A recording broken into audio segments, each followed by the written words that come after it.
Have you heard about army proverbs? If not, here is one of them. Leave comfort for the citizen. But our main hero didn't have time. Exactly 3 days ago at the Divisional Training Center, the boy was out of breath from fatigue, and there were exactly 3 days left until his demobilization. Dripping with sweat, he thought it was all because of the new platoon commander. Kim Shin-im was too strict, even for old people. Suddenly, he noticed the commander, who immediately turned to him, causing the guy's entire body to shudder. The commander asked to demonstrate skills on the obstacle course. Immediately, the black-haired man's face changed, and he began to speak informally, trying to object. However, the commander interrupted, shouting at the boy to observe subordination and follow orders. But our main character was not going to give in so easily and tried to object again. As is customary in the army, the commander became angry and immediately began making threats. There were no other options, so the guy went to the obstacle course.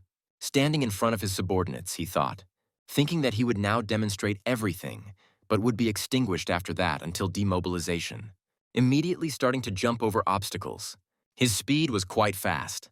With incredible strength and agility, he began to jump over one thing after another.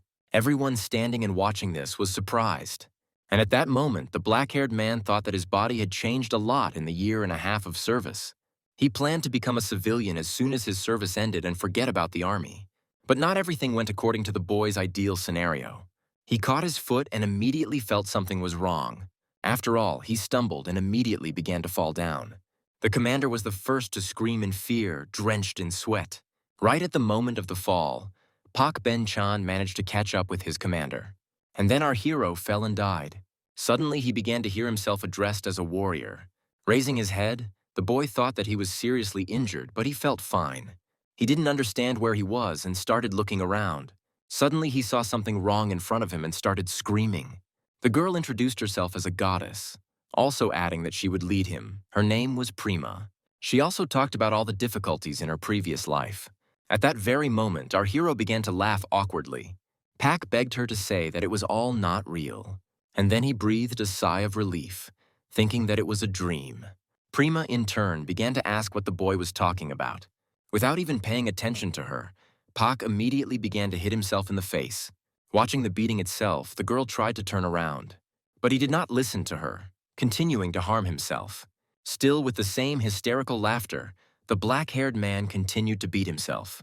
Still begging himself to wake up, he couldn't stop. Prima turned to the guy again, and this time he angrily began to shout at her to shut up because he was not a warrior, and also said that cigarettes were named after her. Hearing these words, she was taken aback. At that moment, our hero stopped beating himself, began to cry and talk about 3 days. Prima immediately took the initiative, saying that she understood him, because this was his first time.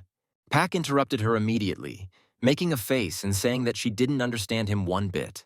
He immediately yelled at her, telling her that she had spent her whole life talking like a dumbass. Approaching her, he immediately grabbed her. Crying, he asked her if she had read isekai manga, since he knew he would become a warrior in the new world. He couldn't believe that he would have to train in his new life. Starting to cry even harder, he didn't want to, he asked to let him rest. And then he immediately began to insult her. It was clear from the girl's face that she was unhappy. Taking off and starting to release some kind of force, she screams and asks him how dare he do that. At that very second, the guy's face changed. He laughed and shouted that she had now shown her true face, insulting her again. These words made the girl even more angry, insulting him with a piece of shit. She screamed that he would not become the savior of the world that he was supposed to be. So he will become simple, just a nobody, she screamed at him to go down. Getting even more angry, she even said that she would not give him a single skill. Everything around began to be covered with some kind of clouds. After listening to all this shouting, Pak could not accept it, so he shouted that the tie simply would not leave. Starting to run straight towards her. He was clearly about to hit this goddess, but he was stopped. Gradually, his whole body became covered with some kind of bright light. Laughing, Prima said that they would find out together whether he could survive in a normal body. At that very second, some kind of rotating circle appeared right below him, which seemed to begin to consume his body, and the goddess continued to gloat over him, saying that she would end up in hell, which was like an army. Hearing this, Pak began to cry, asking how she could say such a thing to him. He asked her to just kill him, but it was too late. Right at that second, he was falling from the sky, straight to the ground. screaming that this couldn't happen to him. But as they say, it was too late to think. The whole day passed, and late night came, and our main character still didn't move from his place. He still sat in the same place, continuing to laugh hysterically. At some point, it seemed to him, the perfect thought came to him. He made some kind of lift, sticking his wand into hers, starting to clap my hands, kneeling, and congratulate yourself on your demobilization, while continuing to hysterically talk to yourself. This lasted quite a long time. For 3 whole days, he congratulated himself on his demobilization, shedding tears. He couldn't believe he had gotten himself into such a stupid situation. And now the morning has come. There was total silence all around, not a single sound from the surrounding areas. Suddenly, a sound came from Pak's stomach, which indicated that just a little more and he would die of hunger. At some point, he even began to feel that he was already dying. After all, he was so hungry that he ate everything that came to hand. He didn't understand why there was nothing here except grass, because that's not what a man should eat. In fact, the monsters did not approach him because they felt an incredible fighting aura, but he did not know about it. While crying, he thought that he wanted to live and eat. Jumping up abruptly and kneeling, he began to apologize to the goddess, shouting that it was his fault. He begged her to return him. After all, he was shouting about it. She just called him at the wrong time because he was very angry. Realizing that she would not help him in any way, he began to beg her to give him at least one weapon.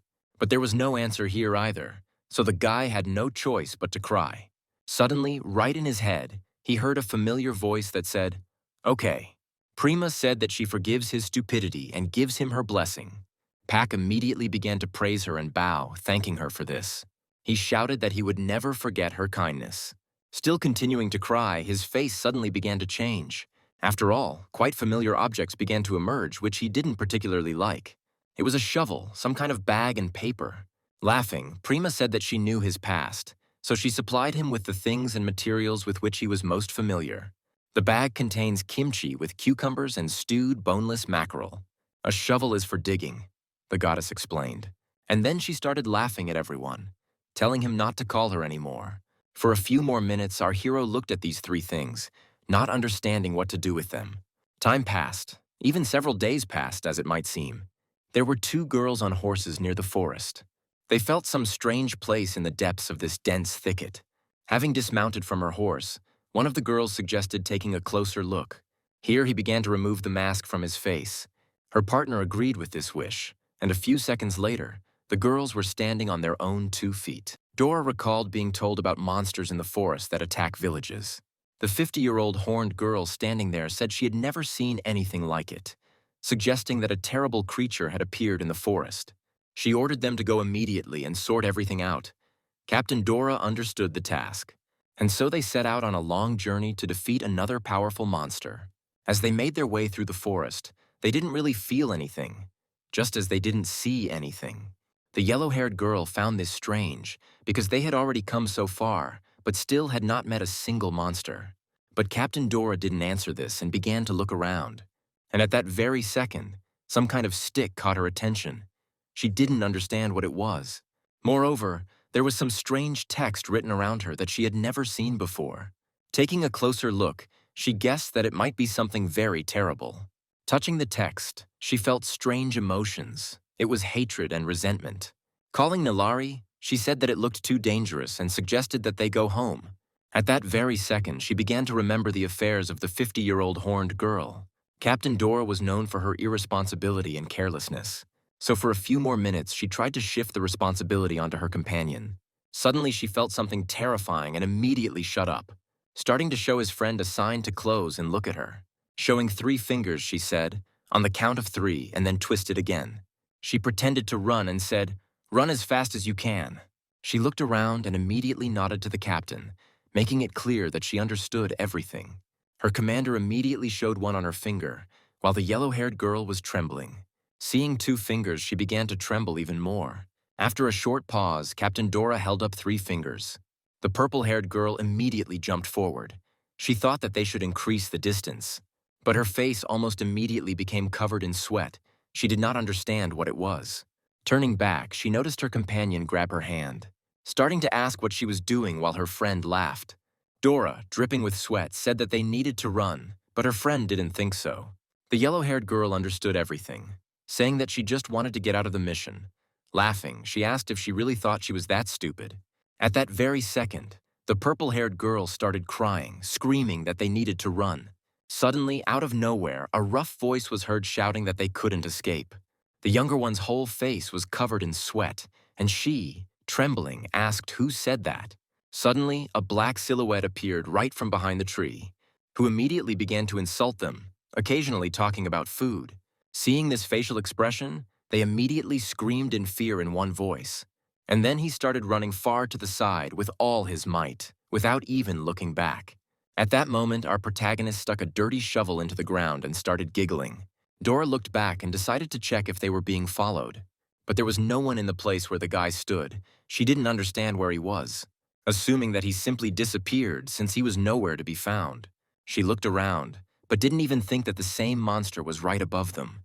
At that very second, something like lightning struck the ground, causing it to shudder. Our hero began to address the two, saying that in his world, he knew this. Gradually, the dust began to clear, and a human silhouette began to emerge under the sun's rays. And our hero continued to talk about how he was so bored that he trained with a shovel for 5 hours every day. Starting to smile menacingly, he also added that he knew in advance what would happen to him. Turning to the terrified girls, he asked how the main characters got out of this forest. They saw in their eyes a real monster, who clearly did not wish them any good, saying that they needed to take a walk. After a few seconds of the guy chatting, there was total silence and everyone froze.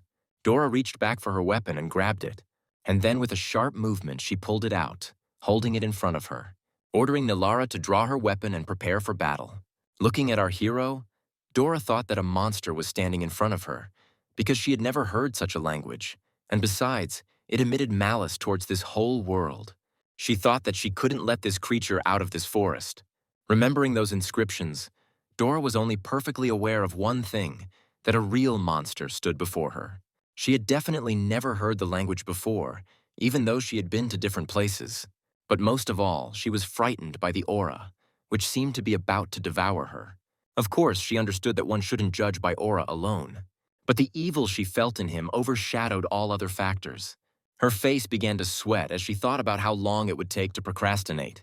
She needed to deal with him right now, otherwise there would be no other chance. At this point, our hero said that he had apparently made a mistake, sticking his dirty shovel into the ground. Raising his hands, he rejoiced, because he was finally able to meet people and get out of the forest. At one point, he even began to apologize from the bottom of his heart, asking if they would stop attacking. As soon as the captain saw that this evil had lowered its weapon, she immediately gave a signal to Nilari. The girls tensed up at the same time, preparing for battle, and Chan continued to say something in his own language, realizing that they would attack him. He didn't understand how to explain to these two not to attack him. In an instant, the girls rushed towards our hero, preparing to attack. And as soon as they approached it, they fell through because there was a tunnel underground. You are now wondering how an ordinary person can survive in such a situation. The reason is simple. It is the anger he feels. And at that very moment, Pak Byung-chan is burning with anger, but his head, on the contrary, remains cool. The sergeant immediately began to examine his situation. He discovered animal tracks, an environment suitable for setting the trap, and used the most effective tool for preparation. Hunger makes his brain work at 100%, otherwise known as maximum brain activity. And in the end, he came to the best conclusion. It was an inconspicuous trap. To ensure food, their own safety, and to escape the forest, it was the perfect plan. The two girls, flying down, were sweating, realizing what a trap they had fallen into. And our boy at that moment thought to himself that he made traps every single day. And the whole area was filled with the same traps. He knew the location of each one, because he had dug them with his own hands. The captain immediately shouted to her subordinate, who had already understood everything long ago. She immediately swung, beginning to gather all her strength in her hands. And then with a powerful cut, she cut off all the points in the trap so as not to be harmed, and then land without any difficulty, without even getting scratched. Seeing such graceful swordsmanship, Pak was quite surprised. After all, those instantly got out simply by jumping up. They were preparing to kill their opponent without any hesitation. The girls were angry at this incomprehensible creature because he really was going to kill them. And our hero just laughed, because there was already one such guy who thought that he had escaped his trap. but he immediately found himself in another, more dangerous and unpredictable one. And so the log threw the two back. The yellow-haired one received a bigger log than the captain. Due to this, she flew into a tree with quite a lot of force. Lying on the ground, Dora shouted to her comrade, but she did not respond immediately. The violet-haired girl realized that she couldn't win here. She didn't know what to do. Pack asked if they knew why the war had started, and then attacked the woman lying there with a shovel. He shouted that it started because someone let their guard down. Captain Dora realized that she had fallen into an ambush. She did not have time to escape. That's why I received a pretty powerful blow from the black-haired guy. And now, little by little, the sun began to set. The purple-haired girl also gradually began to come to her senses. Immediately, he began to look around, remembering what had happened a few hours ago. She had a severe headache and couldn't figure out how long she had been out. The girls were tied to a tree, and their bodies were drained of strength. The captain looked around to see if there was any chance of escape. Looking at her subordinate, she made sure that she was still alive, so she immediately began calling her. But the yellow-haired girl did not respond to her captain's call, continuing to be unconscious. Unable to contain herself, Dora screamed with all her might right into Nilar's ear, and she woke up. The yellow-haired girl looked at her commander in surprise. Immediately realizing that they were doomed, she began to cry because it was all over. After examining them, Nilar began to cry even more because they were tied up like pigs. At some point, she even began to say goodbye to Dora. At that moment, our main character approached them, saying that they had finally woken up. With a satisfied expression on his face, he asked if they had slept well. They didn't understand, looking fearfully towards the black-haired man. Seeing their faces, our hero immediately began to think because he understood. He realized that they didn't understand each other at all. Leaning towards Nilar, she almost lost consciousness because she thought that she would be the first. Dora tried to calm her down, but the yellow-haired girl continued to sob and talk about death. Our hero watched their negotiations in silence, and then he began to smile, still looking sullenly in their direction. He clapped his hands to attract their attention. They immediately looked in fear towards the evil creature. Having cleared his throat, our hero thought that he would try to explain everything with gestures. So I started waving my arms and making different poses. He tried to explain that he was stuck here and he wanted to get out of here, so he needed their help. He really hoped that body language would work in this strange world. It was as if Pak had almost succeeded perfectly, because the girls thought that he wanted them. Nilar even agreed, because if he doesn't kill her, she's ready to cooperate. So Dora immediately started beating her, shouting that she was a traitor. Our hero, observing this, did not understand anything, assuming that the blonde did not want to cooperate, so her companion beat her. So our hero immediately approached her, grabbing her face. Pak didn't think he would come to this strange and disgusting method. He could only say one thing. This was not an ordinary liquid at all. Therefore, taking it out of his pocket, he immediately opened the girl's mouth and began to squeeze it out.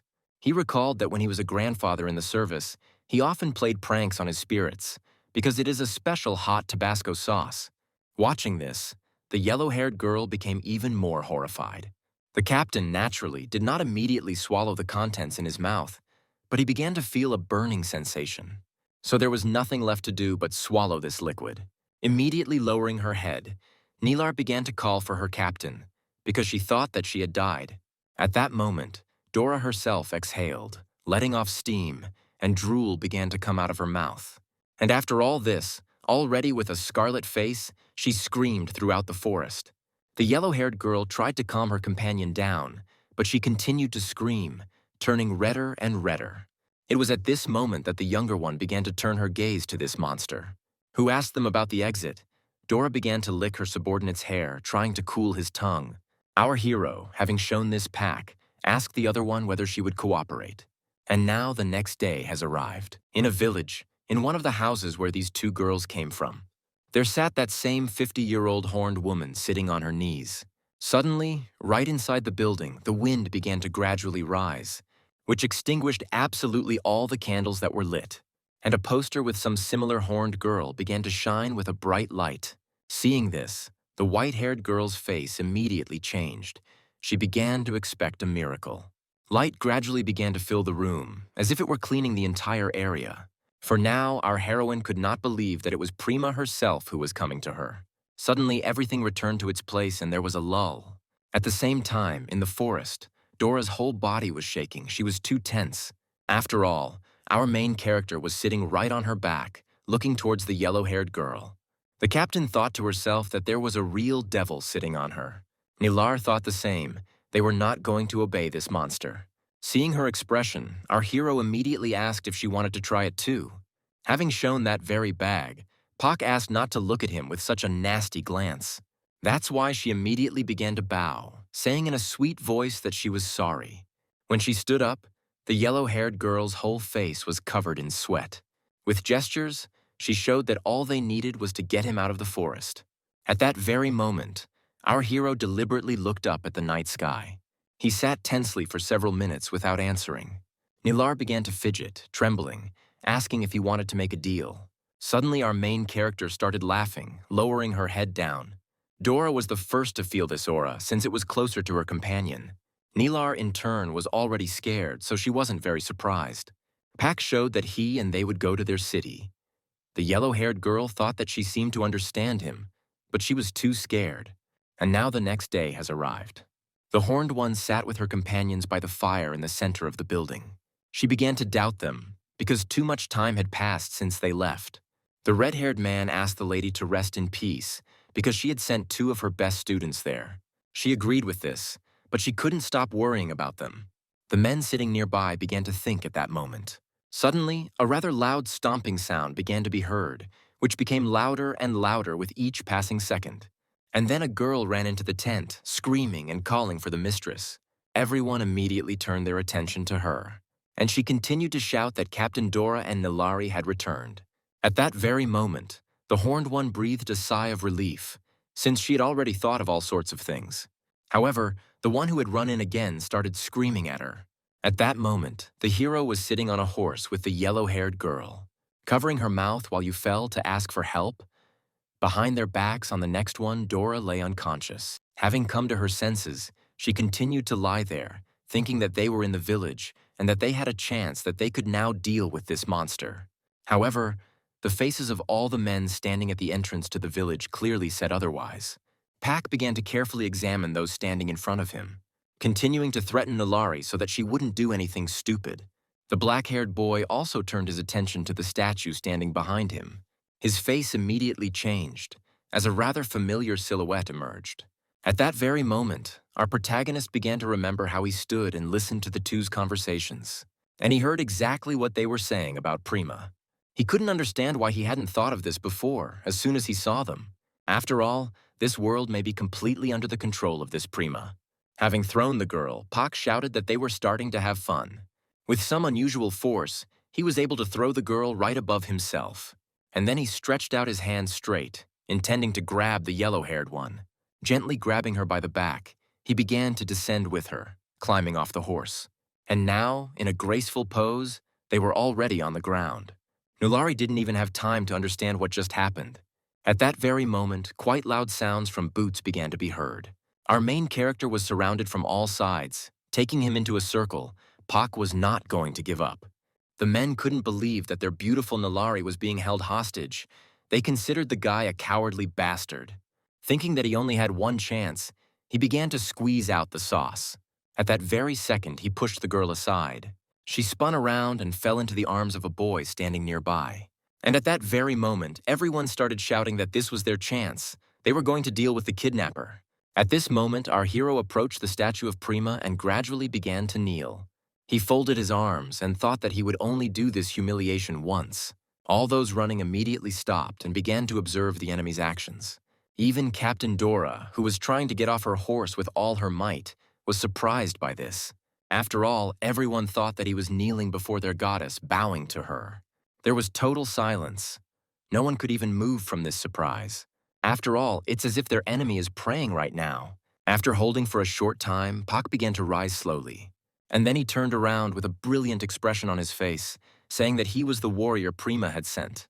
Both girls couldn't believe their eyes. After all, recently the evil creature began to emit such a pleasant and gentle aura. None of the men knew what to do because they were going to kill him. But the boy prayed to Prima. At that very moment, they were silenced by a powerful roar that ran across the ground. The walking woman shouted for everyone to step back immediately. The same 50-year-old horned one appeared, starting to approach Pak. She said that today she had received a vision that a great darkness was coming to them. Prima also added that she would send a warrior to them who would lead them. At that very second, everyone started talking to each other, trembling. Their conversation was interrupted again by the horned one, who shouted that that was not all. After all, before them stands either a warrior who will lead everyone, or darkness that will destroy everything in its path. Our hero continued to stand silently in front of the entire crowd. Some light flew, saying that this could possibly be that very person. As he got closer and closer to the planet, he said that they would finally be able to stop it. This light spoke about Prima. They had to stop her, otherwise everything would be bad. And so some time passed. Everyone returned to their places. Captain Dora, standing inside the so-called tent, was yelling at her chief because she didn't understand why they hadn't dealt with him. After all, the white-haired one herself said that he could be a great darkness. She exhaled heavily, rolling her eyes and saying that she understood her. However, she asked him to calm down, which greatly surprised the purple-haired girl. She also added that it did not matter what she personally decided, because they could not ignore the vision. Dora, spreading her arms, still asked with the same cry whether she should really communicate with him as with a warrior. The lady immediately responded by saying no, striking with her staff. She meant the warrior's test, the white-haired girl shouted, raising her head proudly. She also added that Kareem had returned. Upon hearing this name, Dora immediately shuddered. Kareem was one of the few high-ranking rankers from the Rang clan. He is considered the strongest in terms of physical strength. His combat prowess is known throughout the continent, and he is considered a first-class ranker. The 50-year-old horned woman added that Pa would be tested for his martial qualities in a fight with Kareem. Our hero was nearby at this time, in one of the tents under close guard. Sitting in the center of this tent, he looked closely at his shovel, deep in thought. He didn't know whether he was under suspicion or not. He couldn't believe that his acting skills hadn't worked. He also didn't understand whether he needed to run away or not, because with this shovel he definitely could. Taking it and starting to climb, he understood that he simply had to break through the roof. Suddenly his eyes were blinded by a very bright light, as well as a rather pleasant warmth. The glowing cartridge said that it was nice to meet him, and also added that she was a goddess who had come to save him. Starting to shine even more brightly, she was about to introduce herself. However, she didn't have time, because our hero didn't let her do this, hitting the shovel directly on the socket that was producing the light. He began to fly off to the side while Pa exhaled heavily, because he remembered bad memories. He hunched over and rudely asked her what she was up to because he thought it was Prima. The patron, no longer so brazenly, began to shout that she was not Prima. But this did not instill any confidence in our hero. After all, she said that she was a goddess, and he does not accept help from people like them. However, after thinking for a bit, he said he didn't care, intending to listen to her. She, thinking that the guy was simply bipolar, introduced herself as Malbora, also adding that she knows he wants revenge on Prima for sending him here. She was ready to help him for personal reasons. Our hero cautiously asked why she was a bullet, and she explained that she had turned into a weapon he was familiar with, the K2 assault rifle. She wanted to turn into a powerful weapon, but Prima betrayed her and stripped her of all her powers. After hearing all this, Pa concluded that it would be useless. Suddenly their conversation was interrupted as a man entered the tent, telling the black-haired man to leave immediately. The warrior immediately hid the cartridge behind his back, nodding his head sweetly, showing that he understood everything, and then he even said it. The man standing at the entrance was surprised because he had just spoken their language, and our hero himself was surprised by this because he didn't even understand it right away.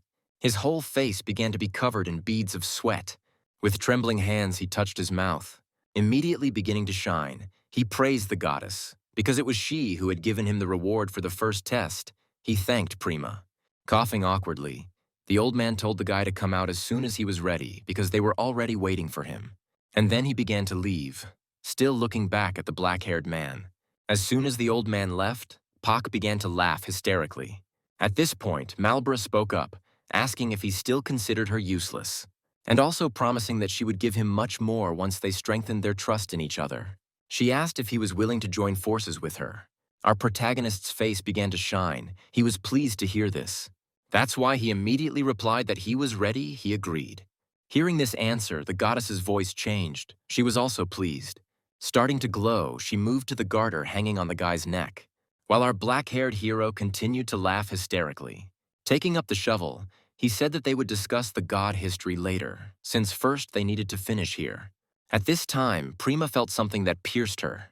At first, I didn't understand what had happened, and I was deep in thought. And then her face changed. She was angry, immediately turning to some brown, calling him. He immediately appeared in front of her, saying that he had come. Prima was angry because she didn't see Pak Ben-chan. She ordered her subordinate to go down and check the situation.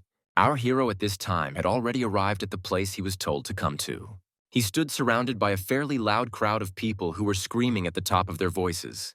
Pak didn't understand where he was, but he began to guess what was about to happen. The Horned One immediately said that they wanted to make sure which of them was a warrior of Prima and which was darkness, so they would hold a warrior test. They had already reported to her that the guy now understood them, asking if he understood everything. At that moment, the black-haired man, trembling, said that he understood everything, but did not understand what a warrior's test was. The white-haired girl, clenching her fist, explained that this was, of course, a duel. The two girls who discovered our hero were also sitting in the stands. Marlborough immediately began asking if the sergeant had any ideas, but the guy didn't have any. The Horned One, looking at our hero, said that he was ready so they could begin, immediately raising his staff upwards, thereby shutting up absolutely everyone. After all, right now she was going to announce his opponent in this duel. And then a terrifying aura appeared, and behind it appeared the silhouette of that very Karim, a warrior from the Rang clan. He looked towards his opponent with a terrifying face, while Pa continued to look at him with confusion. Seeing this expression, Karima started laughing. He was surprised to see such a weak creature in front of him, because he had imagined the goddess's warrior differently. He immediately started pointing in the direction of our boy. He also asked, in an assertive and bold manner, whether he was a warrior or not, because he doubted it. The black-haired boy stood motionless, looking in Karim's direction. At that moment, the whole crowd began to make sounds of surprise, just like the girls who first met our main character. The white-haired, horned 50-year-old woman also looked towards the man. While Karim stood there with a satisfied face, he pointed towards Pak. Our hero did not answer right away, still standing silently, not even moving. Just a few seconds later, a smile began to appear on his face, and then, making the sweetest face, he asked why each of them doubted him. Karim immediately began to talk about the shameless person standing in front of him. At that moment, Pak himself thought that Karim was trying to act too tough. The man with small horns said that it was all in his eyes. After all, it didn't matter how innocent he tried to look, he could clearly see that his eyes were full of hatred. Laughing, he also said that he managed to fool everyone, but he is not a fool. And our main character continued to act like a sweetheart, talking about how Prima had thrown another test at him. As soon as Karim realized that it was all useless, he immediately exhaled heavily. He said that based on his appearance, as well as the clothes he was wearing, he assumed that he came from another world because they don't have such clothes. Karim also added that he believed that Pak, for some reason, was punished by Prima and banished to this forest. And the man himself came here to take revenge on Prima. With the same assertive look, he asked if he was right. Our hero did not respond to this in any way. He thought to himself that he had said everything too precisely, and it even frightened him to some extent. The Horned One continued to look towards our hero with a satisfied face, who immediately asked him if he would answer for his bazaar. At that very second, Karim threw up his hands. He shouted for the black-haired man to look at his body and began to twist. And showing off his body in all its beauty, at some point he even said that he would be able to feel them.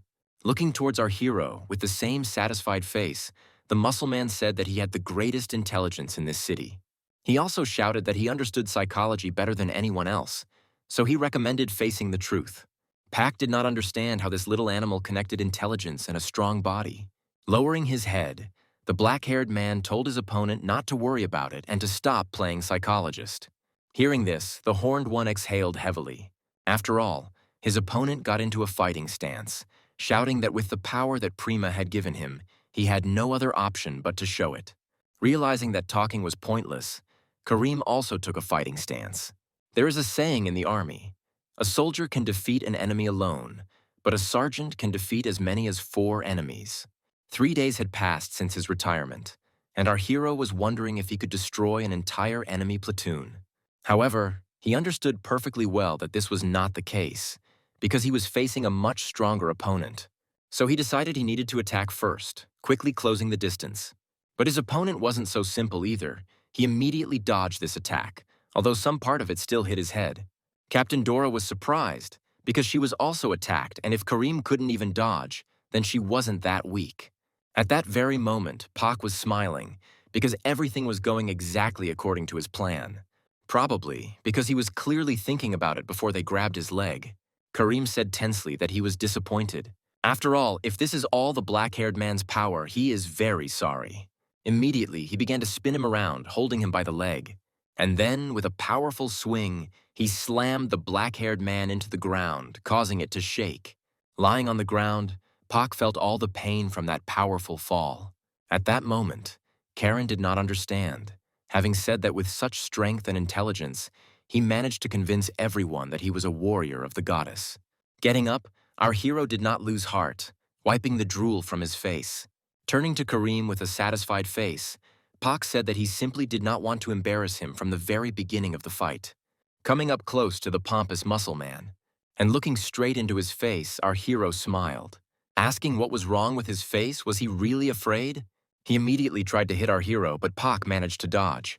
Having delivered a devastating, precise, and powerful blow to the pumped-up body, leaving a cut on him, blood began to splatter. Kareem angrily shouted that it didn't matter even if he hit him again, because for him it was just a tickle. And then he dealt an equally precise and powerful blow to our main hero. Increasing the distance, Pak managed to stay standing and group himself so as not to fall. However, the enemy's attacks did not end there. He instantly closed the distance, delivering another precise blow to the face. At that moment, our hero swung, trying to attack the enemy, but he simply raised his hand, blocking the blow.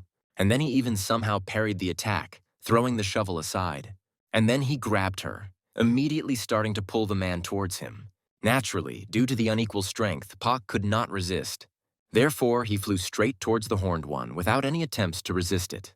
Speeding up in one go, Kareem delivered powerful blows to our hero, forcing him to feel every blow. This time, Pak almost lost consciousness and started spitting out blood. However, even so, he was still standing on his feet, trying to come to his senses. Kareem asked the black-haired man to pull himself together, because the fight was not over yet. Having spat out the remaining blood from his mouth, our hero asked what was wrong with that. His opponent could not say anything in response to this, standing silently and watching. Intending to take advantage of this moment, the black-haired human man approached Kareem. He wanted to deliver a precise and powerful blow to it, so he began to gather all his strength in his hands. He thought to himself that he would now envy his eyes. However, the muscle man dodged this blow, saying that he had already told him so. And then he hit our main character right in the face with all his might. Having finished his sentence, he had already said that his body had the greatest intelligence in this village. Kareem has perfectly understood the pattern of human attacks, so he can dodge them without any difficulty. As he began to fall and lose consciousness, Pak thought he was in deep trouble. He hadn't even started doing anything yet, but he was starting to lose consciousness. Still mentally, he begged his body to get up, because he still had to take revenge. Suddenly, a familiar voice sounded in his head, calling him with a scream. When the man came to, he saw his opponent throw his leg up. At the last moment, the sergeant was able to dodge the blow that destroyed the ground. Still holding a shovel in his hands, Pak tried to think of a way that would help him win this fight. Marlborough asked Puck if he was okay, and our hero even heard excitement in his voice. With a satisfied face, our hero asked her if he looked like he was okay. Naturally, she replied that no, apologizing and adding that she had been watching the fight, and she realized that he could never win, so she prepared for it in her own way. She also recalled that she said she would give him more of her abilities once their trust grew stronger. She asked if the guy remembered these words. With a smile on his face, Sergeant Pack replied that it was hard to forget, because those words never left his head. Right at that very second, our main character began to feel some kind of heat in his chest, and the goddess continued to talk about how she would now show him one of her abilities. At that very moment, some incredible force began to appear around our main character. The enemy also noticed it and began to watch it closely and wonder what it was. After all, he was sure that the man was close to losing consciousness. But at the same time, he began to emit such a disgusting aura, which made Kareem's whole body tremble. Kareem's life was full of battles. He is sensitive to the smell of danger, so he immediately realized that he had to be careful. Many victories and all thanks to the caution he constantly applied. But that's how it seemed at first glance because of all his battles. When he felt such a terrifying aura, his body trembled. He began to replay all the previous battles in his head. And looking at his opponent at that moment, he realized that he had never even felt anything like this before. Pack himself smiled because he thanked Marlborough that they now trusted each other. However, she refused, saying that she would help him only because if he died, she would die too. Hearing this, the satisfied smile turned into a hysterical one. And then he shouted that she said it so worriedly, because it was probably because she gave him the coolest ability. But the goddess said absolutely nothing in response, leaving our protagonist alone with his own thoughts. She began to explain how it worked and what this ability was. Upon hearing this, Sergeant Park knew he would only have one chance. This made him quite angry at one point. That's why he screamed throughout the area in a nasty, frightening voice, making everyone feel fear. They felt the tension that was coming from the black-haired man. Our hero writhed, clenched his teeth, and clenched his hands, remembering what happened to him not long ago. Those same shooting ranges that made us overexert ourselves. This powerful recoil that made you feel wild pain. He remembered every moment, every shot. It was at that moment that he began to writhe.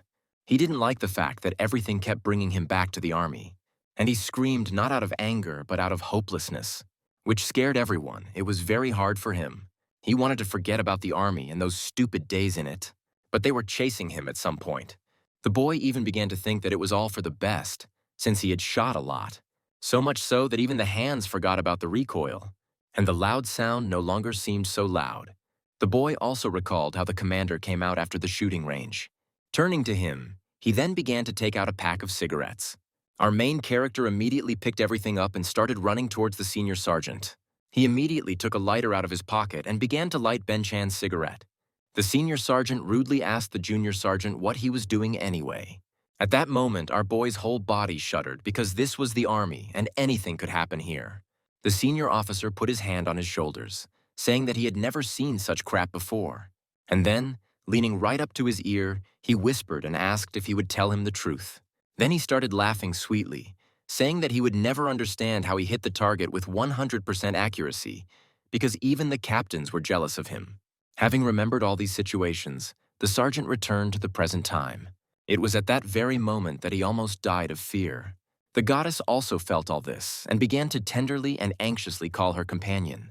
At that moment, Pak asked her what he should do because he understood everything perfectly. She explained it to him, and after hearing this explanation, Pak realized that even with this one shot, he could get a one shot. His opponent was already tired of waiting and was preparing to close the distance. But he stopped abruptly because he felt something incredibly strong. Following this, our main character's entire body was enveloped in scarlet flames. He looked towards the pumped-up Kareem with a satisfied face. Seeing this, the Horned One did not understand what it was, because it was not magic. He did not feel the magical flow. Throughout the area, fiery chains began to ring out, enveloping our hero. With a smile on his face, the Horned One shouted that the boy had been hiding such strength, and by doing so, he wanted to say that this was only the beginning of the battle. Our hero, naturally, did not answer immediately, but paused briefly. And then, taking aim with the machine gun that had formed, he shouted that no. After all, it was already the end. His opponent tensed up because he realized that this was probably an attack from a long distance. He laughed because he understood everything before the attack, which meant he would be able to dodge it. Realizing that he needed to move now, he began to dodge. But Sergeant Pack was not afraid of his movements because the bullet was much faster than him. So, as soon as he took aim, he immediately pulled the trigger, firing a single bullet, which hit the target right on target. It flew right through, blood flew in all directions. Kareem began to fall without even having time to understand what had happened. There was total silence. Only the sound of a pop could be heard, and also the cry that the strongest one in this village let out. No one could believe their eyes. Everyone stood silently, looking towards Kareem, who was bleeding. Gradually, the machine gun in the hands of our main character began to catch fire, and then he disappeared completely, just as he had appeared, starting to return to its previous state again, into that very bullet that appeared right in front of him a few minutes ago. The two girls thought that they could really die in that forest. Their surprise was also shared by the Horned Woman, the mistress of the village. After all, right before their eyes, The strongest was defeated. No one could even imagine such an outcome of events. And Sergeant Pack at that moment proudly raised his hand, showing that he had won, shouting that it was a very difficult test. And without the protection of the goddess Prima, the ending would have been completely different. He shouted that he was a warrior, asking everyone if they believed him now. The whole crowd started to discuss, some saying that Kareem was just playing, others saying that a warrior couldn't have such eyes. The white-haired girl was sweating at that moment, because she was sure that they would win.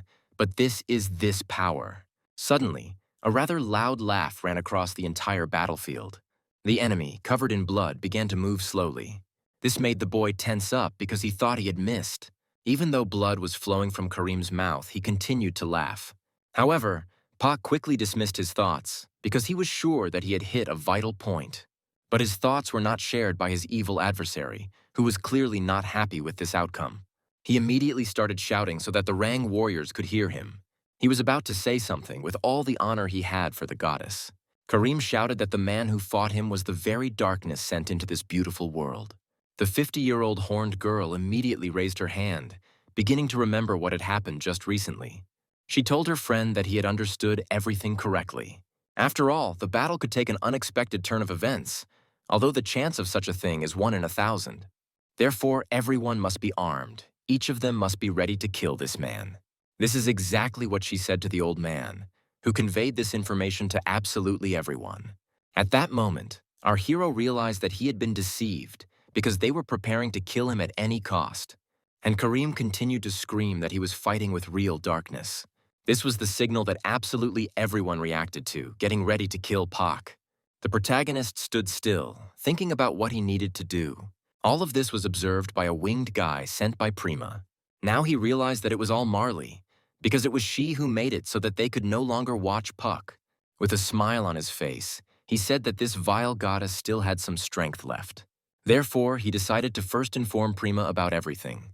In an instant, he found himself in his mistress's chambers, who, as soon as she saw Brown, immediately began to smile, waiting for him to report why they stopped seeing Puck. Still with the same satisfied face, she wondered if they could continue to watch him. The guy, lost in thought, looked towards his mistress. After thinking for a moment, he said that Marlborough had returned. He also suggested that she had little strength left. Well, and at the same time, he reported that she helped Pak. Hearing this report, Prima smiled, and even a laugh slipped from her mouth.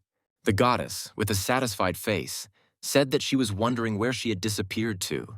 However, she didn't care, because the current Marley is just a weak bug, which can be distributed without any problems. Standing up, Prima began to approach her subordinate. She asked everyone to focus on their missions. Some dark spheres began to appear directly above her, and Prima added that right now is the right time to start what they had planned a long time ago. She was going to take over Marley's world by screaming that it would be hers. These thoughts made her whole body tremble. She was too happy. At this moment, a whole crowd was approaching our hero. Clearly not friendly people who were going to finish him off. They all intended to destroy the Herald of Darkness who had come to destroy their world. The black-haired boy himself still stood motionless, just looking tensely in their direction and thinking that I was really in trouble. There was nothing left to do but accept the fight. At that very moment, the Prima began her malicious plan. The black spheres collided with each other as the goddess laughed. At that very moment, a rift appeared right in the sky, which made absolutely everyone shudder. Sergeant Pack screamed, because he didn't understand why he got into such a situation. Something happens every time. Some fragments, similar to broken glass, began to fall from the sky. And right after that, huge hands appeared right in this rift. Naturally, our hero was in a state of utter horror from all this. Not only did everyone feel this incredibly powerful aura, so no one could even move while looking up. A terrifying creature appeared right above them, screaming at the top of its lungs. Our hero's whole body was covered in goosebumps. He didn't understand what to do. And this same creature began to scream even louder, shouting and making vile sounds. Its size was so enormous that it is impossible to even describe in words. Falling to the ground, she began to disturb the landscape, destroying everything with her own body. And after her, some other creatures, smaller in size, appeared, but no less frightening and disgusting. Everyone, seeing them, stood in one place in fear, unable to move. The monsters that appeared immediately began to fight, without any words. The little people could not resist them because their strength was much greater. By grabbing them, they intended to kill and destroy everything in their path. Although Captain Dora was frightened, she immediately entered the fight by destroying one of the monsters, thereby saving his allies. She moved automatically, immediately starting to look around and wonder what the hell this is. She also didn't know, assuming that it was all the work of that same guy. At this time, our hero stood in one place without any movement. Dripping with sweat, all he could think about was that this never happened in Korea. In fear, his only thought was that he needed to run away, because right now something is happening that he couldn't even imagine. Suddenly, he began to remember what had happened just recently. After all, absolutely everyone's eyes were focused on him. But right now, each of those watching was busy with something else. He remembered a skill he had learned in the army called cloaking. Clenching his fist, Pot knew he couldn't wait any longer. He needed to remember. Memories of those very days when he learned everything. The commander gave the order for the soldiers to find and bring Pak Ben-chan. One of the subordinates ran in and addressed Sergeant Park, saying that the platoon commander was calling him. However, he didn't see the boy because he hid. Each of them was looking for our main character while he was hiding from them all. He didn't want to go to the platoon commander. At one point, the commander became so angry that he even shouted that he would clean the toilets with a fork. This skill was called a cloak. It was a unique skill of our main character. Captain Dora immediately sensed that something was wrong, thinking that this could not happen, asking everyone I could to make sure that this was not the case. Looking to the side, she realized that everything was bad. After all, in that very place, there was no black-haired man, only a shovel was lying there. She couldn't believe it, because there were so many people there, but none of them were able to notice how he escaped without leaving any traces. Gradually, the rift seemed to narrow. Time passed, and our main character was still nowhere to be seen. There was total silence in the thick grass. Only the sounds of rustling could be heard. But if you looked closely at her, you could notice something different. It was our main character, who was standing on his hands with his legs raised up. He crouched down and gathered all his strength into his hands, pushing off the ground, thereby grouping right in the air. And landing on his feet, he stood up carefully. He laughed and thought it was a perfect escape, but it was a bad idea to pee in that position. He immediately turned to the cigarette goddess, asking if their adventures were starting right now. However, she did not respond to these words. Our hero did not understand why she did not answer him, assuming that she was sleeping because all her strength was exhausted. And even some time later, she still did not answer. At some point, our main character even began to worry that something had happened to her. Suddenly, the cartridge that was hanging on his neck began to emit flames. Our hero didn't understand whether it was Marley or not. He began to look in her direction in fear, and the fire grew bigger and bigger. At some point, human hands even began to appear. However, the light was too bright. Our hero closed his eyes. And at some point, he saw a terrifying creature that was stretching its paws in his direction. The sergeant looked intently towards this light, realizing that things might not turn out as great as they could have been. After all, it grabbed his neck and at some point even began to strangle him. He didn't know what to do or how to act in such a situation. A terrifying voice pierced our protagonist's head. The sergeant tried to resist this force because it seemed to him that it would now swallow him up. Some time passed, and a red-haired girl appeared from that same fire, who asked the sergeant if he knew how much she had endured. But Pak didn't understand what she was talking about, because they had only met her today. Exhaling, our hero said that they had moved past this situation, which Marley clearly did not like. Having carefully examined the girl, he saw her appearance, assuming that all her powers had returned to her. She, exhaling heavily, said that this was so, and also added that this was not good luck. What our hero didn't understand when he began to remember what had happened before. At the very moment when he was being strangled, he heard some kind of vile voice, and then some incomprehensible speech followed. At some point, a clear silhouette began to emerge from the flames, and sometime later an angry girl appeared. And so a few minutes passed. Sergeant Pak came to his senses after the wild shock. Holding him by the neck, he was frightened and did not understand what was happening. And so, leaving, I began to explain what happened and why. After all, she came to him for only one purpose. She needed to prevent Prima's plan to unite their worlds. But she couldn't believe that everything happened much earlier than she expected, because as soon as she got here, they merged. She found it hard to believe that this had happened. At that moment, our hero interrupted her, asking her to stop. It was only now that he realized that it was not she who had summoned those creatures. He couldn't believe that Prima herself had sent them. Marley turned to Mr. Park at that moment. After apologizing, he added that he was being very rude. She explained that they were not creatures or monsters as he called them. And then she put her hand on her chest, proudly saying that they were her children. At that very moment, goosebumps ran across our main character's entire body, starting to spin in my head what her children looked like. And now our hero understood everything a little. After all, Prima took not only her power, but her world. Immediately, anger appeared on Marley's face and she began to clench her teeth. And then, tears appeared, and with a trembling voice, she said that she simply wanted to protect her children. But the only thing she could do was absorb her dead children. And now, our hero understood what Prima meant by the monsters that Prima asked him to defeat. Suddenly, someone interrupted their conversation because they felt something. Right behind the tree, at that very moment, the boy covered his mouth. In an instant, Sergeant Pack's face changed to horror. While behind the tree, the guy sat, trying not to even breathe. Hearing the silence, he was about to check what the two were doing. It took him a long time to gather the courage to do it. And so, having gathered himself, he began to look out from behind this tree. But in the very place where the boy and girl stood, there was no one left. After all, Sergeant Pack was already right next to him, looking out with him. Having immediately greeted him, the boy turned in his direction. And then he immediately fell to the ground, because he lost consciousness from fright. A second later, Marley appeared from behind a nearby tree. They looked at each other, because right now there was some guy lying in front of them.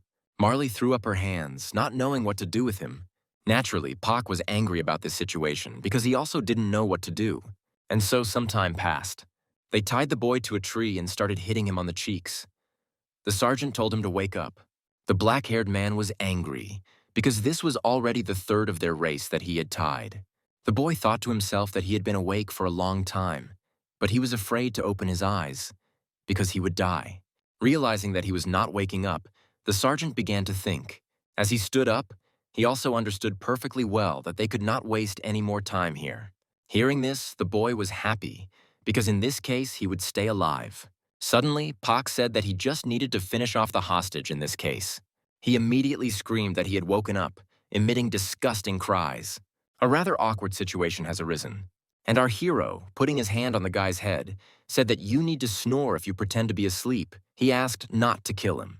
To which the sergeant replied that it had nothing to do with him. With a terrifying look and voice, he asked him how he heard so much. At this moment, even the goddess Marley tensed up, and the young man silently looked to the side as if he were dying.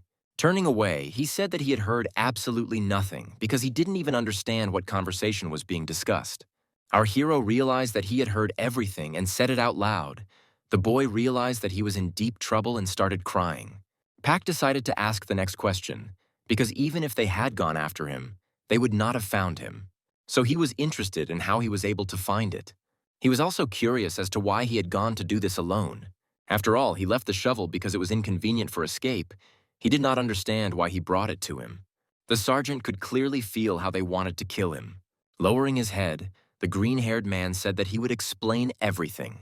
Hearing the confidence in the voice, our protagonist did not understand anything.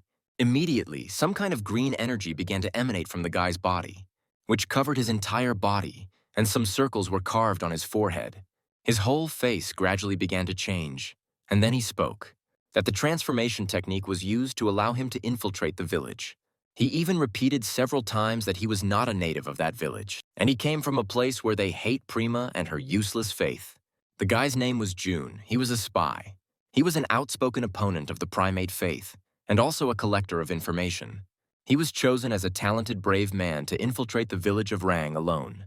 Of course, he immediately set out on his journey because it was his personal initiative, and even used that same transformation several times, transforming into different creatures, and even at some point not only reminiscent of people, but also for animals. His skill is considered unique.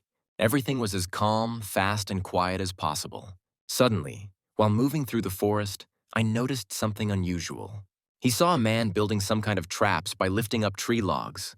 Jun understood perfectly well that he was in a restricted area, but he didn't understand why there was a person there. He asked himself this question several times, but never found an answer to it. Looking at him, he had never seen anything more terrible in his life. After all, Right at that very second, he was talking about some food, emitting a terrifying aura. This scared the boy quite a lot, and at that moment he realized that it was better for him not to think about anything. After all, the mission was the top priority. So he set off further on his journey to that very village, immediately began to integrate into society. Naturally, before this, he reincarnated into the race that lives there. Everything went as smoothly and efficiently as possible. Having collected enough information, he was going to return back. Suddenly, I heard some scream in the street. Having decided to check what was going on, he went out and felt the fear that everyone in the village felt. Confused, he began to look around to see what was going on. And then he noticed that same man from the forest who was holding the yellow-haired girl. This was already their second meeting in a few days, and from that very moment the sky fell upon them. He overheard a prediction from a horned woman, realizing that we were probably talking about that very man from the forest. At times, I even felt afraid that he really was that very darkness from the prophecy. And seeing the incredibly frightening creature in the sky, he became even more frightened. He thought that everything this man did was shocking, and it all happened in one day. He was getting ready to leave, but everything happened too quickly. At one point, June even wondered whether it was worth leaving this man here. After all, he could have been of great help to them and their organization. These doubts tormented him too much. He did not know what was the right thing to do, and at some point he finally decided to do what he thought was right, grabbing the abandoned weapon in the middle of the battlefield, and immediately heading in the direction where the man had gone. Our hero at that very second grabbed him by the head and began squeezing his head. The sergeant found the whole story too suspicious. With tears streaming down his face, June thought that it was too painful for him. At that moment, Marley stopped him, saying that the boy was about to die. Naturally, this didn't bother our main character at all. After all, he could transform, so even this face might not be real. Having explained that the hatred towards Prima could be a smokescreen, and that they don't have time to find out whether it's true or not. That's why he decided that the best option would be to kill him. After thinking for a moment, Marley agreed to this, which scared June. So he decided to take matters into his own hands, asking them to wait. He said that if he killed him, he would greatly regret it. Our hero looked in his direction with a rather scary look, not understanding. The boy explained that at this rate they would quickly meet certain death. The sergeant thought that he was simply trying to scare him with beautiful speeches. But June continued, saying that the man did not know this world at all. After all, those things will soon be dealt with and the Empire will be reported about it. And it won't be long before this will be known in every corner of the country, and his face will be on every poster in the world. Everyone will know our main character as the devil from the prophecy. The blue-haired man also explained that Kareem is still alive and that he is a very determined ranker. They will pursue the black-haired man until he runs out of breath. With this state of affairs, information is like air for them.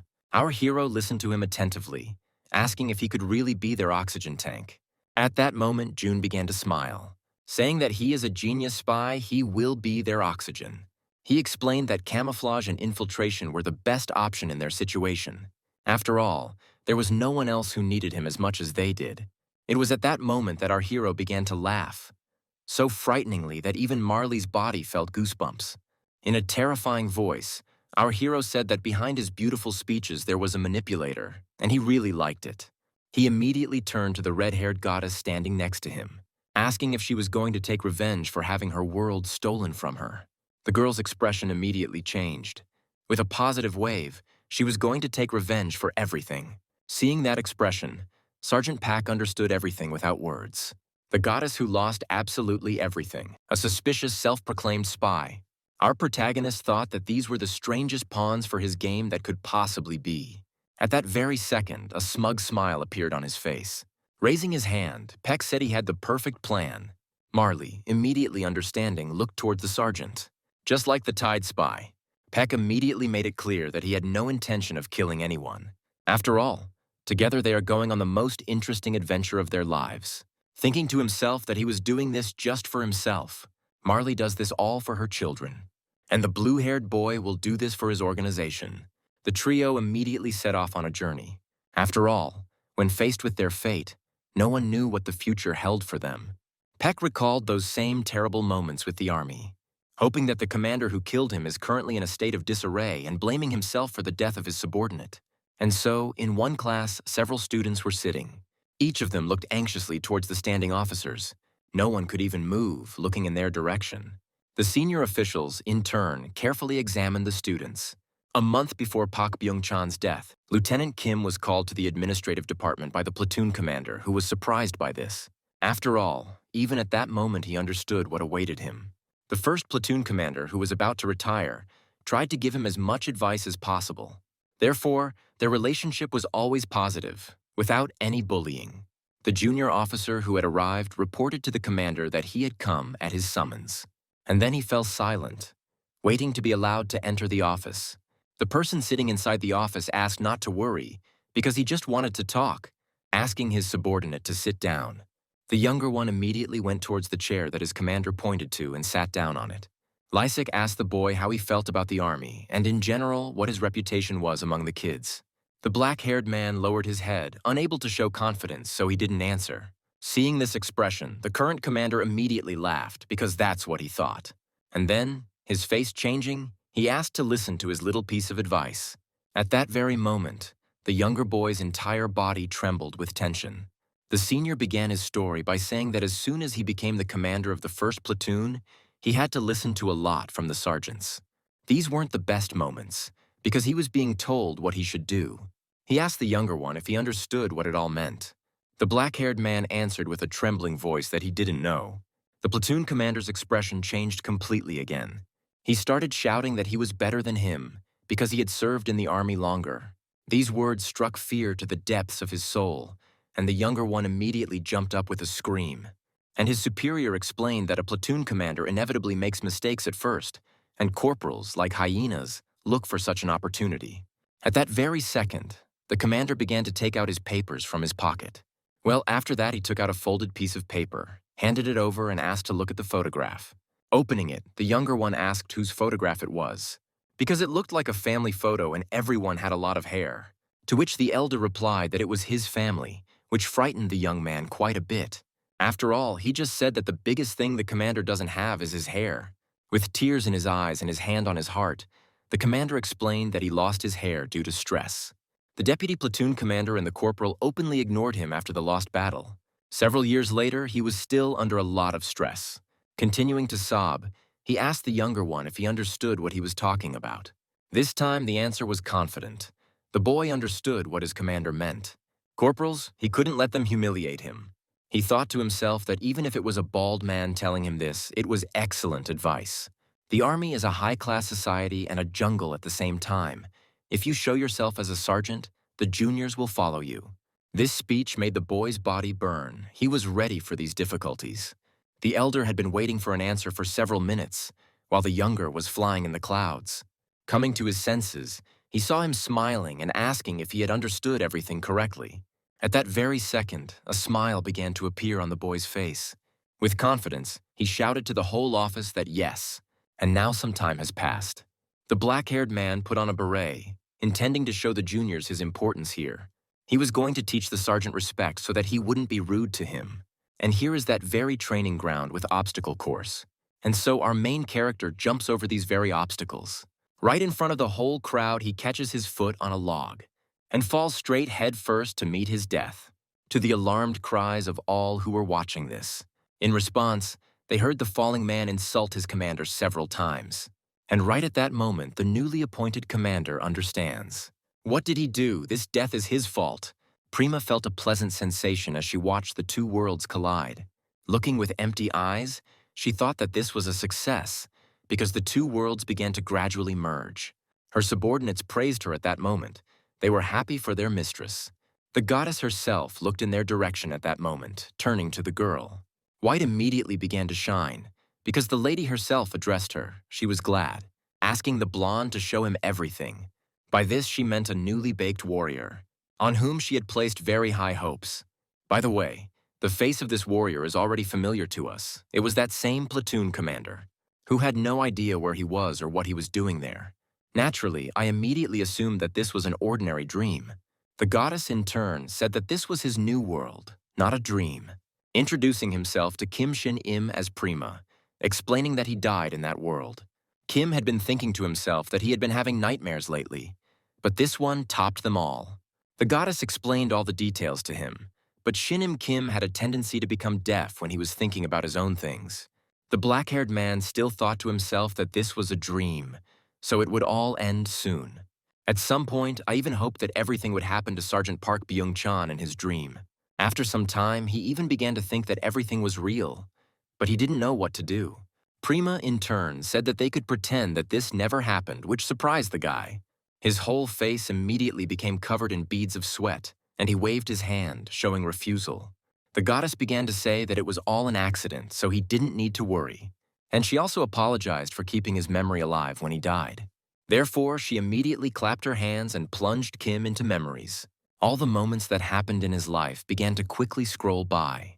It seemed to him that he was reliving them, only in accelerated mode.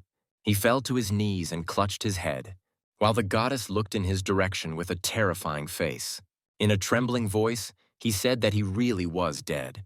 This time, I was convinced that this was far from a dream. The goddess Prima once again addressed the new warrior, saying that he is not completely dead because there is a reason why he is here.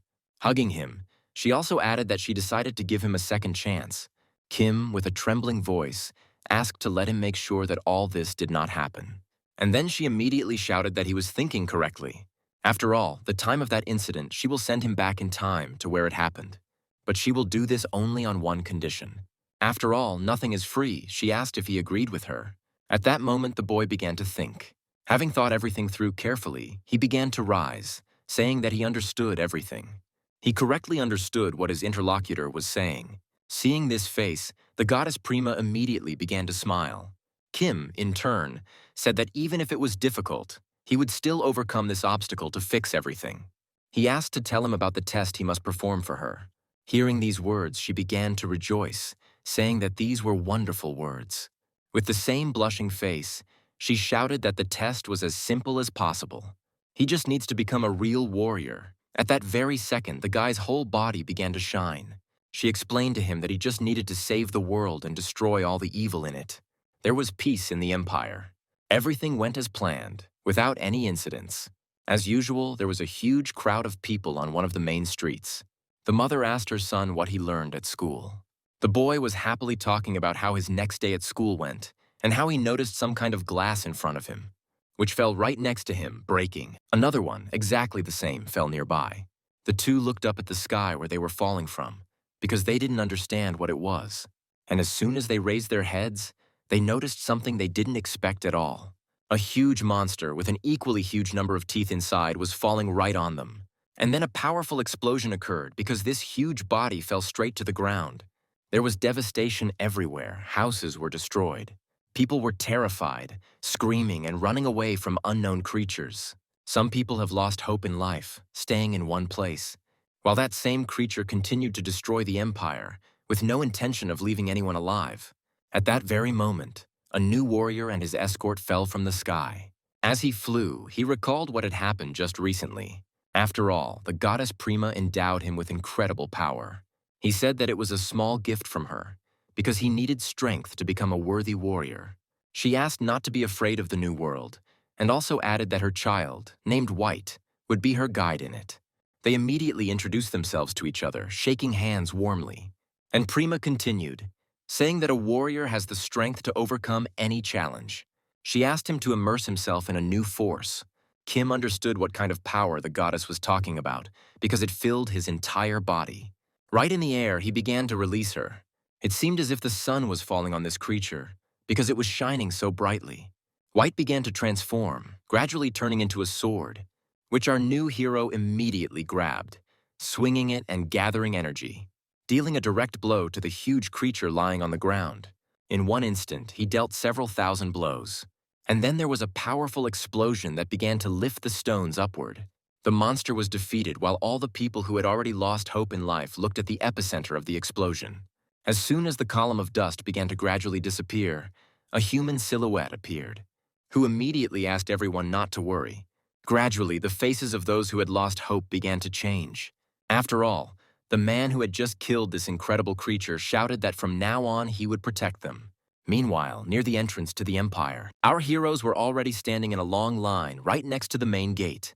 June reassured his companion, saying that everything would go well. Even the goddess understood that this was not the best idea and that they would be caught in an ambush right now.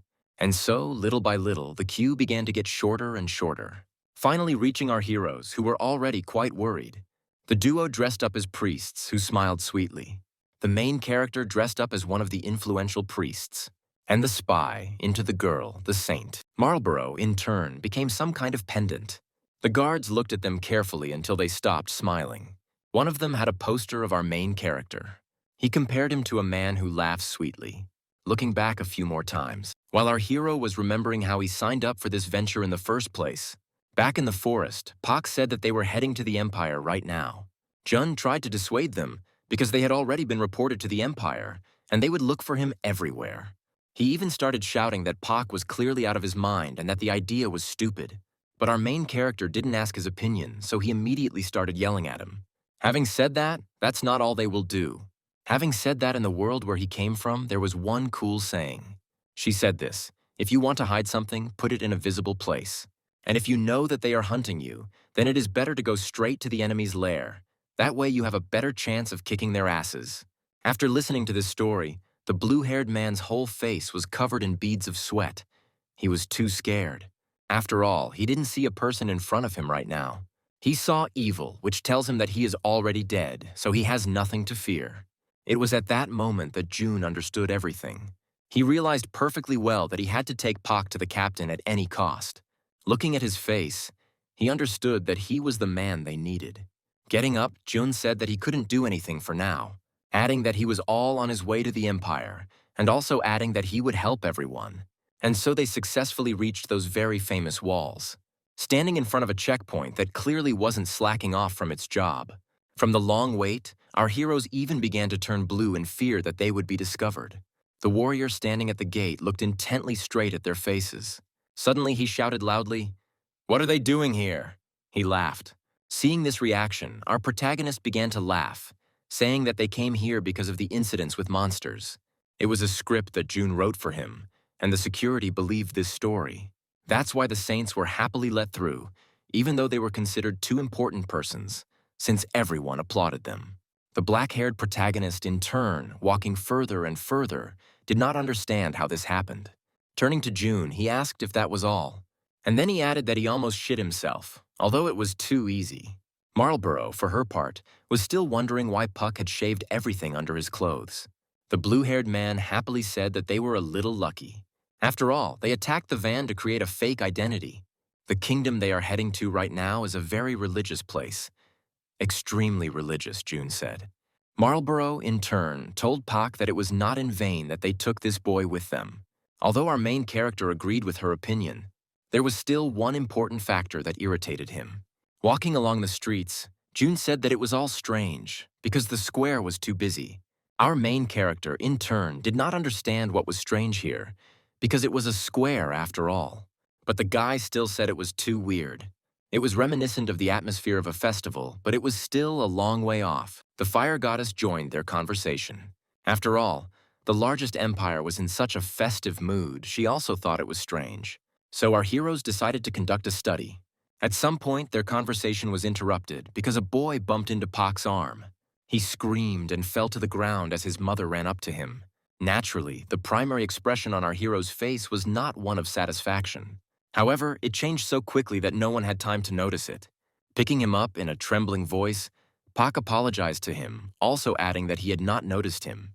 And he joyfully answered the Holy Father that it was his fault, because he ran headlong. Sometime later, they said goodbye to their family. Jun saw this expression for the first time, saying that Park was too cute. He turned to his comrade with a different face, saying that it was all for revenge. And then looking at the place where this boy fell. After all, there was a toy lying right in this place. Naturally, as any priest would do, he began to bend over for her. Immediately, he started calling this boy, shouting that he had lost his toy. And at some point, he began to look at her because he did not return. Starting to slowly turn this toy towards yourself with its front side. Turning her towards him, he couldn't believe his eyes. After all, I definitely recognized the one who was depicted in this toy. With horror on his face, he assumed that it was Kim Shin-im. And now enough time has passed. The heroes have passed out of the city, having entered a solitary building which was located right in the depths of the forest. It was Jun's hideout, and he hid in it from time to time. There was total silence inside. No one said anything. At that very moment, Pak was clutching the plush toy, looking at it with angry eyes. He recalled the woman saying that the doll was in honor of a holy warrior. She told them how the monsters attacked out of nowhere, and then a warrior and his angel appeared and saved their pathetic lives. Jun spoke first, breaking the awkward silence. Having said that it was shocking, the warrior appeared right here. Pak replied that he had expected a new hero to appear and that he was not surprised. The blue-haired man didn't understand what his friend was talking about because they had been told about it in church.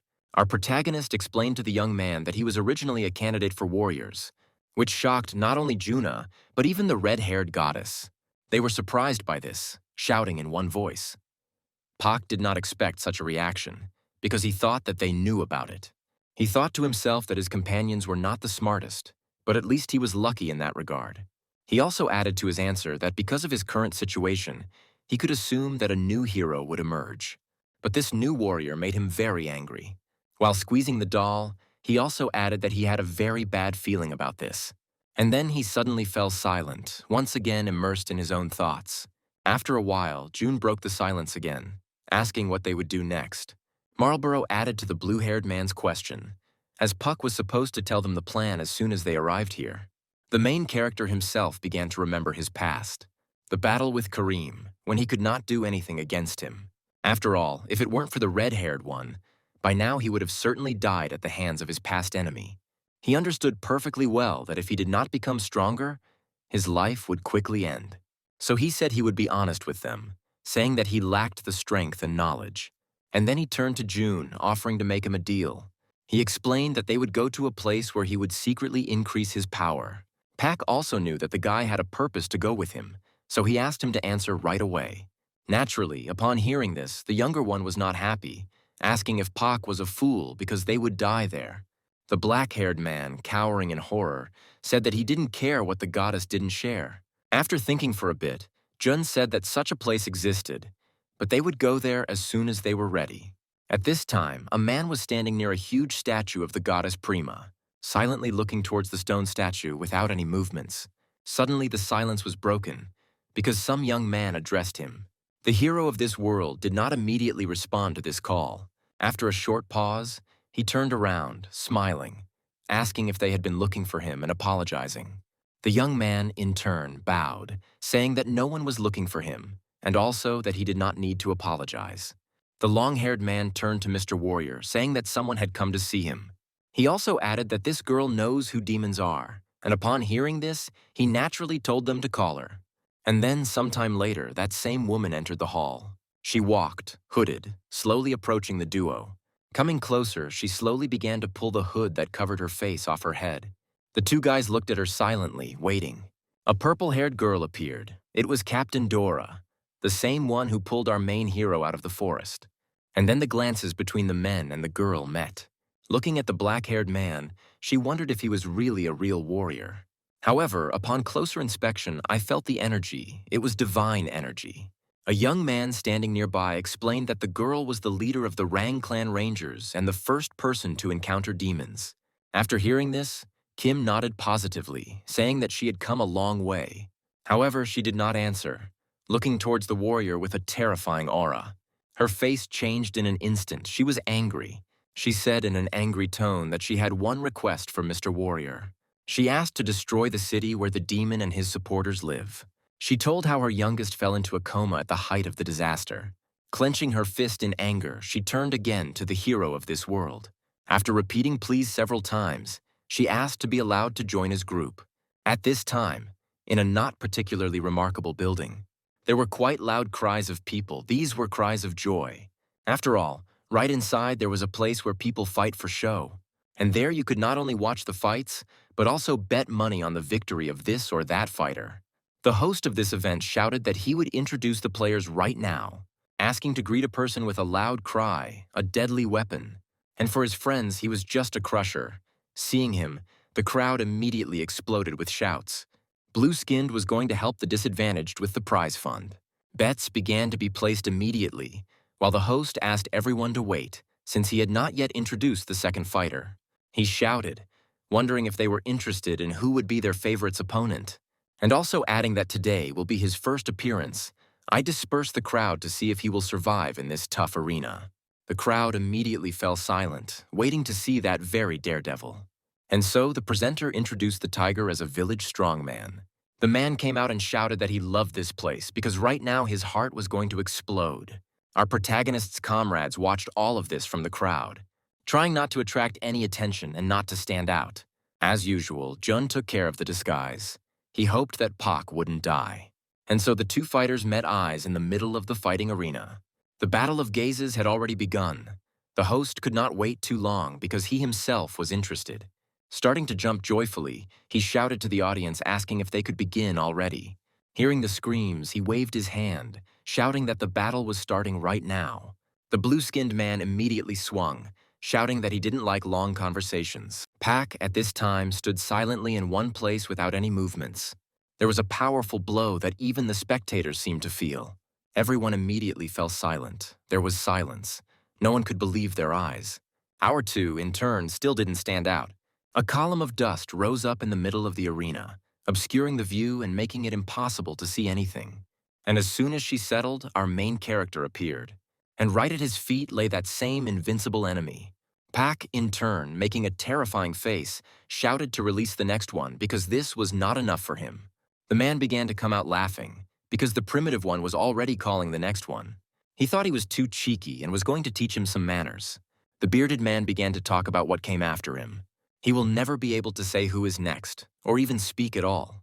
And then he swung furiously, intending to kick. However, our main character dodged this blow with a smile on his face. He swung his arm and was glad to be here. He really liked this place, landing a powerful blow to the body of this talkative guy, causing him to scream in pain. Recently, the pompous, self-confident man screamed in pain. The whole crowd fell silent again, as they hadn't expected this from the newcomer. None of them could believe what this man could do after the battle with the possessed betting demon. Defeat Neo too, and with just one hit. Their faces began to be covered in beads of sweat, because no one expected such an outcome of events. The whole crowd started to cheer, chanting the name of our main character, as did the host himself. From the sidelines, our guy's friends also observed everything without any exceptions. Jun thought that first of all, Park was the person who fought face-to-face with Kareem, who is an A rank, and the players who play in this pit will never be able to compete with him. However, the young man continued to think that the sergeant himself was here. At some point, I even started comparing him to Kareem, but almost immediately dismissed those thoughts, considering him much more terrible than that horned man. Another man was also watching all this from the spectator's side, smiling hysterically. And now it was late evening. Our heroes went to celebrate Puck's string of victories. The protagonist was happy, because the food in this world was the same as in his. Jun asked to go easy, as Pak might get sick from such a huge amount of food, and also added that he had already spent half of the prize money. But the black-haired man didn't listen to him, continuing to enjoy the food. The red-haired goddess, also eating, was happy because it was, in her words, not bad. Hearing this phrase, Pak smiled and asked what it meant, since this was far from the first plate. And then he started laughing, saying that she had wasted her world while eating such delicious food. Naturally, Marlborough didn't appreciate this joke and immediately smashed the bottle over her friend's head. They began to argue loudly among themselves until a man entered the tavern. Noticing our screaming trio, he immediately realized that he needed to go to them. Coming up, he turned to our main character, asking how he could be in such a hole. He began to praise the Tiger Champion's matches today, also adding that he wanted to buy him a drink. However, Pak gave up alcohol, saying it hindered muscle growth. Without thinking twice, the man who had just appeared immediately sat down on the chair. He joyfully shouted that in that case he would buy himself one mug and started calling the waitress. He ordered a glass of drink for himself, as well as a cocktail for our protagonist. For just a few minutes, holding his beer, the man continued to praise our hero, because in his very first performance, he knocked out 13 fighters, calling him not just a fighter, but a real monster. Suddenly, the man switched abruptly, because he had never seen him in the Empire. He would remember such a talented fighter. So he assumed that he wasn't from Manhwa, which made Pak nervous. And then he immediately shouted that he was joking. At that moment, absolutely everyone tensed up. At that moment, the black-haired hero began to smile, asking what this Manhwa of his is anyway. The man was surprised by this question and asked his interlocutor if he really lived under a stone. Pak explained that it was almost the same since he lived in a mountain settlement and therefore knew nothing about the world, asking him to tell him more, going into detail. Having started drinking the drink, the interlocutor said that it was a wild trifle, explaining that it was simply the worst crime syndicate that could possibly exist, which, because of the nature of this city, where people like him can live, is where there are a lot of wanted people. At some point, he started laughing and also said that in simple terms, all the trash had gathered in one place. But at the same time, Manvol was an exception if they got sucked in. June immediately looked tensely towards the narrator as if preparing to kill him. And then, his expression changing, he said in surprise that he was scared because such people exist, asking if there was anything they needed to be careful with. Hearing this question, the man thought about it, while Pa mentally praised his comrade for the question. It was at that moment that he became even more convinced that it was not in vain that he had left him alive and taken him with him. After thinking, the man said that there was something to be wary of. This is exactly what they should turn their royal attention to. Starting to talk about how there were rumors in the alleys that he had returned. Friday chicken with beer, that's what they call it. Our hero, upon hearing it, thought it sounded too delicious. The blue-haired man immediately shouted in surprise, repeating this name. Pak, in turn, asked again who it was because he did not understand who they were talking about. And the man added, saying that he is #1 in the arena. He is sometimes even praised more than Prima herself, and he himself is wanted for blasphemy. Well, and besides, the man is an A-rank warrior. He began to talk about the situation when he ate 27 plates of fried chicken, and then it became ingrained that they ended. He began to order them to give up everything that was left. He also said something about how by these actions they were interrupting his ministry. Marley's world was a mysterious place in which lived different tribes, and here is one of them, Ma. One of the members of this tribe was holding some kind of eyeball in his hands. Quite nasty screams were heard everywhere. Nearby, there was a fire where dead bodies were burned. The eyes gradually began to close. While this mysterious creature said that there is another world behind these walls, he also thought about the fact that their mother had disappeared without a trace. And after that, after some time, portals opened. He was well aware that this could not be a coincidence. Immediately, the creatures standing nearby began to make terrifying sounds. Each of them had a completely different appearance, and also different sizes, skin colors. Raising his sword, he stood right in front of the entire crowd, shouting that they needed to find their mother at any cost. At that very moment, a huge army shouted, making it clear that they agreed with this. He ordered them to turn everything upside down and find her at any cost in order to bring her back. After this conversation, Pak and his comrades went to the tavern. They rented a room while still trying to hide. June was the last to return as he was collecting information. And so, picking up the portrait, he explained that it was Friday chicken with beer, also adding that the man is the 8th A-ranked. Pak was talking about his nickname at that moment because he couldn't take it seriously because it sounded too funny. However, the blue-haired man said that even if it sounded funny, there was nothing funny about his skill. Having asked Pak if he remembered Karim, naturally our main character remembered him. June explained that Karim was ranked 10th among the A-rankers, meaning he was the weakest among them. And Friday's chicken has a rating that's 2 notches higher. Well, this only means one thing, that he is much stronger than Karim. These words made the black-haired man smile. How his red-haired goddess, on the contrary, strains. She immediately turned to the sergeant, asking if she could help him with anything. Without even thinking, our hero called her a fool, saying that he would not be able to become stronger if she would always help him. He also added that he understood that they were worried, but they would still have to just watch him. After all, he had already thought of something, saying that this plan was too funny. And so the next day, Peck went to the alley. There was total silence in one diner. After all, that same A-ranker who frightened everyone with his appearance was sitting inside it. He, in turn, did not pay attention to those around him, continuing to drink beer and eat. Looking at the chicken, he even remarked that it looked too fancy. Naturally, appearance doesn't indicate taste, so he decided to give it a try. And the taste was as wonderful as its appearance. He found it so magnificent that he couldn't even describe it in words. The only thing he was sure of was that the highest quality oil was used. He also noticed that he had already eaten several pieces, but his hands still hadn't become greasy.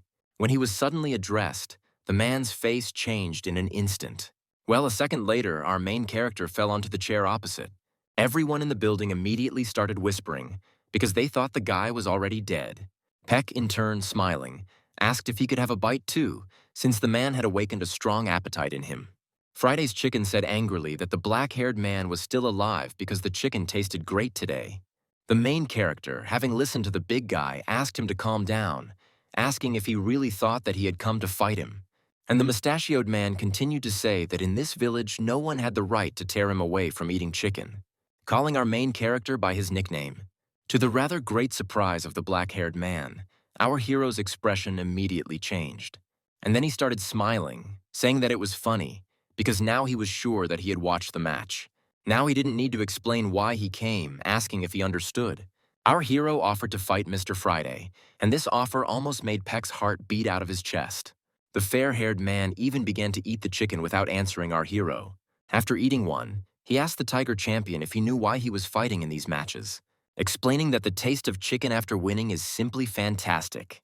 But he also added that he wouldn't be able to feel it now because the guy himself is like a chicken, adding that with Peck's current level, he wouldn't feel anything at all. And then, starting to beat the table, he told the black-haired man to disappear and gather his strength. Our hero looked in his direction silently, immersed in his own thoughts. And then he started smiling hysterically, turning again to Mr. Friday, who immediately interrupted him, telling him not to even dare. With a maniac's face, Peck asked him why he was eating that lousy chicken. In an instant, the big guy's calm face disappeared, and veins began to appear all over his face from the anger he was experiencing. He tried to shut our protagonist up. However, the black-haired man interrupted him, telling him to listen to him, explaining with satisfaction how pizza tastes better than this chicken. At that very second, the man jumped out of his chair. He was furious. Shouting, he asked if the black-haired man was really going to die like that. All the people around immediately froze in fear, waiting for the outcome of this situation. Everyone was afraid to even move, but not our main character, who, with a smile on his face, repeated to the Friday chicken that he should fight him in the next match, adding that if he avoids him like the last coward, then he simply forced him to admit it.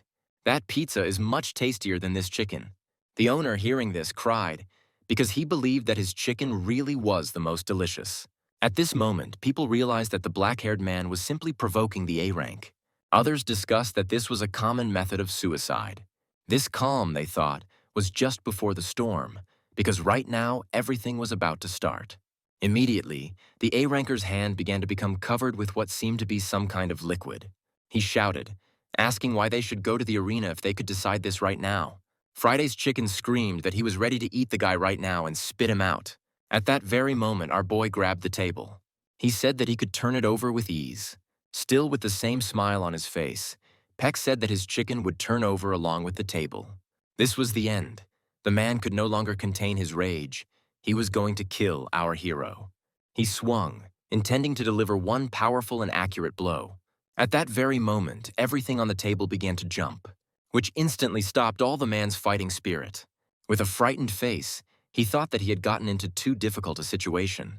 And our hero, with a terrifying face, asked if they were continuing.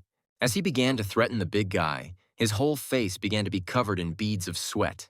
The man couldn't take his eyes off the chicken. Seeing this expression, still with the same smile, Peck said that he thought so. Having calmed down, the fair-haired man agreed to the black-haired man's terms, warning him that the funeral would take place in the arena. And then he shouted at him to immediately take his hands off the table. The owner even shed tears at that moment, and our boy raised his hands as if nothing had happened. He said that the match was in a week, and he would take care of the spectators. Friday's chicken was still angry because he had just been manipulated. But our hero didn't really listen to him anymore, standing up. And as he began to leave, he said in parting that he would wait for him in the arena. Already on his way out the door, he laughingly told him that for now he could eat as much chicken as he wanted. The man, hearing this laughter, became very angry, thinking that it would definitely remove that smug smile from his face. And so, sometime later, our hero finds himself in a shelter. June, noticing the sergeant, asked if he was really going out for outdoor training. And our hero explained that he went out to negotiate a match with Friday, adding that he even threatened him with a chicken. Hearing this, June laughed, although he didn't find it funny at all. For more than 10 years, the muscle man has been traveling around the country. He kidnapped all the chefs from his favorite chicken restaurants and forced them to perfect their chicken cooking skills. The number of chefs he kept was known to be about 300. This is a fact from the Book of Records of the Empire, page number 16. Our hero stood there deep in thought at that moment. He thought to himself that he even loved chicken very much. Jun's displeased cry interrupted his thoughts. The boy was not happy with Beck's actions. Marlborough, passing by, asked him to calm down. Marley looked at him silently. She said that the sergeant always played dirty, and it seemed that now he had chosen the most dangerous method, which amused her. After listening to the girl, Peck said that this is what he was going to tell them. He asked to believe in him because he has a head on his shoulders. Laughing, he even recalled that they said they trusted him. He wondered where the trust had gone. The red-haired one, in turn, asked who taught them this. Our hero understood what she meant and began to smile. He asked them to believe in him this time, and then he would show them something amazing. And so a week passed, and that very day arrived, the day of the match between the two winners. The black-haired man was completely cold-blooded, while his opponent was bursting with anger. Roughly, Friday asked if the tiger was really scared, also adding that it was too late to think, because in any case, he is going to kill him. Our hero, in turn, asked him to shut up because he was interfering with his concentration.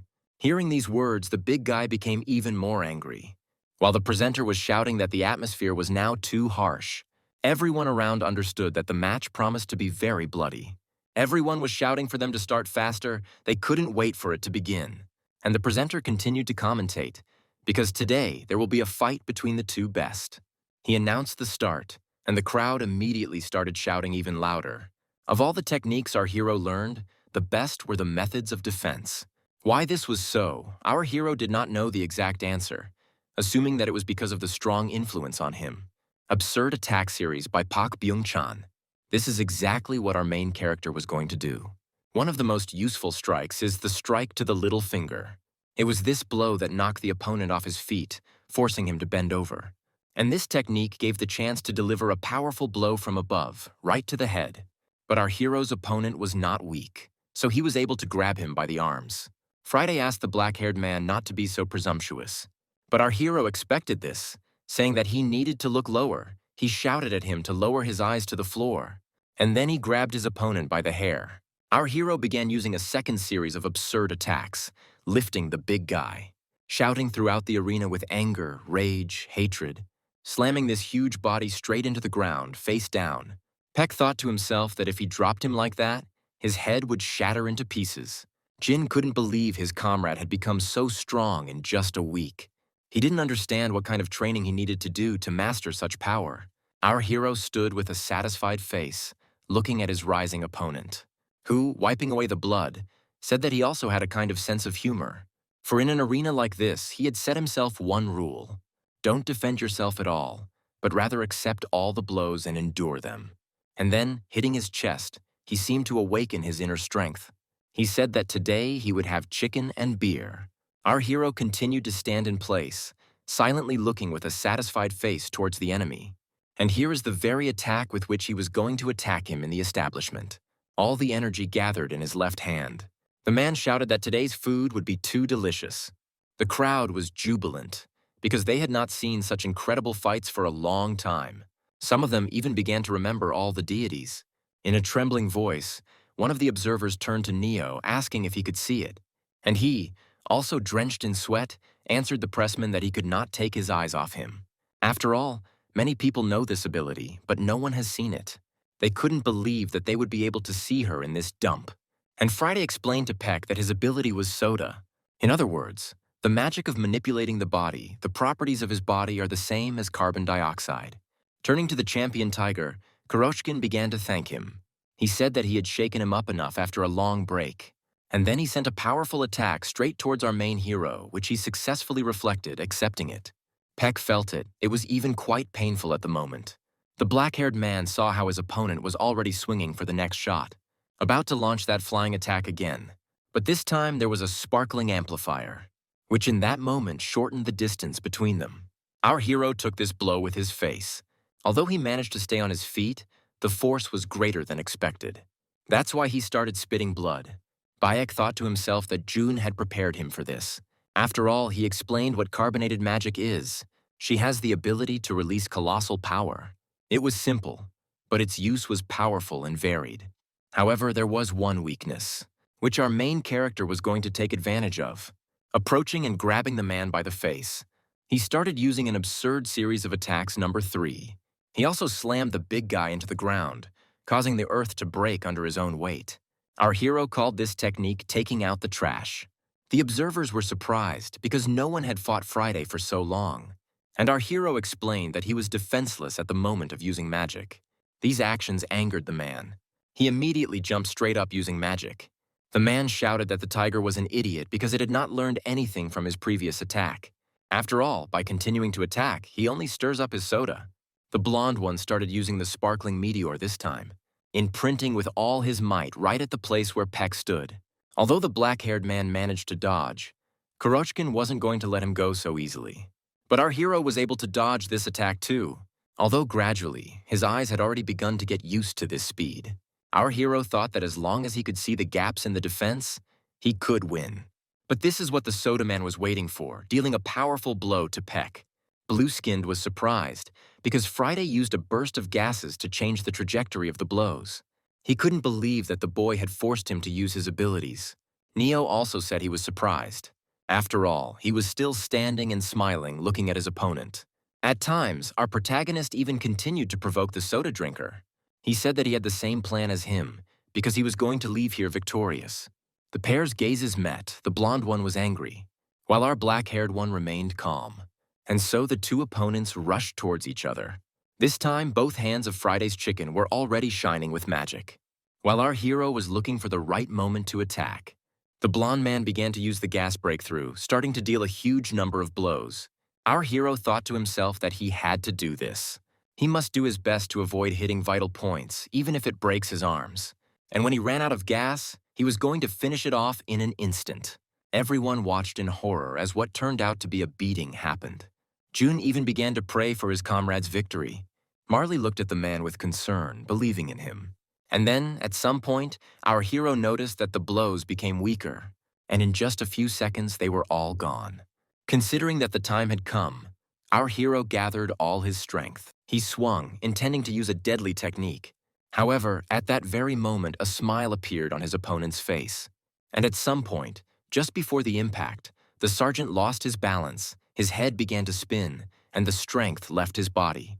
Right in front of him stood a huge rock, which blocked out absolutely all the light in the hall. Friday's chicken asked with a satisfied face if the guy was really feeling dizzy. And then he explained that it was all because of his carbon attack, with which he carbonized his body. And after that, he began to collect a huge amount of energy in his hand. He said that he couldn't even imagine that this technique would be used against him. And then shouting throughout the room that Sergeant can be proud of himself because he can rightfully call himself a champion. Our protagonist's blue-haired friend couldn't believe his eyes. After all, right now he saw an ability that was not in his own journal. Our hero himself stood in one place at this time without moving. Gritting his teeth in anger, the black-haired fighter thought that his opponent was approaching. Friday's chicken said goodbye to her opponent because this is the end. At this very moment, the protagonist began to strain his body, trying to start moving. It seemed as if with his last strength, he clenched his fist and swung, directing his blow towards the attacker. While Friday laughed at him, because he considered all this to be pathetic attempts. That's exactly what happened, because our boy's blow didn't reach its target. The muscular hunk was able to land a blow to our hero's body. He said that this technique is called Big Mentos. It is the most powerful in his arsenal. And also explaining that the pills he left in his body were a molecular material with a high content of alkaline components that interacted with his body. In short, this is something that will explode soon. Literally a moment later, a powerful explosion occurred in the very place where our main character stood. A column of dust rose, and gradually the silhouette of our main character began to appear.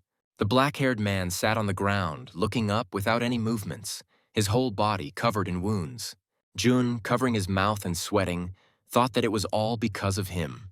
After all, this is all because he did not receive any information about such powerful technology.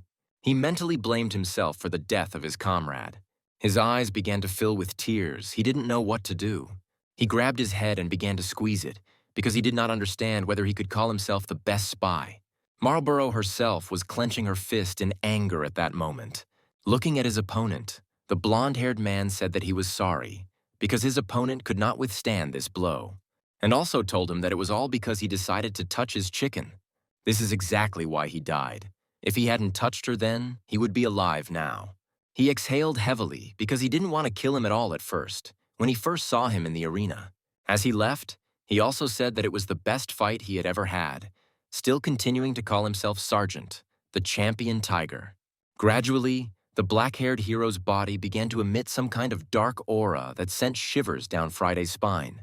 The man turned towards this aura in horror, covered in beads of sweat. At the same time, the sergeant began to gradually rise, still continuing to cover his wounds with some kind of dark liquid. Pak Byung-chan fell into disfavor with the goddess Prima, and he was sent into the world without any abilities. However, at this moment in this fight, Piatnichny helped him. By causing an explosion of mana inside his enemy's body, he helped him immensely. After all, by doing this, he awakened something inside Pa Byung-chan, causing the power to awaken in his body. As a result, his body was illuminated by magic and Pak Ben-chan awakened completely. And just a few moments later, our boy's true strength was revealed. So, the terrifying expression and aura became even more terrifying. The muscle man's entire body was covered in beads of sweat. He looked at his opponent in horror, not understanding what had happened. Not only he was frightened, but the rest of the crowd, everyone felt a terrifying feeling. They were afraid to even move. Every part of their body told them that they were in danger. Absolutely everyone held their breath, as if they were afraid of being noticed by a wild animal. Hold your breath to completely eliminate your presence. Everyone froze, an irresistible instinct for self-preservation. Just like Friday himself, he could not believe that the boy could survive. His body twitched more and more with each passing second. He was absolutely sure that his last attack had killed him. Realizing he needed to strike again, he immediately tensed his body, beginning to gather energy. Using soda, Kurochkin understood that if he didn't attack him right now, then this could be the end of it. He was going to take advantage of the moment while the black-haired man had not yet fully come to his senses. However, it was already too late. In an instant, with inhumanly incredible speed, the sergeant struck his blow, thereby throwing the attacker away from himself, not allowing him to strike. No one saw the impact. They didn't even understand what happened right now. The smug face was gone. Now they were covered in blood. Having lost his self-control, the blonde man concentrated his energy and began to attack his opponent with a loud cry. But this didn't frighten our black-haired guy at all. He put his leg out and touched his chest. With a light touch of a finger, his sternum bones broke into several small pieces, thus sending him into the wall with such incredible force, which, under its own weight, almost destroyed the wall surrounding the fighting arena. The man clutched his chest and made painful sounds as he continued to bleed. But our hero wasn't going to stop there because the man beat him until his last breath. And now he was standing right in front of the defenseless man, swinging his leg again. And then he hit her right on the blonde man's head, causing blood to fly in all directions. But even at this, our hero was not going to stop, continuing to beat Kurochkin. The beatings did not stop after a few seconds. And even after a few minutes, everyone watched in horror as blood flew in different directions, listening to groans of pain. Puck wasn't going to stop. He was going to kill Chicken Friday, hitting my head one blow after another, becoming more and more covered in this dark energy. Gradually, the air began to fill with dust, which obscured the view of those around. However, everyone felt anger, which grew more and more with each passing second. Our main character's entire appearance began to change. He gradually lost his humanity. It began to emit an incredibly powerful and frightening aura, completely unlike a human one. Some even began to cry, because each of them understood perfectly well that they could not move. They could die. And then came the moment when the sergeant's entire face was covered with this very dark force, and he emitted animal cries. His comrades watched all this, also silently, not understanding what to do. The red-haired goddess thought to herself that she was feeling something that was far from right. Lying on the ground, Kurochkin began to smile, still covered in blood, shouting out, asking why his opponent was crying since he was the champion tiger. And then he delivered a powerful blow with his own forehead, right on the head of his opponent. This threw the black-haired guy back a few meters. At that very moment, the man shouted that he already understood everything. After all, his opponent is currently undergoing a mana overload. Hearing this, June panicked and couldn't believe what he heard. After all, it was now that everything fell into place as the boy believed. At this moment, Sergeant's mana was raging. This is a rare phenomenon that has only occurred twice in the world to date. It is a genetic disorder where an individual is born without magic. And then an even rarer phenomenon occurs. These people gain magic. Their mana and life energy is absorbed to the point of exhaustion and leads everything to one thing. Straight to certain death, a kind of slow-motion suicide. Choking from fatigue and still bleeding profusely, the fair-haired man said that the boy hadn't even thought about dying, because it would all have been too easy. And then shouting that he had insulted his favorite chicken. It is because of this that he must die at his hands, but our hero did not agree with this. Thinking to himself that Kurochkin would die today, because he would crush him into mush, at that time Marlborough addressed him through a mental connection. Realizing that the guy couldn't hear her, she screamed loudly at the top of her lungs. June asked Marley to calm down, but she was too angry.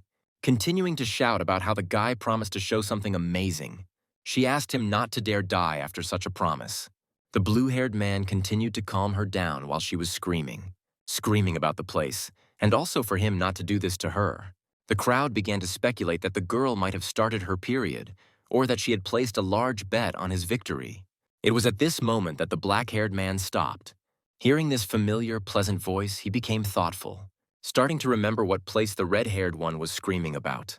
At that very second, a silhouette appeared in his subconscious. He remembered the face that looked at him and smiled sweetly, and then got rid of him like the last piece of trash. He remembered why he was here, what he had put at stake and what he wanted to achieve, immediately shouting Prima's name at the top of his voice.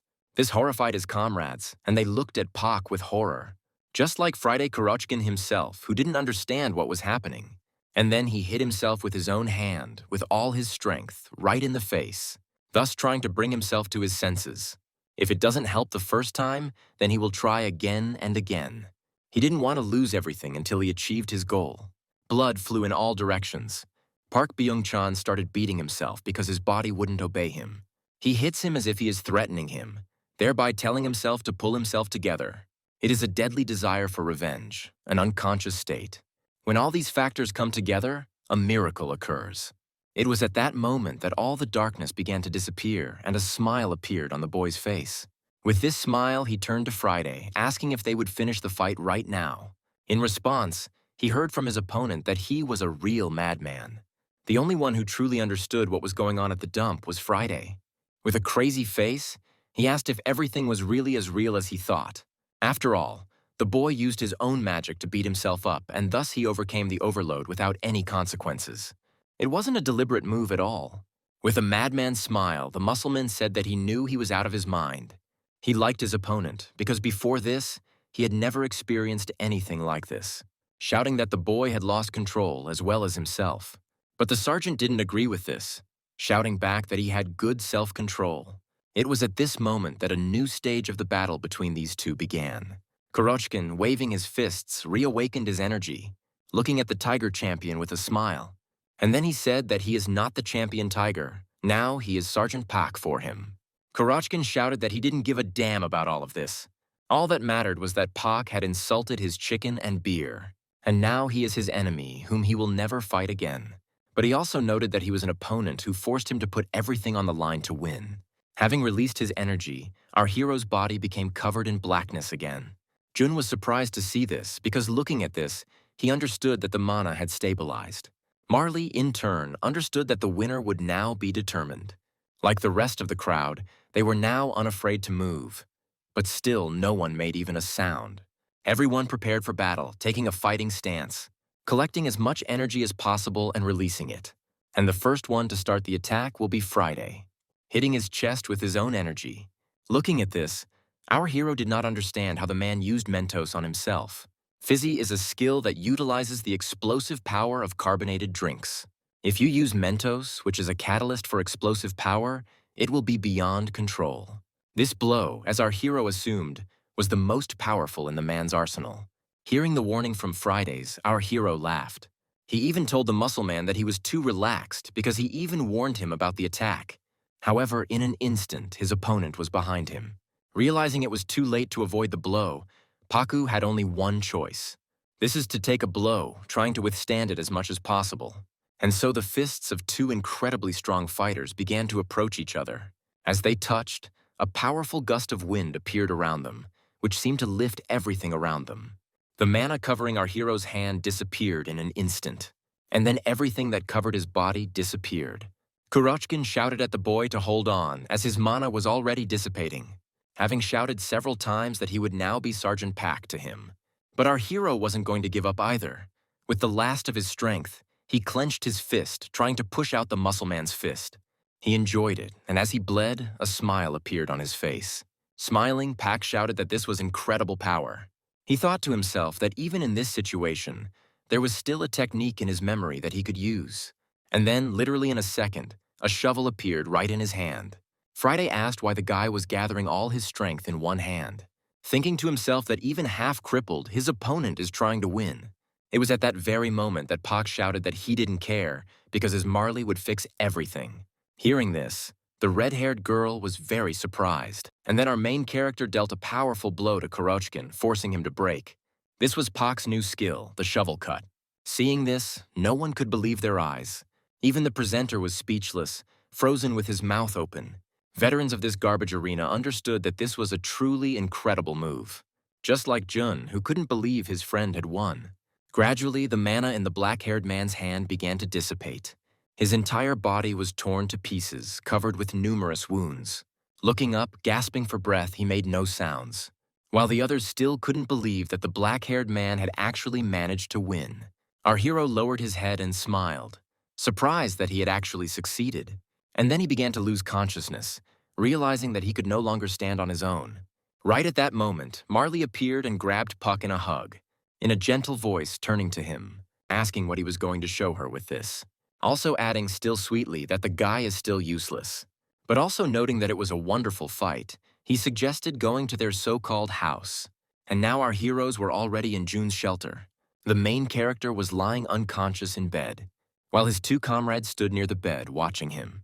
His entire right side was bandaged, as it was the one that suffered the most when it took Pietnichny's blow. Jun turned to Marley and asked about Sergeant's condition.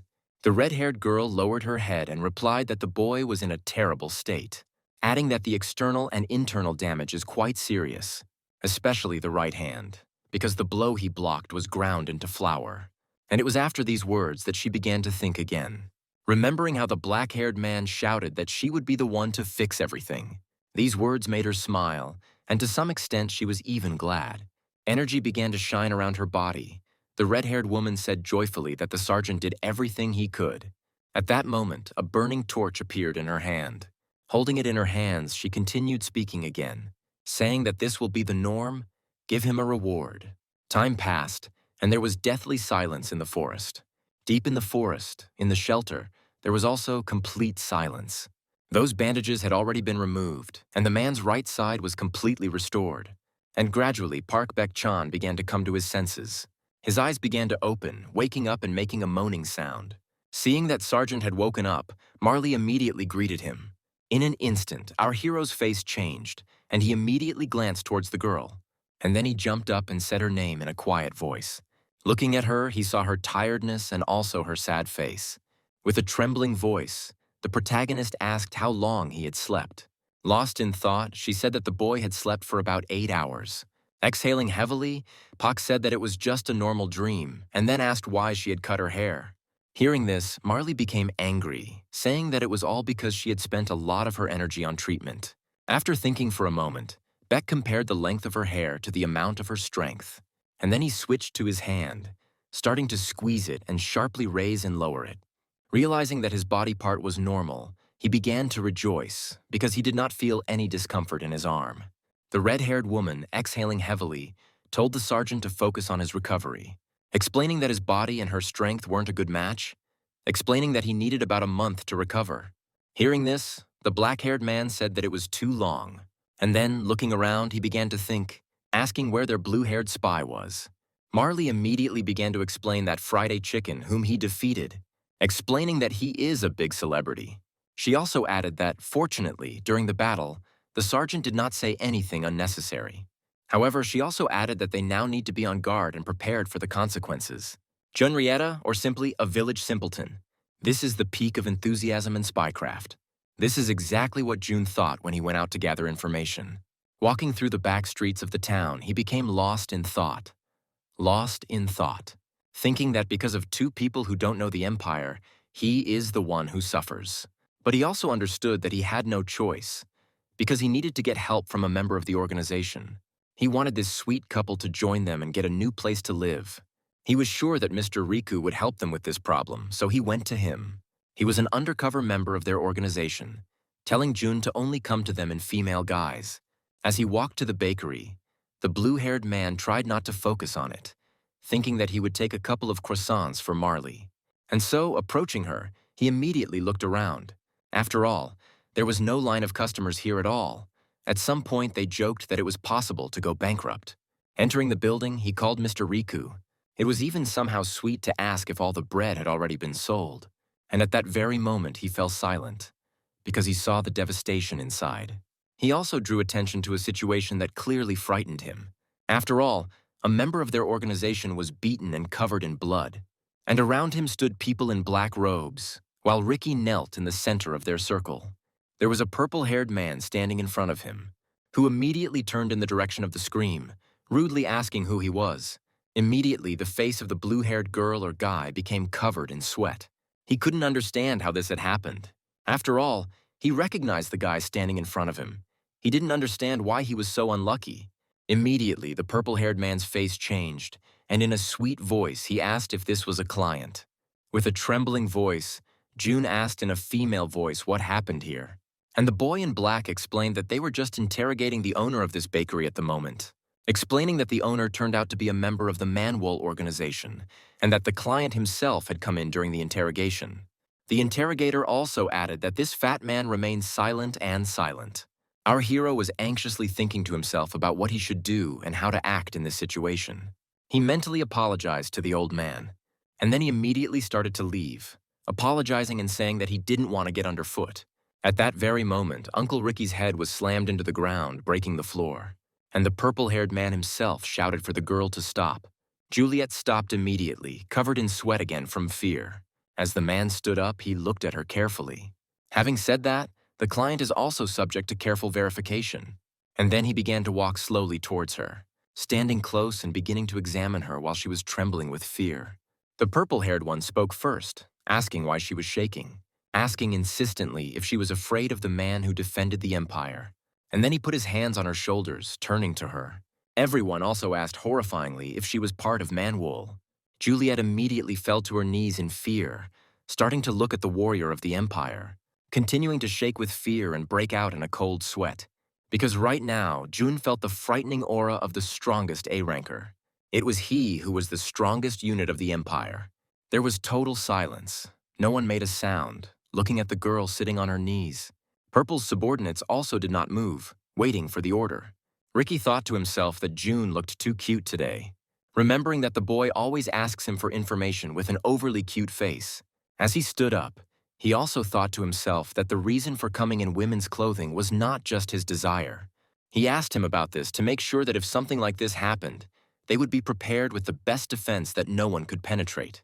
Immediately shouting for the Imperial soldier to let this girl go, June didn't understand what his friend was doing. Just like the purple-haired one himself, he was surprised to hear this. After all, the man kept his mouth shut, not even making a sound while he was being beaten. The owner told me that he opened a fake bakery here 2 years ago and every day was a huge stress. But it was this girl who came here for the first time as a guest. At that very moment, he felt perfect. As he described it as a feminine body, a sweet face, and an innocence without any impurities, June thought to himself that it sounded disgusting.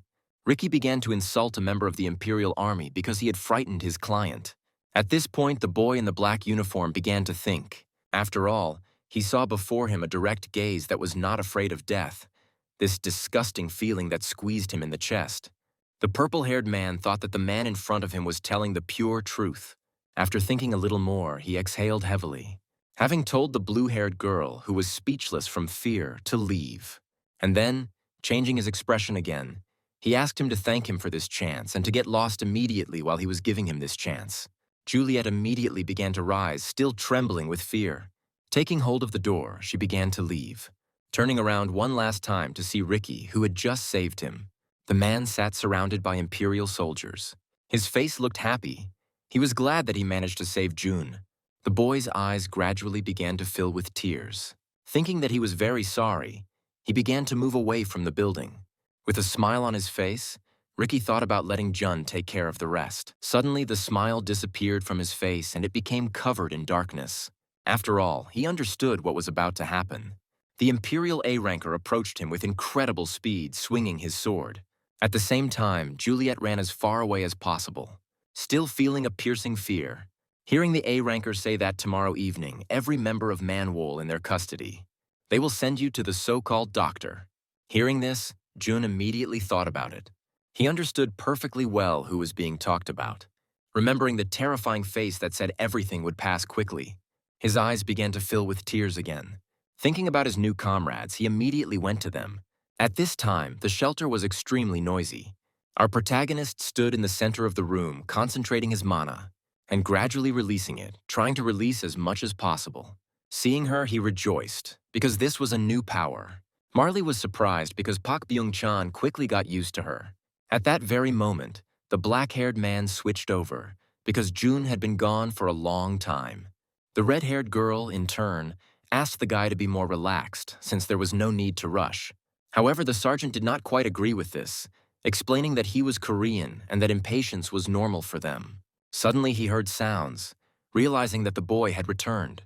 The blue-haired man himself was hurrying down the stairs. Having run into the room, he immediately dropped his bag from his hands, panting from fatigue. With fear in his voice, he begged the two to help him. The sergeant, in turn, ordered him to change his clothes immediately because it was a disgusting sight. He said to himself that out of all of them, he was the most adequate. However, Marley did not agree with this because she thought quite the opposite. And now, with a hot cup of tea, our heroes were sitting at the table. Marley sipped the hot drink calmly, while Jun continued to sit tensely at the table and look around at his comrades. After thinking about the boy's words for a bit, the sergeant spoke, asking if he really wanted them to help him save the members of their organization, to which I heard an immediate positive response.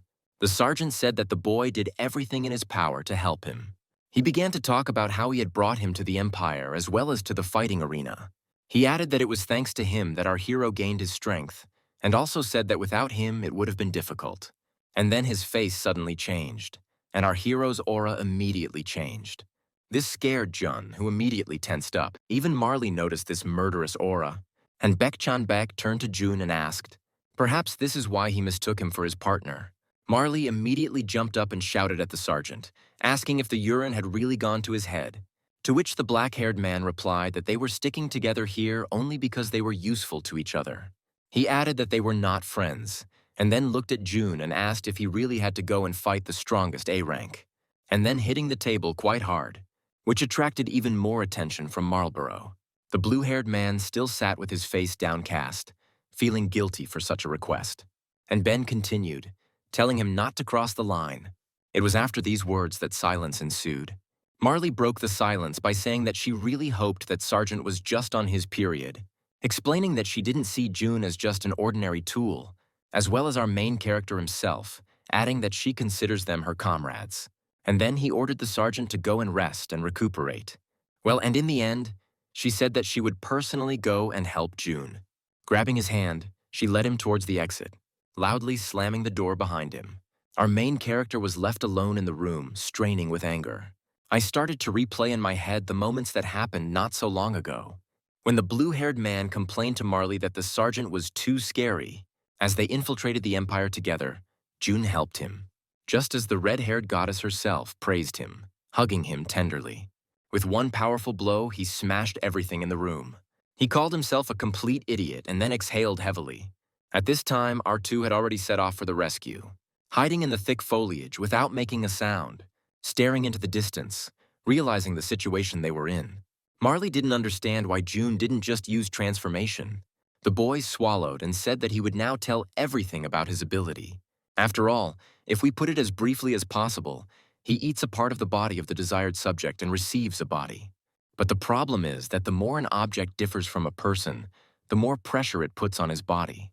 So he took something with him just in case, showing the purple stone. After all, in order to use this, he needs to reduce all loads to a minimum.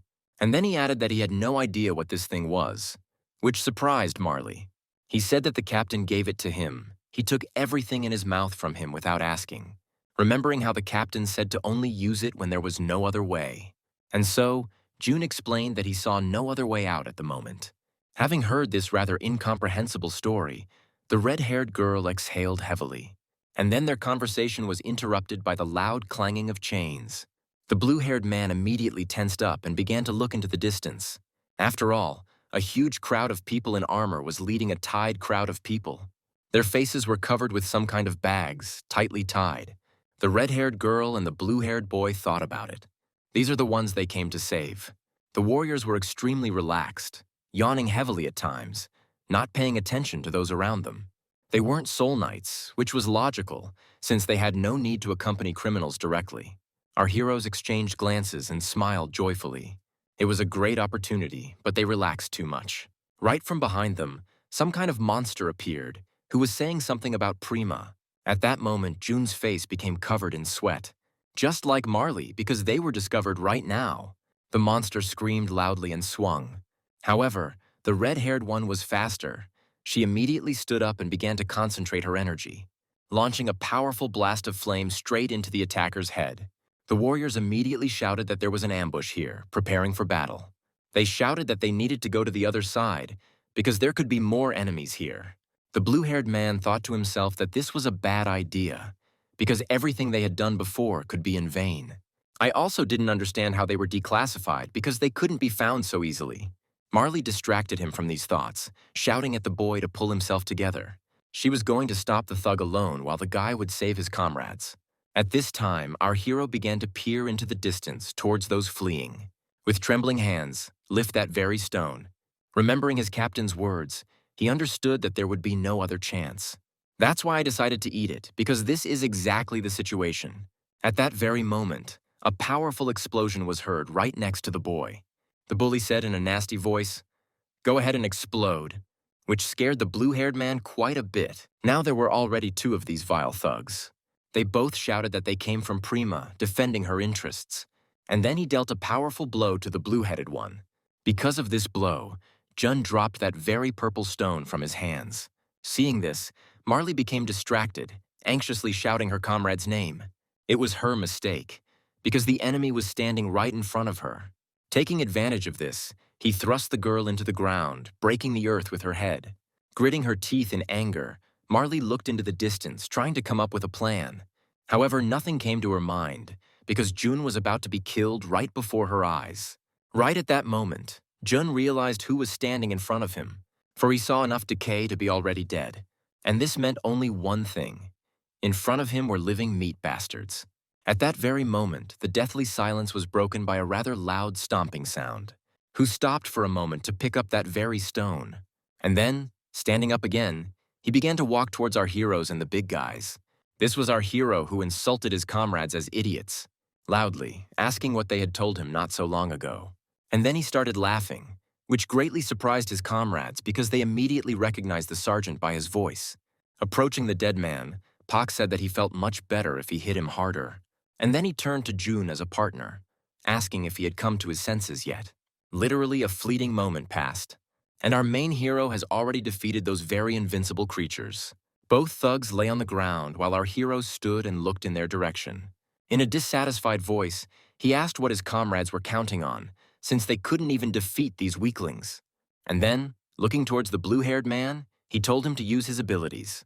The boy immediately began to rejoice, trying to praise the commander, but he interrupted him, telling him not to flatter.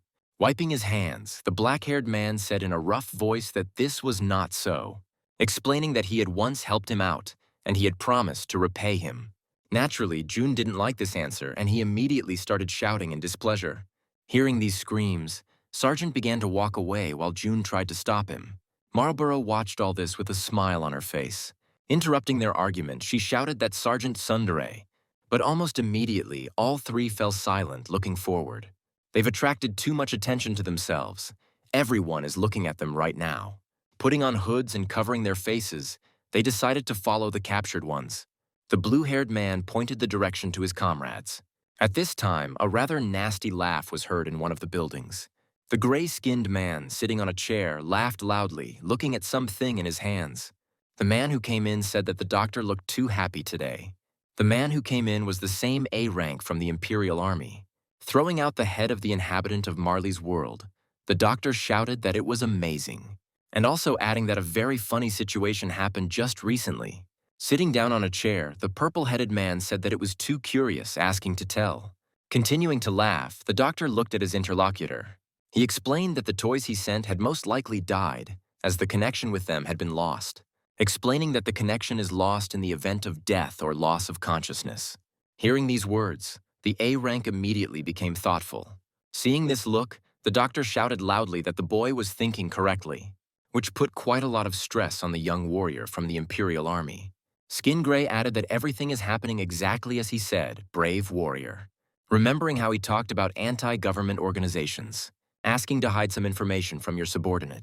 The goddess's chosen warrior also added that they didn't have time to create a plan B. The A-ranker told the doctor that people who had been to war were completely different, adding that it was time for them to go as Manvol's troops were approaching. Coming out, everyone understood what was about to happen. After all, very soon this place will become their grave. By this time, our heroes had already reached their destination. June looked anxiously towards the building. While our main character understood everything perfectly well, an ambush awaited them.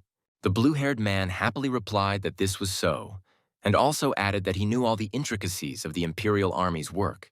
And sometime later, they showed two huge creatures that were created by that same doctor. Marley said that they would get into trouble if they stayed here. Each of them understood that every second counted. At this point, our main character took the initiative in the conversation. Having told Marley to return to the shelter, she, upon hearing these words, could not believe her ears.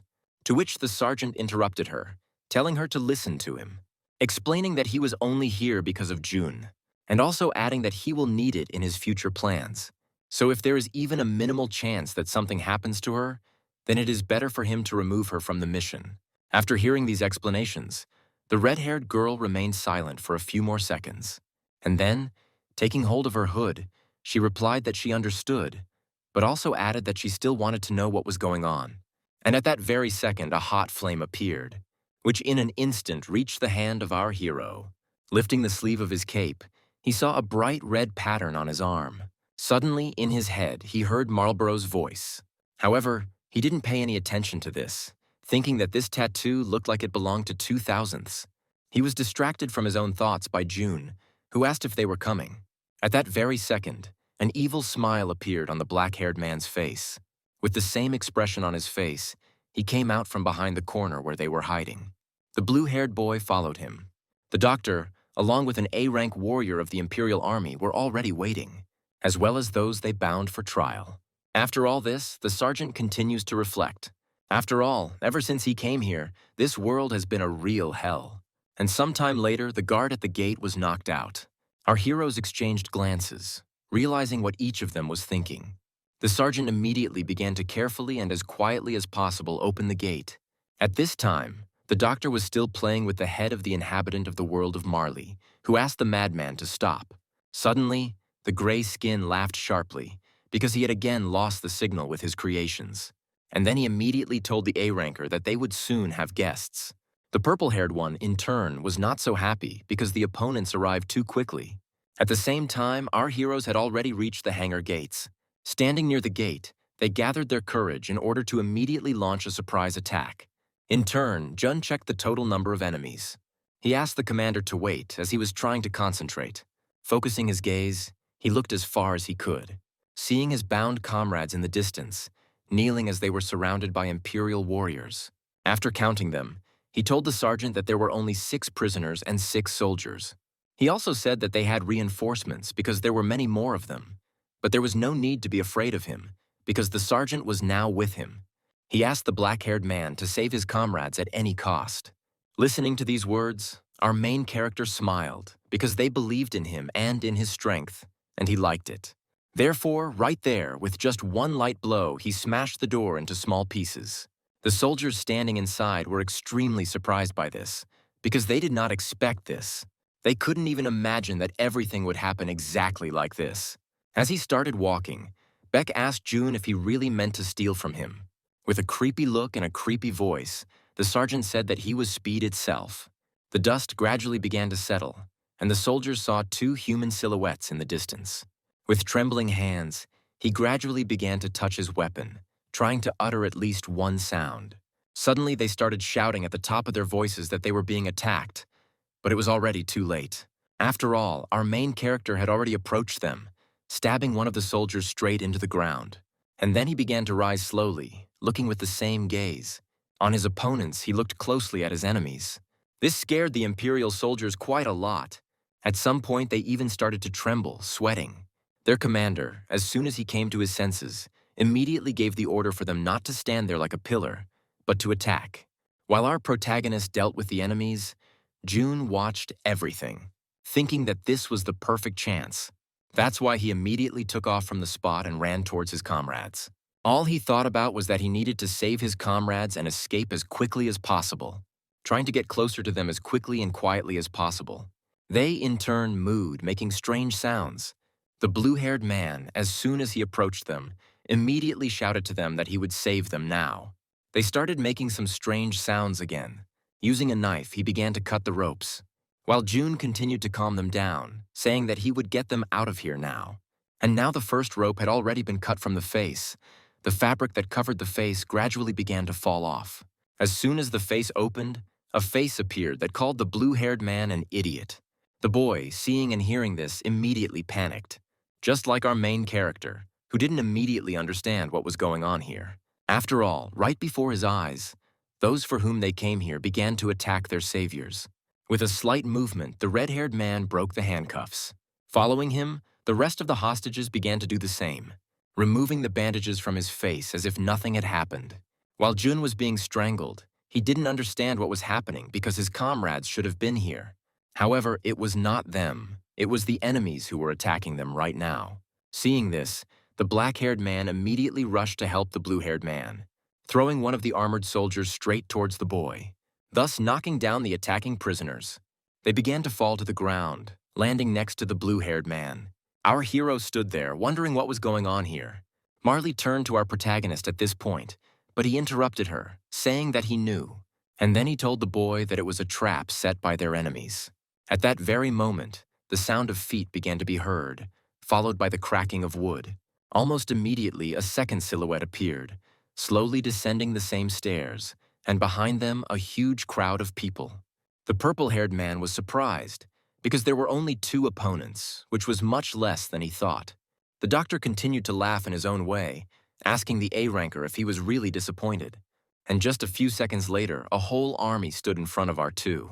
Awkwardly, the sergeant told the crowd that they were just regular cleaners. Those who heard this did not even immediately answer, because this answer surprised them. The doctor began to look attentively towards our heroes. Juna, looking at this look, broke out in a sweat. He was scared. Seeing that frightened look, the entire sewn-up man burst into laughter. Covering his face, he screamed that he was shocked. It was too unexpected for him, shouting about some big shot, which made the blue-haired man tense up even more, as well as our main character in general. And the doctor continued speaking, saying that he barely recognized him because the boy had grown too much, starting his story about ancient times, too distant, going into the most horrific details of what happened in the distant past, and even those when the blue-haired boy cried, seeing terrible things in front of him. Naturally, June recognized this man immediately because he had hardly changed. Extending his hand, the doctor greeted June in a gentle voice. Hearing all this, the sergeant stood silently, watching the actions of those around him, and then, looking towards his youngest, he examined him carefully, seeing how he clenched his fist, realizing that it was clearly not out of joy. Looking up, he saw him trembling with fear. This put quite a bit of stress on the black-haired hero, just like Marley, who sensed the fear he was currently experiencing. Our trio immediately realized that these were not ordinary people standing in front of them. The purple-haired man was surprised when he heard the doctor say the name. He said that they really had a pretty big shot in front of them, because if they caught him, he would certainly have an effect. Turning to Han, the doctor asked him to stop the boy from looking at him. He added, laughing, that this child's masterpiece was not yet a fully finished one. They began to argue among themselves about whether he should conduct the interrogation or not. Jun cried to himself, thinking that he had ruined everything again. Remembering his past, he said again and again that everything happened again because of him. And then he even thought that he deserved it. However, at that moment, our main character approached him and placed his hand on his head. And then he turned to him completely, which interrupted his internal thoughts. The sergeant shouted at the doctor that he was a bastard with foul breath. Switching to the purple-haired one, he called him a girl with a faggot haircut. Well, and then he rushed towards the duo, intending to deal with them quickly. The doctor, seeing the black-haired man approaching them, even became scared at some point. Although the skin was gray and he hoped for Han, who was standing nearby, he did not help, and our hero was able to hit the doctor in the face. Seeing this picture, June stopped crying and began to believe in their victory. Even the purple-haired one was surprised by this event. The doctor himself, falling and covered in blood, smiled quite brightly. Pac screamed that he was deliberately destroying the spirit of his poor boy. Luckily, his subordinates arrived in time and grabbed their doctor, anxiously asking if he was okay. He, in turn, did not pay attention to them, joyfully continuing to shout that it was painful. And the sergeant continued, asking if the bastard liked the feeling of the fist. Not hearing an answer, the black-haired man shouted, "Glad he liked it, then let him catch the next blow." However, at this point, our hero's blow was stopped. Our main character was quite surprised by this. After all, the purple-haired man stopped his blow, into which he had put enough force, as if nothing had happened. Han asked the black-haired man to calm down, adding that he would be caught one way or another. And then, with incredible speed and force, he hit the black-haired man. Having made him choke on his own blood, Pac did not believe what was happening. Before he could react, he was thrown back and didn't even have time to see the impact. Literally one moment and he was already lying on the ground. Jun was thrown into hysterics again with tears in his eyes. He asked if he was okay. The main character, choking on blood, did not answer, only coughing. Having come to his senses, he turned to June, saying that if they got out of here, he should take him to an ophthalmologist. By this time, the doctor had already come to his senses, holding his cheek. Turning to the leader Hong, he asked why he had not stopped the first attack. After thinking for a moment, the purple-haired man replied that it was a small misunderstanding. Hearing this answer, the gray skin began to sing a song while Pa continued to cough up blood.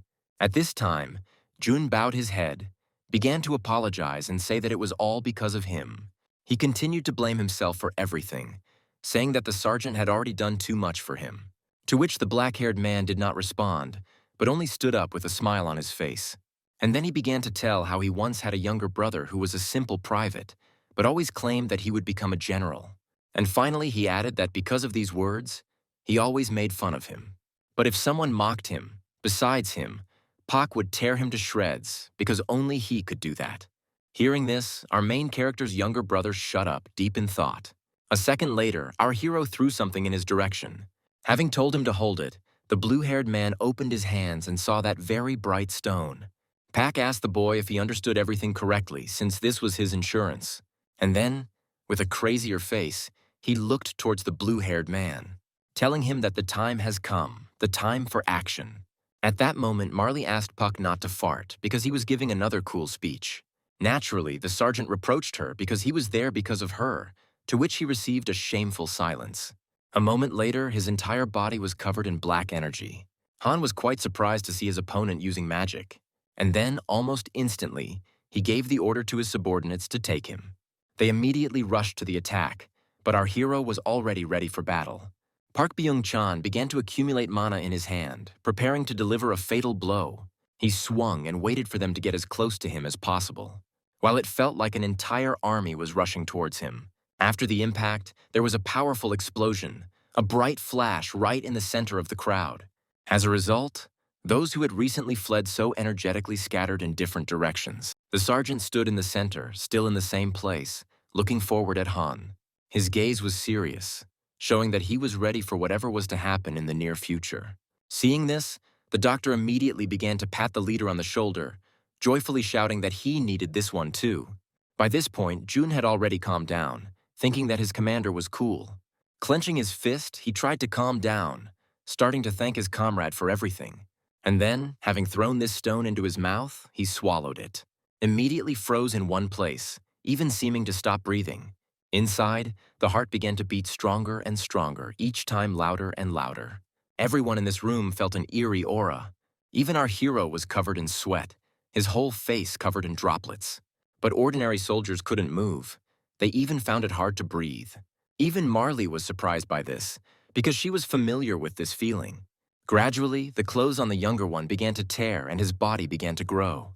The face began to change shape, turning into an animal, making disgusting sounds. Instead of 5 fingers, 3 huge ones appeared, and the muscles grew larger with each second. The purple-haired commander, clenching his teeth, did not understand what was happening. After all, the recently sobbing boy had disappeared, and right in front of them was a completely different creature, which began to squeal like a real animal, instilling fear with just one breath. Hong asked them what they were thinking when they used such power. However, he did not hear the answer to this question, because the black-haired man stood silently, looking towards his comrade who was emitting an eerie aura.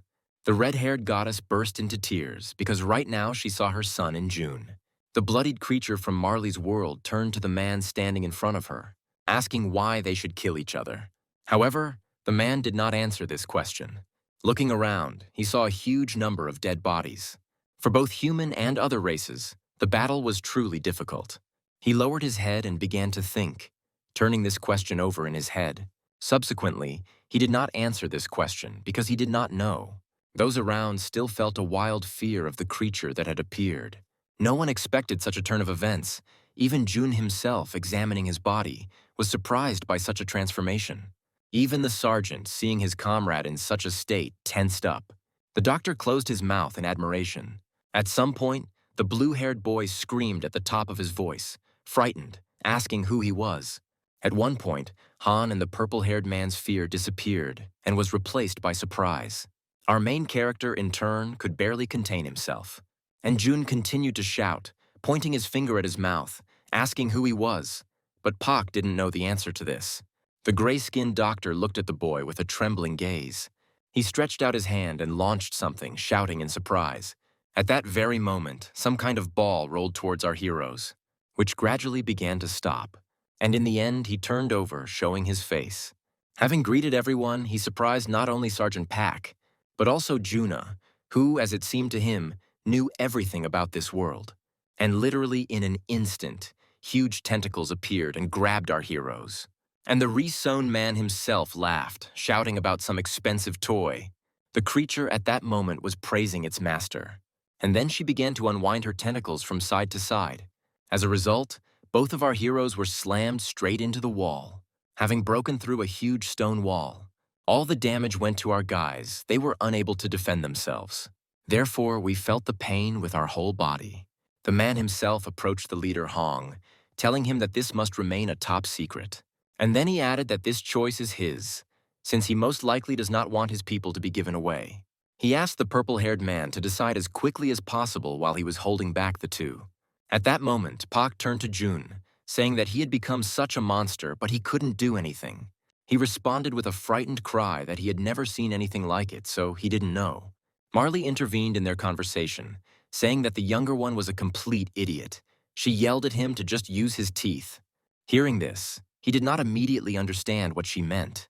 Thinking that teeth were for biting, he opened his mouth, and then he tore one of the tentacles into 2 parts, which quite surprised his older comrade.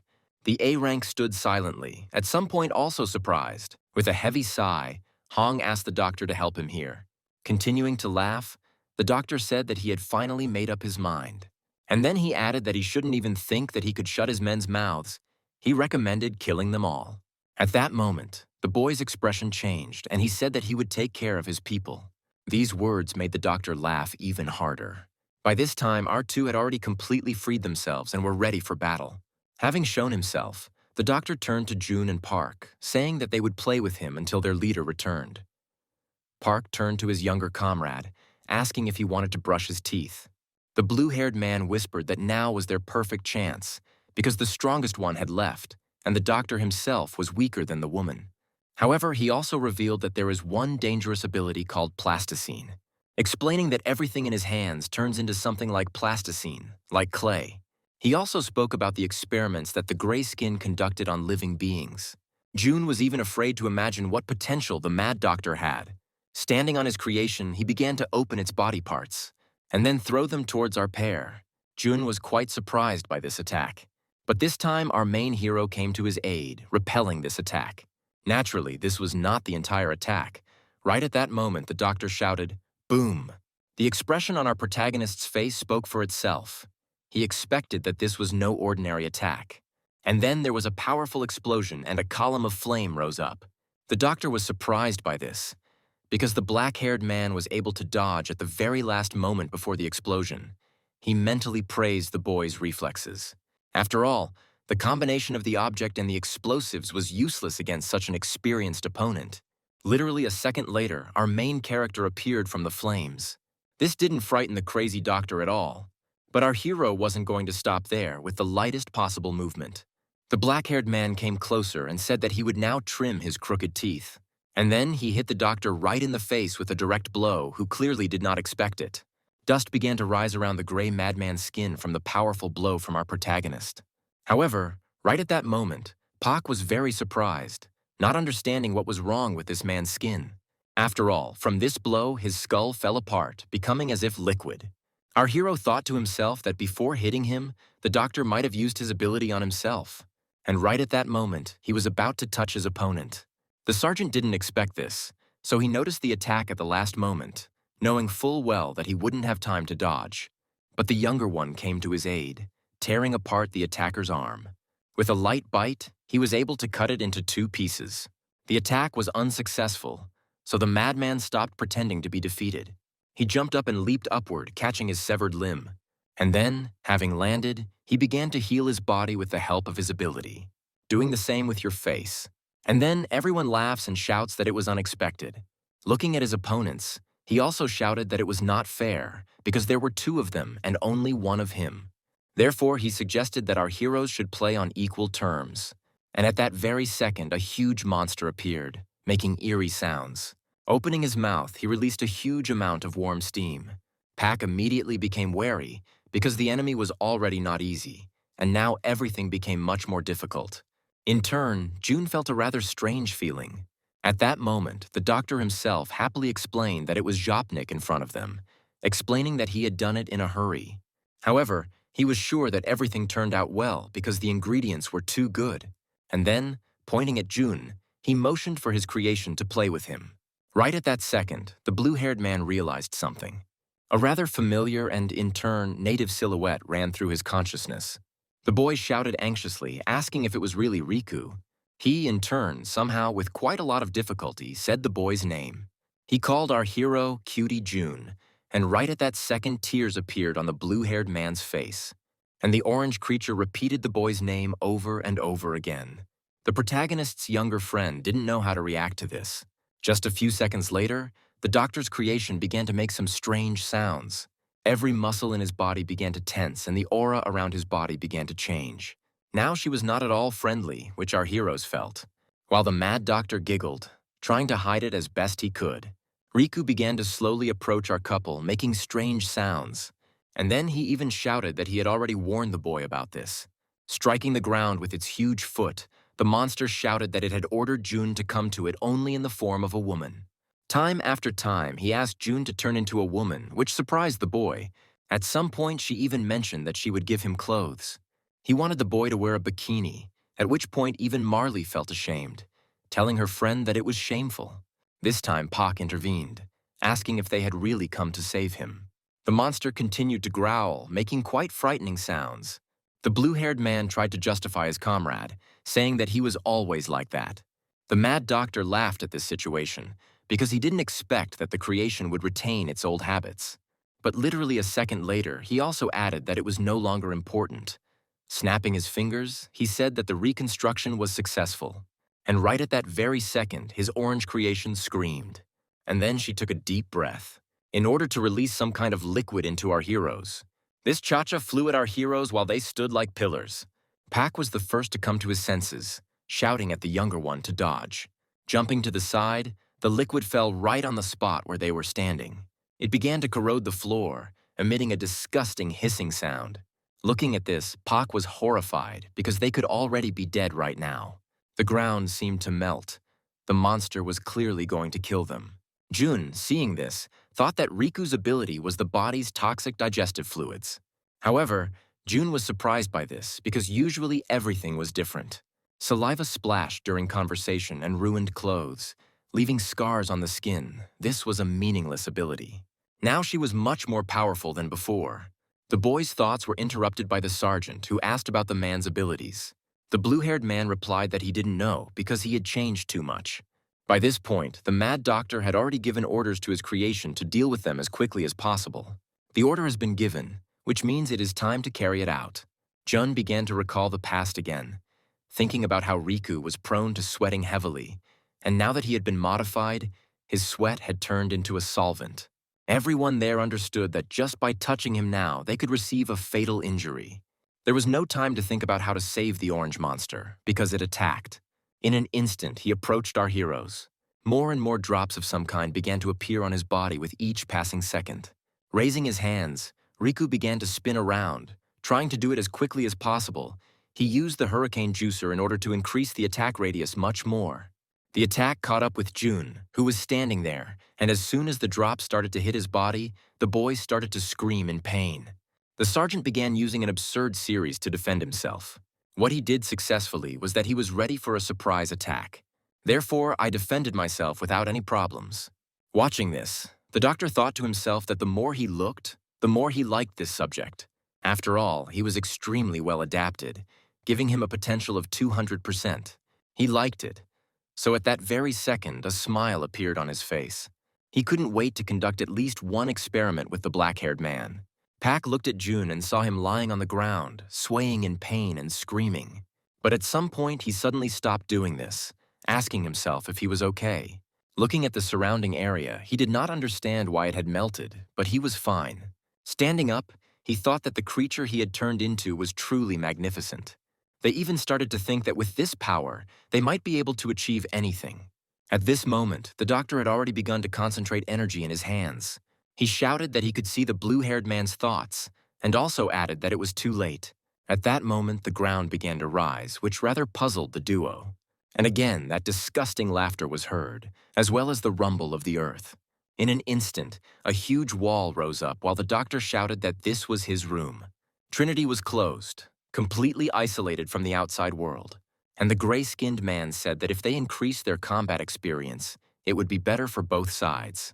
By saying that while they are breathing, they will be able to have a great experience. And right at that moment, our two heroes thought the same thing. They found themselves in the worst possible situation. They were trapped. The doctor continued to laugh madly, shouting that everything was going perfectly. And then he added, shouting to Rick, that this was a great chance. And then some strange steam began to rise again, and the body of the orange monster began to be covered in beads of sweat. It was toxic sweat that evaporated and filled the room with poisonous gas. The doctor believed that the fight was now even since they were fighting wall to wall.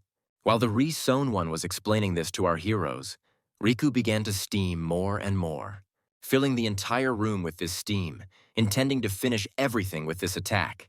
We are transported to a small past where Marley, enveloped in fire, looked into the distance.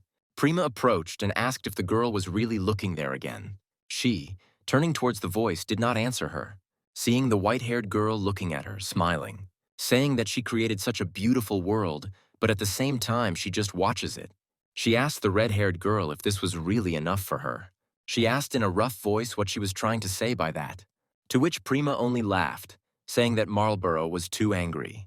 And then, coming closer, bending down, she said that she simply wanted to offer her something. He began to slowly raise his hand, extending it to the red-haired girl, by proposing that they create a life together. And here Jun stood, covered in beads of sweat, inside this very room. His gaze was tense. He did not understand what to do. Marley at this moment realized what was going on here, assuming that Prima was involved. Our heroes found themselves trapped, right in front of a huge monster that was intent on killing them. The blue-haired boy understood that they needed to do something as soon as possible. He also couldn't believe that Riku used the sweat cloud in such a space. He supposed to himself that he probably had good resistance, but he had a comrade. Looking at him, he saw a man standing in a mask. When I asked Pak about this, he replied that he didn't know. He was familiar with this situation, so he did it unconsciously. As he began to remember the past, he suggested that post-traumatic stress disorder had saved him, so he had nothing to fear right now, ordering his younger comrade to find a way out of here, and then looking at the enemy standing in front of them, who had continued to release clouds all this time. The sergeant added that he would deal with him personally. Well, after that, he rushed towards him with incredible speed. But as soon as he got closer, he immediately received a direct blow to the face. Without time to dodge, our main character fell to the ground, which surprised his younger comrade quite a lot. Just like the red-haired goddess, who did not expect such a turn of events. The sergeant forgot that this outfit had -100 to mobility, and not only that. He thought to himself that his body had become much slower because he had used up all his mana to defend himself. Riku didn't intend to wait for him to come to his senses, so he immediately began preparing to attack again, launching a huge amount of his sweat droplets at our main character. Somehow, the sergeant managed to raise his hands to protect his face. I thought to myself that this fight would be quite difficult. By this time, Jun had already begun to carry out Pak's order. He raised his claws and swung them, having delivered a dense, fairly strong blow to one of the walls of this room. Sharp marks appeared, but there was no light visible from behind the wall, only darkness. In addition to this, it gradually began to tighten. Seeing this, the blue-haired man proved his assumptions, because he already understood that the wall was being restored. He also understood that Puck had problems with mana, and that Mr. Riku had been turned into a butthole. Besides, if Hong came back right now, they would definitely lose here. At that moment, Marley asked the younger one to calm down. And at that very second, a fire appeared and began to illuminate the room. And behind him, the silhouette of a girl gradually began to emerge. Pak, seeing her, immediately shouted at her as if he ordered her not to go out. But for being distracted, the sergeant immediately received a punch in the face from Zopnik. Marley explained that they were trapped anyway, so the chance of being caught was slim. She asked the sergeant to defeat Jun's rapist. The blue-haired man tried to object to the last words, but the girl interrupted him, telling the young man that he was not using real strength, adding that this body he had transformed into possessed much greater power, explaining that she usually waited until they woke up in their normal state. However, right now, she is going to borrow it. Shouting out that as the creator, she would make it bloom right now, her body began to ignite with flames once again. He also said that the guy is now in the body of one of the Wave tribe. Well, and in addition, he finished by saying that his power is much more powerful than he thinks. By this time, the Mad Doctor began to gradually approach the room. Touching her with his hand, he began to laugh loudly. Along the way, he said, not very clearly, that about 3 minutes had passed. He assumed that they must have already inhaled a lot of sweat, but enough to survive, imagining how their bodies would start to fall apart because of this, so they wouldn't be able to torture them and would be given to him. He imagined the face of the leader Hong and laughed, because he would be very angry. Covering his face, he could not contain his joy. And at that very second, a very powerful roar was heard, which was felt by the entire area. At that moment, the satisfied smile disappeared from the Mad Doctor's face, replaced by surprise. And then it seemed like fear at all, because he felt incredible energy. A second later, the entire room began to swell, more and more with each passing moment. Remembering the goddess Prima, the gray skin began to say that everything was not going according to his plan. There was a powerful explosion, from which our two heroes flew into the air. The main character jumped to the side, trying to fly as far away as possible, while Jun intended to immediately attack the doctor while he was not ready. Seeing this, the restitched man did not know what to do, so he simply jumped aside. And the blue-haired man continued to fly towards him, intending to deal with him with one blow. Fear appeared on the madman's face, and beads of sweat began to cover his entire face. Exactly 5 minutes ago, Marley was telling us that it was she who awakened this tribe. However, now the boy will simply borrow their appearance. So right now she will make him blossom, awakening his true power. Our hero at this time tried to restrain Riku as much as possible, having said that these two were, as always, too noisy. Having said this to Mr. Pervert, he replied to Paku that he didn't understand anything at all. And then Jopnik, using 2 of his fingers, began to press on his forehead. Trying to press as hard as possible, at that moment some kind of bump appeared on his forehead. Seeing this, Pak naturally tensed up because he understood that he wouldn't have time to dodge, so he began asking Jopnik to wait. But he didn't hear the black-haired man shouting angrily that he was a gentleman, not a pervert.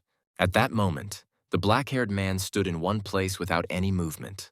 He understood perfectly well that he had no chance of dodging this attack. Somehow he managed it. Looking at her, Pak thought that she was too disgusting. I thought to myself that this technique is so disgusting that it even makes my heart stop. Looking at this meat carcass, he called him a boy lover. I finished thinking to myself that this is the most terrible enemy at the moment. By this time, Jopnik had already managed to get close to Pak and then grab him. Because the mana had almost completely left the black-haired man's body, he was unable to move. While Riku was saying that his preferences should be respected, his exposed sweat glands create a toxic wave. Our main character didn't understand it right away, but he did too. Riku only managed to say that it was the black-haired man's fatal mistake. The asshole used rain pheromones against the sergeant, knocking the boy down, forcing him to run away as far as possible. Gradually, steam began to rise due to the high temperature.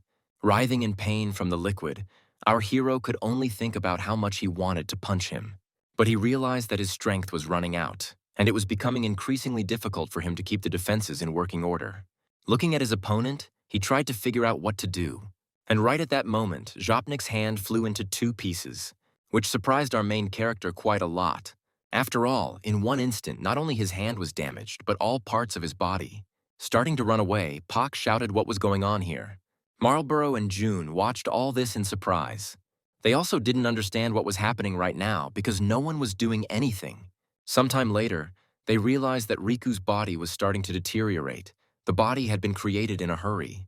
It was Riku's conscious decision to contain so much power within himself, so as not to harm anyone. He was counting on it. The blue-haired man ran up to the man who was already barely breathing, grabbed him and lifted him up slightly.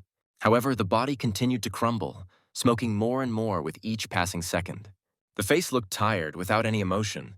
A human gaze appeared, and in his now familiar voice, Riku spoke Jun's name with the last of his strength. While he, shedding tears, asked his comrade to fight, promising him that they would get out of here together. But he didn't respond to any of this, continuing to crumble in the boy's hands. Seeing this and feeling hopeless, the blue-haired man cried, while Riku, with a smile on his face, told the boy that he could not go with him any further.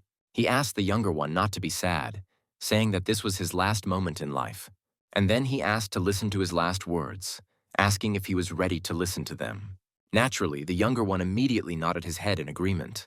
And at that very second, Jopnik, Manvol said, and then shelter number 6, asking to open the second drawer, turning his attention to 4th place.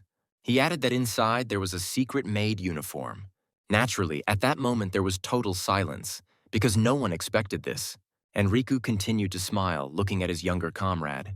He asked him if he would wear it, and then smiled even brighter, which made the blue-haired boy cry even louder. The youth understood that these were the last words. This was the last moment of his comrade's life. With tears in his eyes, he asked what the point was if he wouldn't see it, to which Riku only laughed, hugging his dear friend. And then, putting his hand on his head, he asked him to calm down. Gathering his last strength, he began to talk about it. Even though he won't be able to see it with his own eyes, he will definitely see it from heaven. Well, here we are, returning to the present time, to the moment when the room collapsed. And Juna was filled with rage, which at some point even caused him to lose control of himself, which scared the mad doctor enough. The boy intended to kill him with one swing, making him suffer in pain.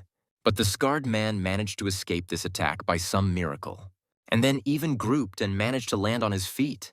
With a frightened face, he asked June why he was so angry. But June didn't answer, only looking fiercely at the man. At that moment, the doctor began to think and go through all the options. And then, looking around, he understood everything and immediately shouted about it. At this moment, the transformed June's gaze became even more vicious, and the doctor continued, asking the boy if his new form was really that evil. At this moment, even Sergeant Park reacted angrily. The crazy man continued laughing, covering his mouth. Having calmed down a little, he spread his arms, saying that he was still generous, saying that if he returned to him right now, that is, he will be able to create again the creature that just died.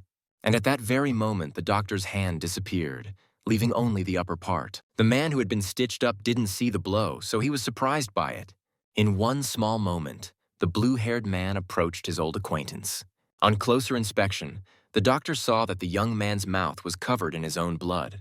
At that very moment, the smile completely disappeared from his face, replaced by fear. Jun thought to himself that if he didn't kill him right now, he would die himself. Although the doctor's face looked scared, he also screamed madly, "Boom!" At that very second, Jun's entire body was covered in flames, and dark steam began to come out of his mouth. This attack, as the doctor thought, should have seriously affected the boy. So a joyful smile appeared on his face again. Drops of blood began to flow from the blue-haired man's eyes. They were filling with blood. However, the boy remained on his feet, stomping on the ground so hard that it even shook. And then he looked again with his beastly gaze in the direction of the madman, starting to approach him slowly, step by step, getting closer and closer. This look made the man afraid again, removing the smile from his face.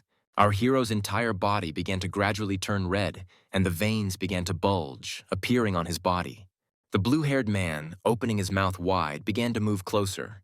June was about to bite off the mad doctor's head while he stood there like a pillar. At that moment, the black-haired man rushed towards the two. Being in your usual state, freeing your body for faster movement. He moved closer to June, delivering a powerful blow to his stomach, thus throwing the younger one aside, which greatly surprised the blue-haired one. He didn't understand why Sergeant Park was doing this, and at that very moment, a powerful cut appeared in the place where our hero stood. A huge column of dust rose up, completely blocking visibility. Once the dust began to settle, all of June's questions were answered. The black-haired man's face was covered in beads of sweat. He didn't expect this. Realizing how powerful the attack was, he mentally wondered what it was. Everyone looked at this crack in the wall and the ground, realizing who made it. And right from this crack, on the other side, came the calmest voice possible. Who said that it was a good try, and our heroes immediately tensed up. And the mad doctor's disgusting smile appeared on his face again. A hand appeared, and behind it a silhouette gradually began to emerge. With a flick of his wrist, Leader Hong destroyed the wall, breaking it into tiny pieces. The purple-haired man added, saying that this attempt was extremely pointless. Both Pak and June stood in one place, absolutely not moving, while he continued to talk about how everything they had done before was a waste of time. And then a little time passed. It seemed like literally a moment. There was a foul smell around where the huge building stood, and along with it, devastation appeared. The entire area was destroyed. Both of our heroes lay on the ground without any movement. The reincarnated man's face was completely covered in blood due to the beatings. The black-haired sergeant, in turn, was also covered in blood and lay with a surprised face. He didn't understand what had just happened, because he had just woken up. Standing up slightly, he saw a familiar silhouette, realizing what had just happened. Pak didn't understand how he picked up a random stick and used it to tear them to pieces, knowing full well that this purple-haired one was different from all their previous rivals. As Hong approached, he immediately gave June the order to cancel his transformation, having warned him, otherwise cut off his limbs in order to force him to do it, asking the boy if his anger could overcome his fear. Watching this, the sergeant realized that their enemy was on a completely different level and they were in a worse situation. As he began to gather mana in his hand, Pak shouted at him not to ignore him on purpose. Marley at this point began to stop the black-haired man, shouting at him to wait and give her time to turn into a rifle. But the boy replied that she shouldn't dare do that, ordering her not to go out no matter what, because she could die here. The girl immediately began to remember how the sergeant had given her an order that if she was in danger, she was forbidden to show herself. She could not object to these words, because she had agreed to it. And then our main character shouted at the purple-haired guy again, calling him Tinky Winky. Approaching him and swinging, Pak shouted that he was still alive. And this meant that it was not over yet. The sergeant wanted to detain the enemy. But Han's expression spoke for itself. With a light swing, without any effort, he hit the black-haired man in the face. With blood pouring down his face, Puck thought he couldn't even see his movements, not knowing if another attack was coming. As he thought, Hong attacked him again, causing him to be slammed into the ground. And then he threw it up, making it fly into the air. And right in flight, having delivered another blow, Pak could not respond or defend himself. After all, the purple-haired man's movements were too fast for his eyes to see. And here is another swing of this wooden stick, and then a precise blow to the black-haired man's face, which caused him to lose consciousness and fly to the side several tens of meters. With a loud crash, it hit the ground, breaking it. Jun shouted anxiously to the black-haired man as he lay motionless on the ground. Having come to his senses and looking towards the strongest A rank, Pak now wondered why he was considered the strongest. The purple-haired man, seeing this persistence from his opponent, asked why he didn't stop. He added that he was seriously wounded, but he did not understand this. After all, the sergeant's right side was practically disabled, and he could no longer use the mana he had used to defeat his men. Hong also said that he would not laugh at him, asking him to stop. Hearing these words, a smile appeared on our protagonist's face. Standing up, he screamed madly that he would never stop doing this, to which Hong still replied that he didn't understand him, because the black-haired man understood perfectly well that he couldn't win, but nevertheless continued anyway. There was no answer to this. The sergeant still stood silently, looking towards the enemy. Having collected his thoughts, he said that he did not know the exact answer to this. I started to remember my past, saying, no matter how big or small it is, up to this point, all who insulted him or stood in his way were defeated. Noting that even if it was a goddess, it didn't matter. Having come closer in an instant, the purple-haired man noticed that the sergeant was an excellent conversationalist, to which Pak interrupted him, saying that this was not all that surprised Hong, adding that they would meet again and their eyes would meet again. He promised that next time it would be Pak who would look down on him. Hearing this, the A rank made a dissatisfied face, and then he began to slowly raise his hand, in which was a wooden stick. Still, as lightly as possible, but at the same time powerfully, he swung it, delivering such a powerful blow that not only the body of the main character was damaged, but also the entire area that was behind him. And then the dust settled, and a standing doctor appeared, leaning against the wall, still continuing to make strange sounds, similar to laughter. Sometime later, two of our heroes fell to the ground, unconscious. The re-sewn man immediately turned to Hong, telling him that, as he expected, it took less than 5 minutes. But the purple-haired man didn't agree with him, saying that if the doctor had been better prepared, he would have had to fiddle around less. And then, with a sullen face, he added that he shouldn't relax anymore, adding that his A rank would be lowered, which the madman easily agreed to. The doctor, who held 6th place among the A rankers, approached our heroes. Approaching our main character and grabbing him by the cheek, the mad doctor began to laugh. Asking Han when he could get them, he started laughing again, to which the purple-haired man closed his eyes and exhaled heavily.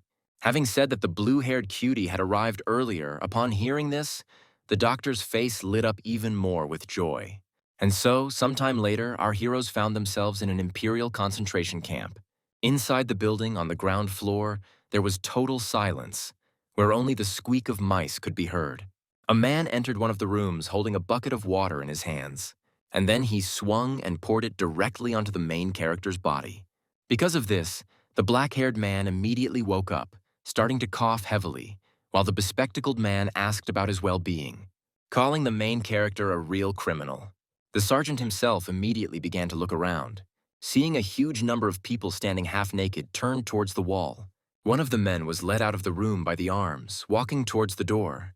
Pak will not answer the gray-haired man's question, asked where he is, to which he began to lick his knife and laughed, saying that now was not the best time to think about it, adding that his appearance does not match his behavior. And then he put his sharpened knife right to the sergeant's face. He said that it would be better for him to keep quiet, because from that moment on, he could simply cut him without any responsibility. Pak, hearing this, asked if he was really going to torture him, to which he received a positive answer. Sometime later, the man picked up a red case, saying that it was time to begin. Inside the room, there was total silence again, with the occasional squeal of mice heard. Suddenly, a loud scream was heard throughout the entire area. Pak was shouting for them to move away from him. He started beating him up until the soldiers couldn't figure out how to hold this guy back. No one could believe that an ordinary person could break the handcuffs. Suddenly, the gray-haired man took the leaflets in his hands, saying that he had seen this face somewhere before. I started to carefully compare the face with the leaflet where the demon was indicated. Looking at the sweetest face of our hero, he said that it was definitely not him. The soldiers took advantage of this and immediately began to tidy up the sergeant's face. It is a tradition to get rid of one's infidelity before going to prison, a hair removal ceremony. In case anyone didn't recognize him, this is our main character, Pak. And sometime later, the boy was seated in one of the cages, starting to lower him down and then grabbing him and taking him towards one of the chambers. Upon opening it, Pak immediately noticed that the prison cell was completely empty. It was into this cell that the soldiers had thrown our main character. He said that from today on, this is his new yet beloved and sweet home. And also explaining that the thing on his neck was a device blocking the flow of mana, so they asked him not to even think about escaping. Well, and then they closed the doors, shutting the objectively massive door. Immediately, Prima's voice rang out in the man's head. Hearing it, Pak asked what she wanted. Having said that if she wants to ask if he is okay, he immediately answers that no, because today, his world has completely collapsed. She, with a sad voice and the same expression on her face, replied that she was very sorry. Having said that, at that very moment, she shouldn't have been rude to him. But the sergeant didn't mean it that way at all. He was more worried about his beard and hair. Time passed, and the short-haired man tried to collect his thoughts. And at some point, exhaling heavily, he looked up, asking the girl not to worry about yesterday. He added that even if she had given him 2 of her shots, he still would not have hit that guy. After all, his movements were too fast. He noticed that he couldn't even follow his movements. And then he added that they were lucky, because they would have been killed on the spot if they had realized that they were the most evil. But the sergeant couldn't calm down that they ended up here because of the blue-haired drug addict. Lost in thought, the red-haired goddess said that she thought that June was here too. After all, she heard them say that they would soon send him to the doctor. At that moment, the black-haired man thought, assuming that this was all because the boy was a spy. And then, remembering their faces, I immediately dismissed these thoughts because it was something else. The faces of the two changed greatly when they saw this incredible creature. Out loud, our protagonist said the name of the Wave Tribe, which made the red-haired Marley's face change. Having asked Marlborough to tell about that creature, he asked to tell why they reacted that way. And she, having thought for a moment, replied that she didn't know for sure since she had been gone for too long, adding that the Waves are simply a tribe in Prima's world that was created using her power. Having told how Prima proposed to create a race, to which Marley agreed, but it was a trap. From the very beginning, Prima took everything from her one by one. The red-haired woman also added that she didn't even suspect Prima's plans. Hearing this, Sergeant Pak exhaled heavily because the situation really was shitty. Scratching his head, he replied that it was indeed upsetting. Hearing this answer, the red-haired girl got angry, saying that he was going too far. She immediately started screaming that she understood perfectly well that it was her fault, but also adding that Prima was a creature. And along the way, she called her a psychopath, which made Pak ask what she meant. The sergeant added that she was reacting like an elementary school student, suggesting that she was beaten by her parents and therefore had a constant grudge. However, Marley did not agree with this, adding that the man had been fooled by her, starting to shout that if he knew, then, but she didn't finish this sentence and shut up, which put the sergeant in a difficult position, forcing the girl to finish her sentence. However, she immediately began to shut her mouth, not answering our hero. And then even Pak's face changed, realizing what she was trying to say. And the red-haired one wanted to say from the very beginning that she most likely summoned him initially. She didn't intend to make the sergeant a warrior in order to deceive. At that very second, the main character raised his hand and clenched his fist. The red-haired goddess did not understand what he was trying to show by addressing him, to which the black-haired man immediately began to laugh loudly, covering his face. His laugh was so terrifying that it even scared Marley. Even from behind the door, this loud, frightening laughter could be heard, which attracted the attention of the guard from inside. After some time, the main character stopped laughing. He said that all this time he thought that it was all his fault. After all, at some point he even thought that the goddess wanted to give him a chance, and he brought all this on himself through his stupidity. This thought stuck in his heart. He had to go crazy to survive. But it was at this very second, right now, that he realized everything. He began to carefully examine the hand with the very tattoo left by Marley. At this time, a trio, led by a woman, approached our hero's cell from outside. When she entered, she said that she heard laughter, adding that the man still didn't understand. When I asked him if he was even shaving, I didn't understand where he ended up. But without waiting for an answer to the question, she asked the next one, whether the man knew what they do in prison. This was the investigator, Sister Ray. He began to describe our hero as having narrow eyes and yellow skin, and also added that he was in trouble. And then she clapped her hands twice, thereby giving a signal to her subordinates. They immediately jumped up, grabbing our hero by the arms. And then he took her out of the cell and started dragging her to the side while Ray said that the interrogation would begin right now. And so, sometime later, they found themselves in one of the cells, which was quite separated from everyone else in the area. Sergeant Pak was suspended in chains, not allowing him any extra movement. The yellow-haired girl with a crazy voice said that she already had her first question. She asked where the other Manhwa members were, to which she naturally received the answer that she didn't know. This answer made her laugh because she expected such an answer. But our protagonist continued to claim that he didn't know where the other participants were.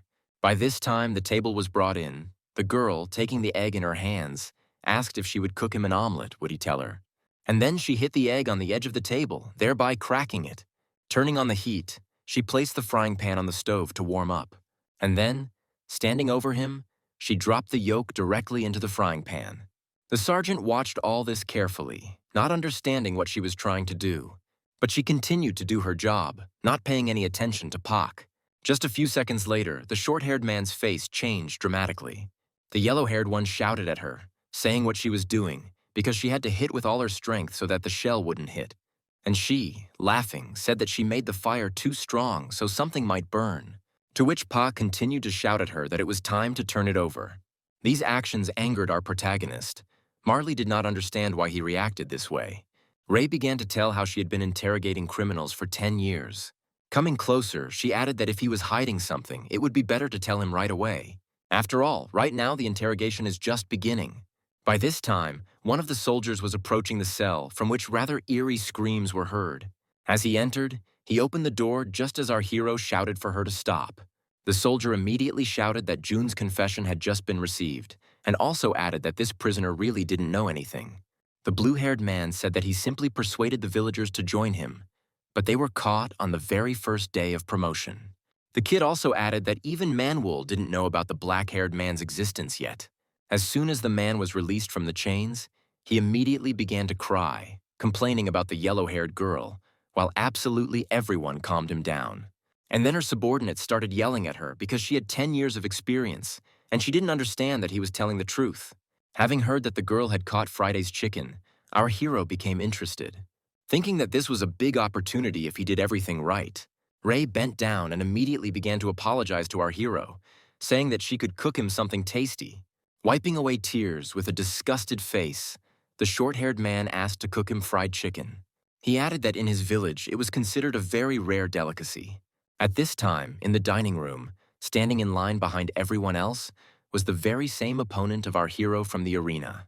Looking at the current food, he could hardly restrain himself from bursting into tears. After all, every day the food they gave here could be called real slop. He thought to himself that they couldn't contain him while he was being treated in the hospital, so they sent him to a concentration camp. He mentally asked to taste delicious food. He missed chicken too much. Suddenly, a heartbreaking picture appeared before his eyes. He saw a chicken. Jumping up, Friday Chicken immediately shouted where he got it, to which the short-haired man replied that they hadn't seen each other for a long time. Seeing this face, the man immediately thought, because these narrow eyes and voice reminded him of only one guy. He immediately shouted in surprise, wondering if this was really the champion tiger, to which our hero said that he came here to clear up a misunderstanding, and also adding that he was also crazy about chicken. However, Friday Chicken had no intention of listening to him and immediately ordered him to shut up, adding that the words he said that day have not gone away. At that very second, the big guy stood up from the table, pushing his chair back, and then he began to move away to the side, passing by our champion, having warned the short-haired man not to show his eyes again. However, Pak was not going to back down so easily, saying that he was offering his official apology, and then began to slowly turn towards the man, adding that as a sign of his sincerity, he hands him the chicken. With a smile on his face, he looked towards the big guy who had stopped. Looking at him, Pak asked if he knew what it meant. Drenched in sweat, he couldn't calm down from the thought that he could now taste the chicken. Immediately his aura changed. His hair began to shine with a new color. He who is truly in love looked towards his god. To show your passionate heart, he would kneel down and hand it to me. He imagined the black-haired man handing him the chicken. Suddenly his face changed. With an angry expression, he began to shout, calling our hero names. And then, slapping himself on the chest, he asked if he was really ready to give him just one leg. To which the sergeant just as calmly replied that he had thought wrong. Taking the other leg in his other hand, he said that he was ready to give him two. Looking at these two legs, Friday Chicken saw a shining light that blinded his eyes. Sometime later, one of them was already in his hands. He could not pass by such a delicious aroma. It had been a long time since I had felt something crunchy in my mouth, so I immediately began to eat. Having completely absorbed her, he thought that he had waited too long for this. And then his eyes changed. The taste reached his mouth. He could barely contain his emotions. Inside his body, he felt a wild warmth, a warm light that was trying to break out. However, the appearance looked completely different. There was one huge butt. He thought that he usually needed 30 legs. 2 pieces. It was too small a quantity. It was with these thoughts that he looked towards the black-haired champion. While he was devouring the chicken with the utmost ignorance, holding back, Friday Chicken's face began to become covered in veins. He was too dissatisfied. Unable to contain his anger, he instantly stood up, moving closer to our protagonist. And then, grabbing him by the collar, he lifted him up, asking someone what they are doing right now, what they are trying to achieve. The big guy winced at the expression on Pac's face, and he shouted, asking if he had really lied to him about loving the chicken. Right at that moment, silently, the sergeant grabbed the attacker by the arms. With the calmest possible face, he said that he had thought about something else. He asked to look at how much chicken there was, adding that it didn't suit his taste at all. It was these words that completely changed the expression on the jock's face. Having let go of the black-haired man, Friday asked in a trembling voice if the guy was delirious. The sergeant began to explain, saying that a lot does not mean tasty. And then, with a sullen face, he added that with so much chicken on the plate, he couldn't believe it. He can't believe he thinks it's delicious. Hearing this, the blond man's face becomes covered in beads of sweat. Pointing towards the plate, Pac said that, in his opinion, the chicken here was so-so, asking his interlocutor to take a closer look at it. And finally, adding that the chicken should look like a war. After all, in his hometown, in order to survive the fierce competition between chicken restaurants, they did everything possible to develop an exquisite menu. Every year, about 60 billion chickens are raised, but the only ones allowed to survive are 0.1%. Hearing this, the huge man fell to the ground, falling to his knees. Coming up behind him and placing his hand on his shoulder, the sergeant added that he was only stepping on the graves of many chickens. The best chicken can survive. At that moment, his face changed back to normal. And then, leaning towards his ear, he asked him to imagine one picture. He asked Friday Hen to imagine the graves of all the chickens that were killed in the heroic battle. Naturally, being obsessed with fried chicken, I began to imagine this picture. Turning his gaze to the approaching man in military uniform, he slowly began to raise his hand to his cap and then just as slowly took it off. And as soon as he took it off, the sweetest face of our hero appeared, holding a fried chicken. The image of this picture brought tears to the eyes of the fair-haired hunk. Our hero extended his hand and asked Friday to take his hand and follow him to change this world. And then he started screaming about how to change this world. He would need his help. They also shout that this world, where loyalty only to its creator reigns, hinders competition and development. Having shouted this, the black-haired man closed his mouth, still standing in front of the kneeling man with his hand outstretched. Realizing that he was not ready to accept this, he apologized to him, thinking that the man was not ready yet. Removing his hand, he turned around, starting to walk towards the door, while the fair-haired man continued to kneel, immersed in his own thoughts. Enough time has passed. Our hero is in the prison workshop. Each of the prisoners was busy with work, under the watchful eye of the guards. Marley told the sergeant that from that very conversation with Kurochkin, he didn't even look in his direction. To which the black-haired man asked the goddess not to worry, since it was not her concern, explaining to her that there is no one who is so easy to seduce as someone who is so sure of what he wants. After thinking for a bit, the black-haired man's face changed, and with a smile on his face, he told the red-haired woman that he would come to him.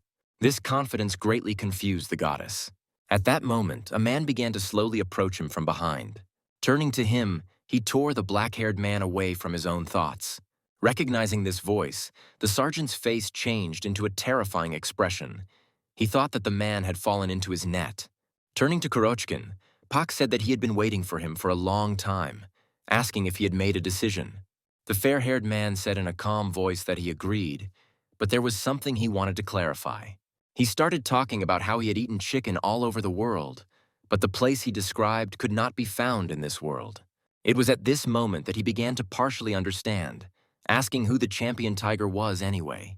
The pumped-up man's face spoke for itself. He was too serious. Not waiting for an answer, he again asked Pak Ben-chan who he was. Our hero stood at this time with the same terrifying smile. telling the man that he is the very darkness from the prophecy.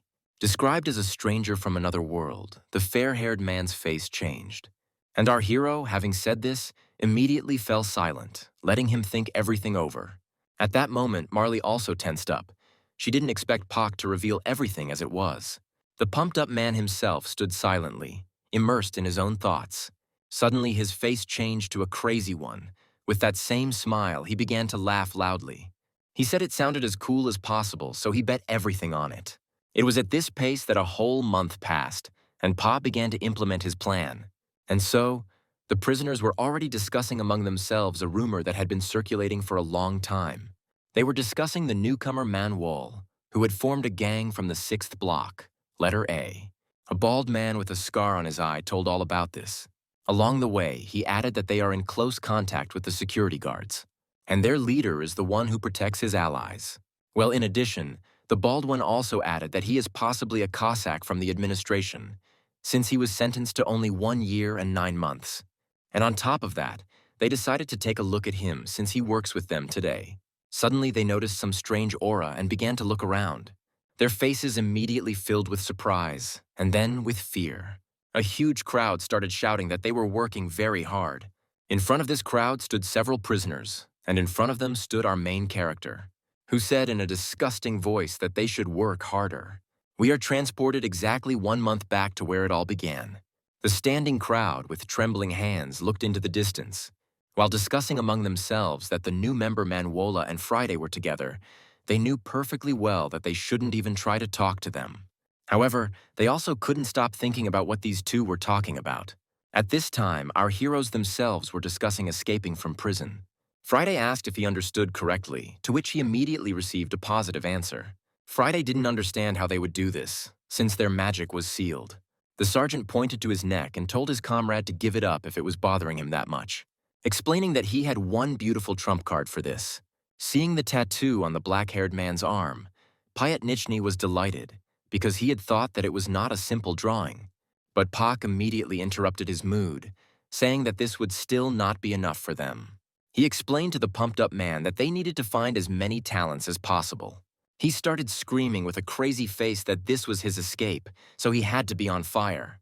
And with the same expression, he turned to his comrade, asking if there were anyone there who would suit them. The man, with a smile on his face, replied that he was not interested in anything except chicken. At that moment, Pak thought, thinking that he didn't even expect that he would miss June. Suddenly, the fair-haired man began to sway from side to side, saying that he had one guy in mind. It was an information dealer named Gelro. The man also said that he once used his service when he was looking for a chicken restaurant he had never heard of. And thanks to him, he found a hidden restaurant without signs. The boy didn't let him down. He presented him as a smart guy who was obsessed with money. And so, sometime later, they reached the red-haired informant. Seeing them, the man with small glasses on his eyes said that he would never climb into the same hole twice. After all, Manhwa's member stood in front of him, because of which he was hidden here. Naturally, these words amused the main character quite a lot. The sergeant immediately told the man sitting there that he was being too rude to his guests, calling him by name in order to get the red-haired man closer to him. Gerlo responded by explaining that he had been too blinded by the money that Manhwa had offered him, and that was why he had ended up here. Therefore, he decided to choose a new path. He asked not to turn to him. Hearing this, the black-haired man thought, looking at his interlocutor, and then he turned around, saying that he looked too sad. As our hero left, he laughed, and with these actions, he surprised both of them quite a lot. Well, naturally, he shouted about how he wanted to become the richest man in the world, but he came here to propose a business idea. Upon hearing about the richest man, the boy in black glasses' entire face became covered in beads of sweat. These words wouldn't let him go. He became fixated on them. Turning around, our hero addressed Pyatnichny, saying that it was time for them to go. However, at that very second, Gerlo shouted for him to wait, asking him to tell about this proposal because it interested him. Hearing this, the black-haired man smiled madly again, thinking that another chicken had fallen into his clutches. Starting to scratch his head ignorantly, Pak said that he couldn't tell him everything.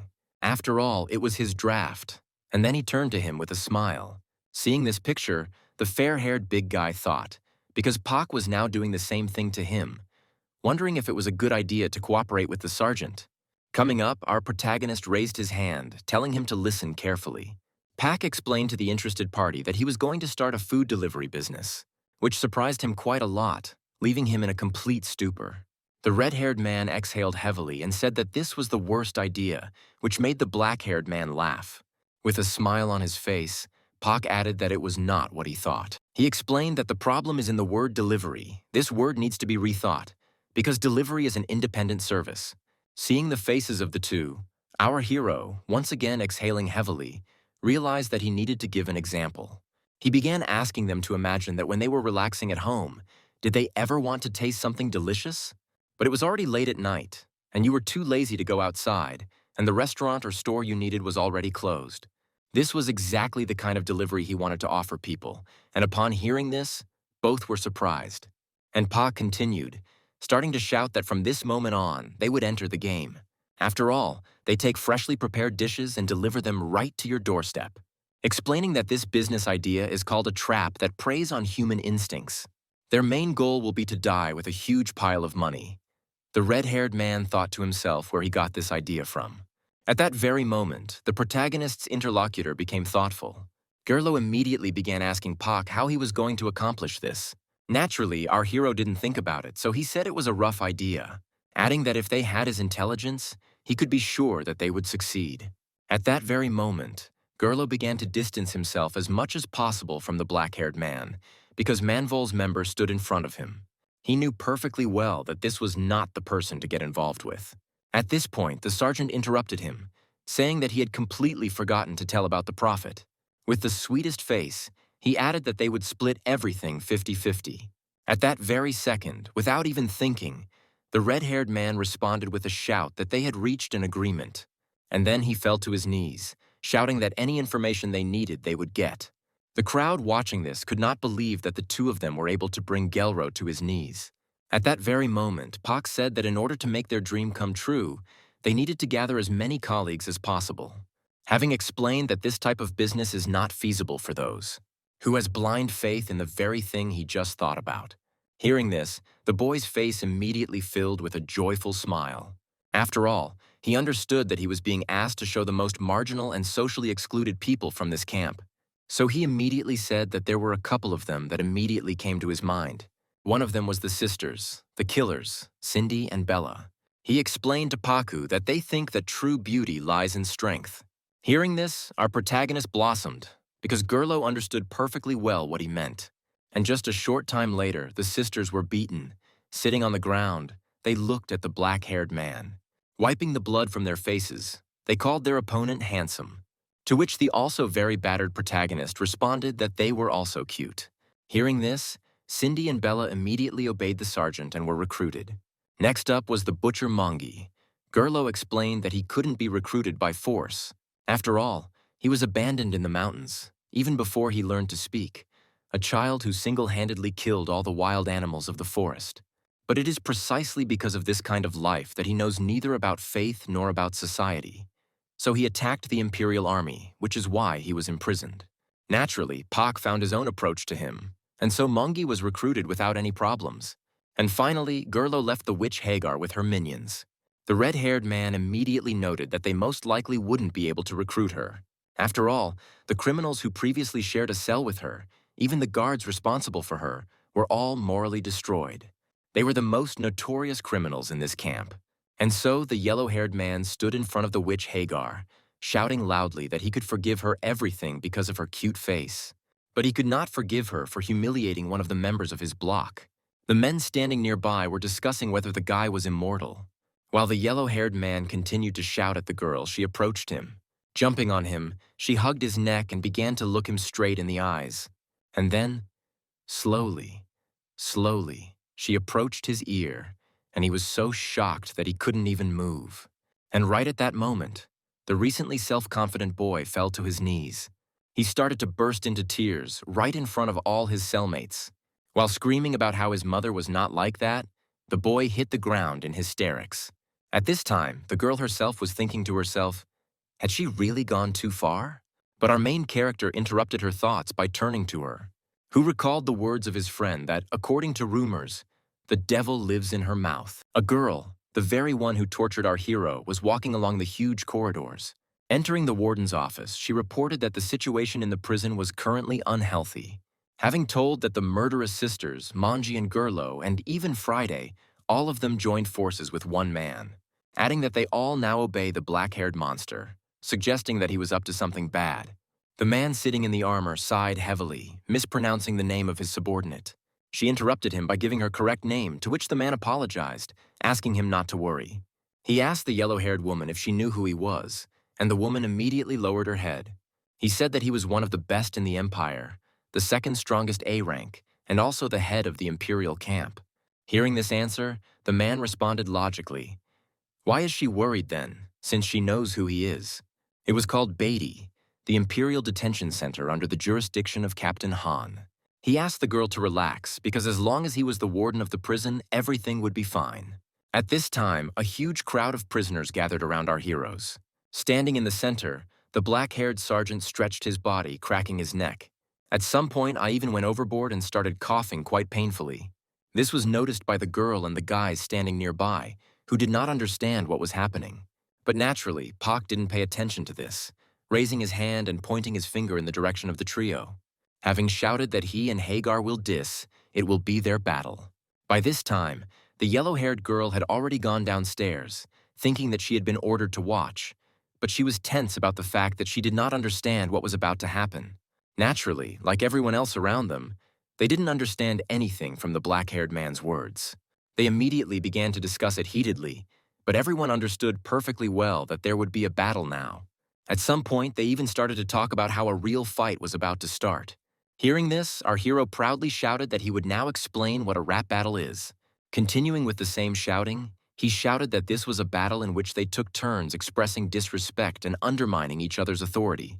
According to Pak, it was a battle of wits and dirty words, calling it a sport. And then he switched to the black-haired Hagar, saying that he had heard about her gift, explaining that he meant the devil that lives in her mouth, which makes a person go crazy in a word. Even louder, he asked if it wasn't upsetting. He meant the curse words that came into her head, and then looked towards the girl. By shouting, he thinks that she is not fully expressing what is on her mind. Hearing these words, the girl's whole face was covered with embarrassment. The boy standing nearby thought to himself that this clowning had gone too far, because he would have preferred to sort it out.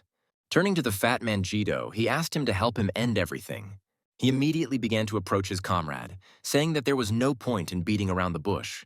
Our main character at this time stood in one place, looking at the approaching duo, and Hagar still stood there with an embarrassed face, looking down. At that very moment, he shouted loudly for everyone to stop immediately, and then she turned to our main character with the same burning face. She asked the black-haired man if he could satisfy her. At that moment, our hero's face changed. He swung and threw what he was holding in his hands towards the girl. She, having caught it, immediately began to carefully examine this thing. And Sergeant Pak continued, saying that she could go first. Absolutely everyone was surprised by this action, considering the black-haired man to be crazy. Suddenly they started shouting for everyone to be quiet, because Hagar was already holding the microphone. With the cutest face, she began to bring the microphone to her face, and still just as sweet, she opened her mouth, starting to take in as much air as possible. And then she would utter obscene words, insults, absolutely everything that came into her head. Right at that moment, those who were standing closest to her began to bleed a huge amount of blood from their ears. Even the comrades standing nearby could not believe it, because it was not addressed to them, but they could barely stand on their feet. They thought our main character was a dead man, but their faces turned to surprise. After all, that same black-haired prisoner stood in one place without any movement. Of course, a little blood was spilled, but Pak was disappointed, because she told the story of his adoption without insulting his mother. The crowd standing behind our hero began to create a beat at some point. Next in line was our hero, who, in perfect rhyme, began to tell about the origin of Hagar. He enjoyed this competition to compare himself with the others, so he had a smile on his face.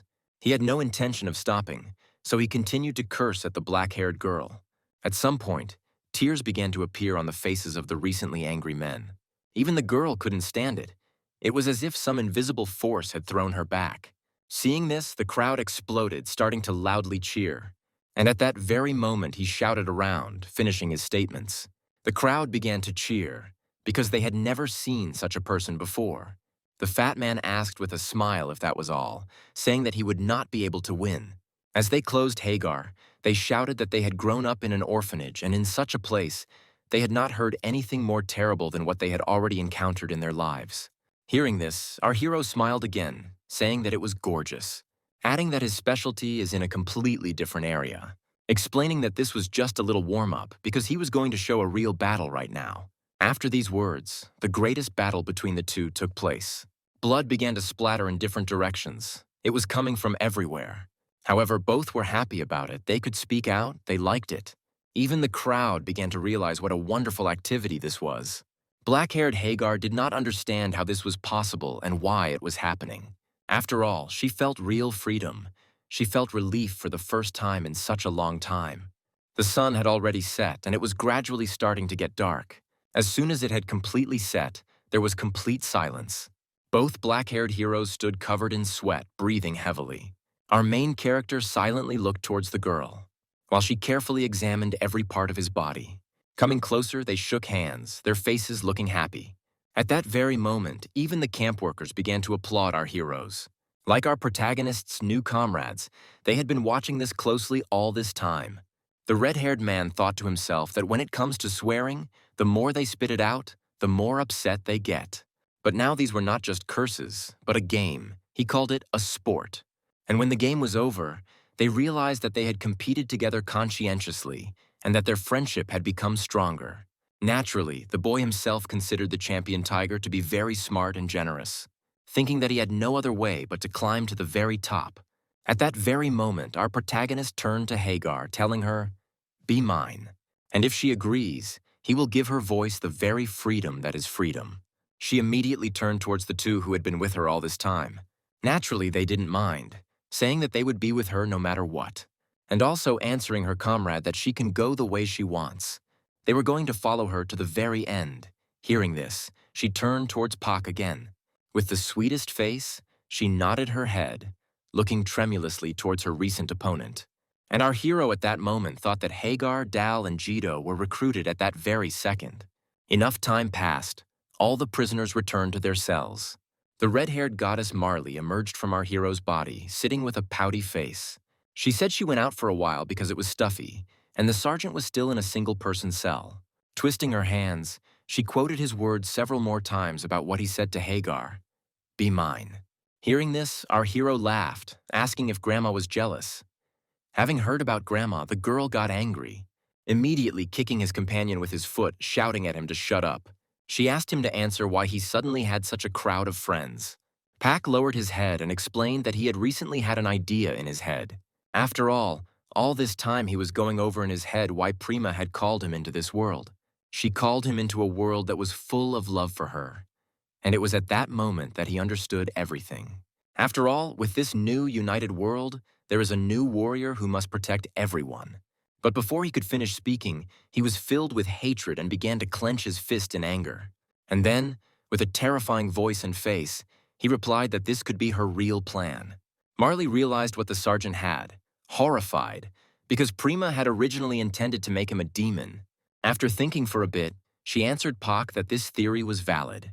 For in the chaos of the world coming together, she needed a demon and a warrior to balance the forces.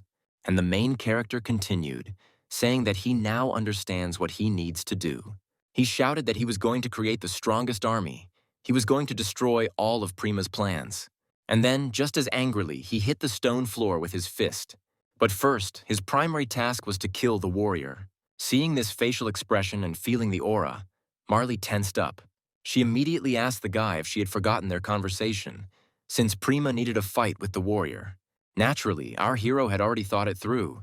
He immediately replied that he was not going to fight him, he was going to kill him. Getting ready to rip off his warrior's head, adding that although she was smart, she didn't expect such an outcome. Hearing these words, the red-haired girl lowered her head and said that there was a whole goddess standing against them. To which our hero, with a smile on his face, replied that the girl had forgotten because she, too, was a goddess. And then he added that he had her, which meant they had a chance of winning. These words lit a fire on the girl's face. She was embarrassed when she heard this. Still embarrassed, with an excited voice, She said that for someone locked in a cell, he was too confident. Getting up, Pak answered her that this prison was just a sanatorium for his wounds, since it would have been easy to escape. Well, and along the way, he said that he needed to be a cutie among the prisoners, considering this position ideal for a strike. At this time, a yellow-haired boy stood near the camera, eavesdropping on the conversation of our heroes. In turn, Sergeant Pak continued to talk about this topic with his companion. That yellow-haired guy was Prima Brown's angel, who asked if Prima had heard about it. She, in turn, giggled, replying that this was a rather stupid plan. Brown asked his goddess if she wanted to give her guards a prophecy, to which he received an affirmative negative answer. With a satisfied face, she said that Pak Ben-chan wanted to fight the warrior, and to do this, he needed to become stronger. Explaining that no matter how hard he tried, in the end, everything would still go according to her plan. She was confident in her abilities and her plan, so she didn't worry about it. And at this pace, a whole month passed. The man was doing his usual thing, sweeping the campgrounds as usual. He worked in a concentration camp for decades, being an ordinary old man. No matter how ordinary you are, if you stay in the same place for decades, you become sensitive to change. And now the present days have arrived in this camp. Each of the prisoners here, as usual, tried to be as kind as possible to the guards. Smiling and emitting the most gentle aura, they did their job.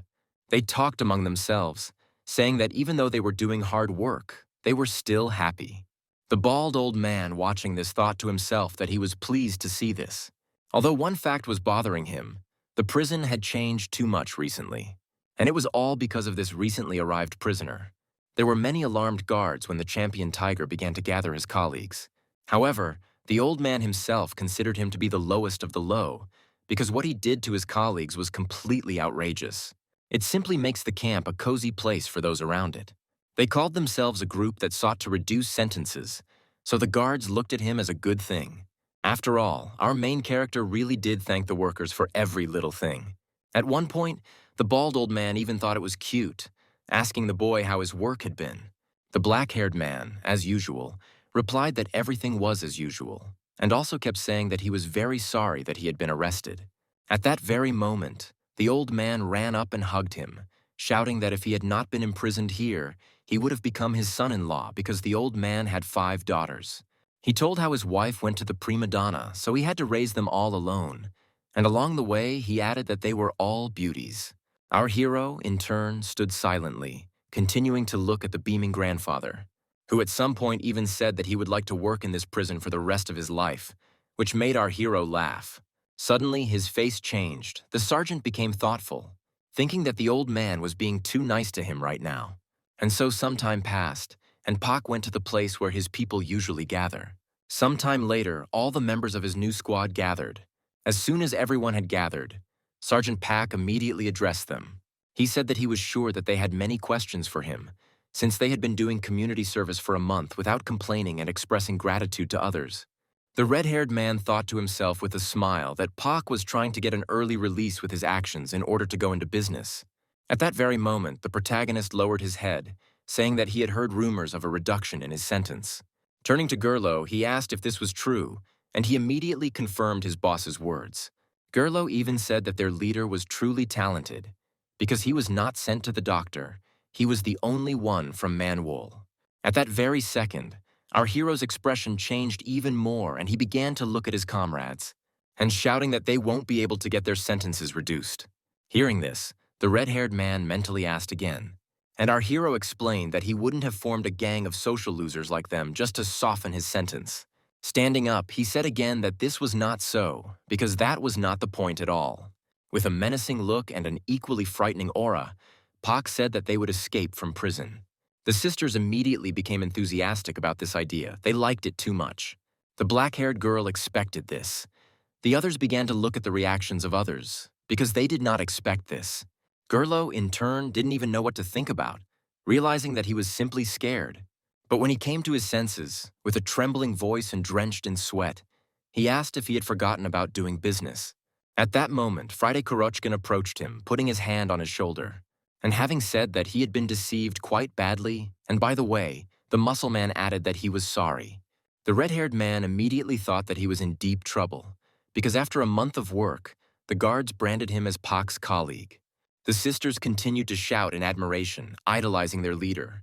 After letting his comrade think it over, he slowly began to raise his hand, which immediately burst into a bright flame, the heat spreading throughout the entire area. When they saw this, absolutely everyone was surprised. No one expected this. After all, little by little, a silhouette began to emerge from this hot fire. Even the guards standing nearby and the other prisoners froze in place. Right before their eyes, Mana appeared from the hand and transformed into flame. And then, right out of it, a human silhouette began to appear. Everyone found it hard to believe their eyes, because they had never seen anything like this before. At that very second, the goddess Marlborough appeared behind our hero. As soon as her body was fully formed, she immediately waved her hand. The same iron seal that was on Pak's neck broke into two pieces. Like the other prisoners, the seals that had sealed the mana began to fall to the ground. At that moment, each of the guards tensed up because the collars were removed. They didn't understand how the mana was released, and upon hearing this, Marley called them idiots. But Pak interrupted her, not letting her finish, and began talking about escape. He loudly stamped his foot and shouted to get everyone's attention. And then he added, still loudly, in the most eerie voice possible, that their escape was beginning right now.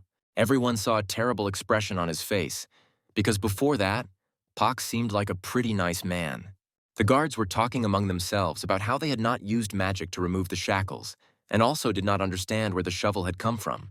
However, they clearly understood that right now, the very devil from the prophecy was standing in front of them. Our hero himself answered them that even if they thought he looked like crap, the main thing for him was comfort. Hearing this answer, everyone fell silent, not understanding anything. Just like his comrades, even they didn't expect this. In turn, the sisters, who had recently been ready to destroy everything with joy, calmed down. Gerlo couldn't believe that he had gotten involved with the devil from those very predictions. After all, right now he understood that in any outcome he would simply be executed. The first to come to their senses were the sisters, who said in one voice that they had guessed that the black-haired man was not so simple. The fat man shouted that he didn't care why and how and in general with whom they got involved. But he also said angrily that if he had told them in advance that the restraints could be removed, they could have escaped differently. He was supported by an old friend who did not understand why Pak chose the most difficult way. The boy got angry and grabbed our hero by the shovel. He asked if he was really planning to commit mass suicide. These words made our hero smile, and he asked again if he really thought so. Turning to his comrades, he shouted at them not to even dare tell him that they were planning to escape secretly and hide the rest of their lives, which surprised his comrades quite a lot. Pak continued to shout that if he had thought differently, he would have run away a few months ago because in the future they would have to go through much harder difficulties. And then he stuck his gun into the ground. After speaking, he understands that they have complaints, so if they can escape, he will listen to them. In the same creepy voice, he explained that this was their test, ordering them to survive until he gave the signal. And then he evaporated from the place where he stood in an instant. Seeing this picture, everyone was surprised and couldn't believe their ears. The red-haired girl also gradually began to move away as slowly as possible. Stopping for a second, she waved to her comrades who stood there in surprise. And then just as quickly it disappeared, leaving behind only a small flame. The fact that even she had disappeared also surprised our main character's accomplices. The black-haired girl, in turn, stood with an embarrassed face. As soon as the devil disappeared, the guards immediately sprang into action, shouting for everyone to return to their cells. They gathered in one place. All the guards ran to just one place, thus gathering right in front of the crowd of prisoners who obeyed Pak. Agato thought that Pak was too evil. She believed that this was the charm of their leader. The red-haired man tensed, clenching his fist on his hand, saying that their leader is the most finished because he invested so much information into their case for such an end. However, he couldn't give up so easily. He wanted to punish the black-haired man.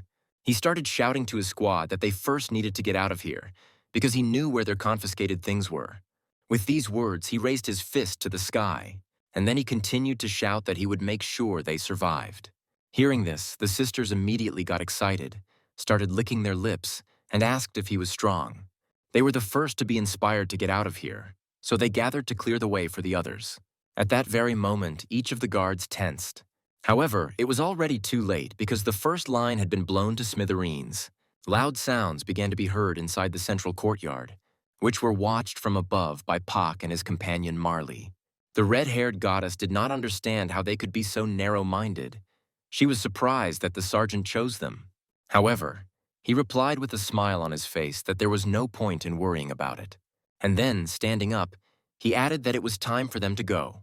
They were about to go and rescue their poor child. At that moment, the second most powerful A-ranker sat relaxed.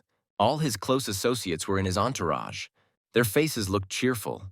None of them were worried about what was happening outside. With the calmest, most cheerful faces possible, they sat at the table, eating. Among themselves, they discussed mitigating the sentence for the Manhwa member and his friends. Ray immediately objected when the gray-haired man laughed in turn, saying that she was too cold. The girl sitting next to him replied that she didn't mind, since she thought that Pak had been given too long a sentence.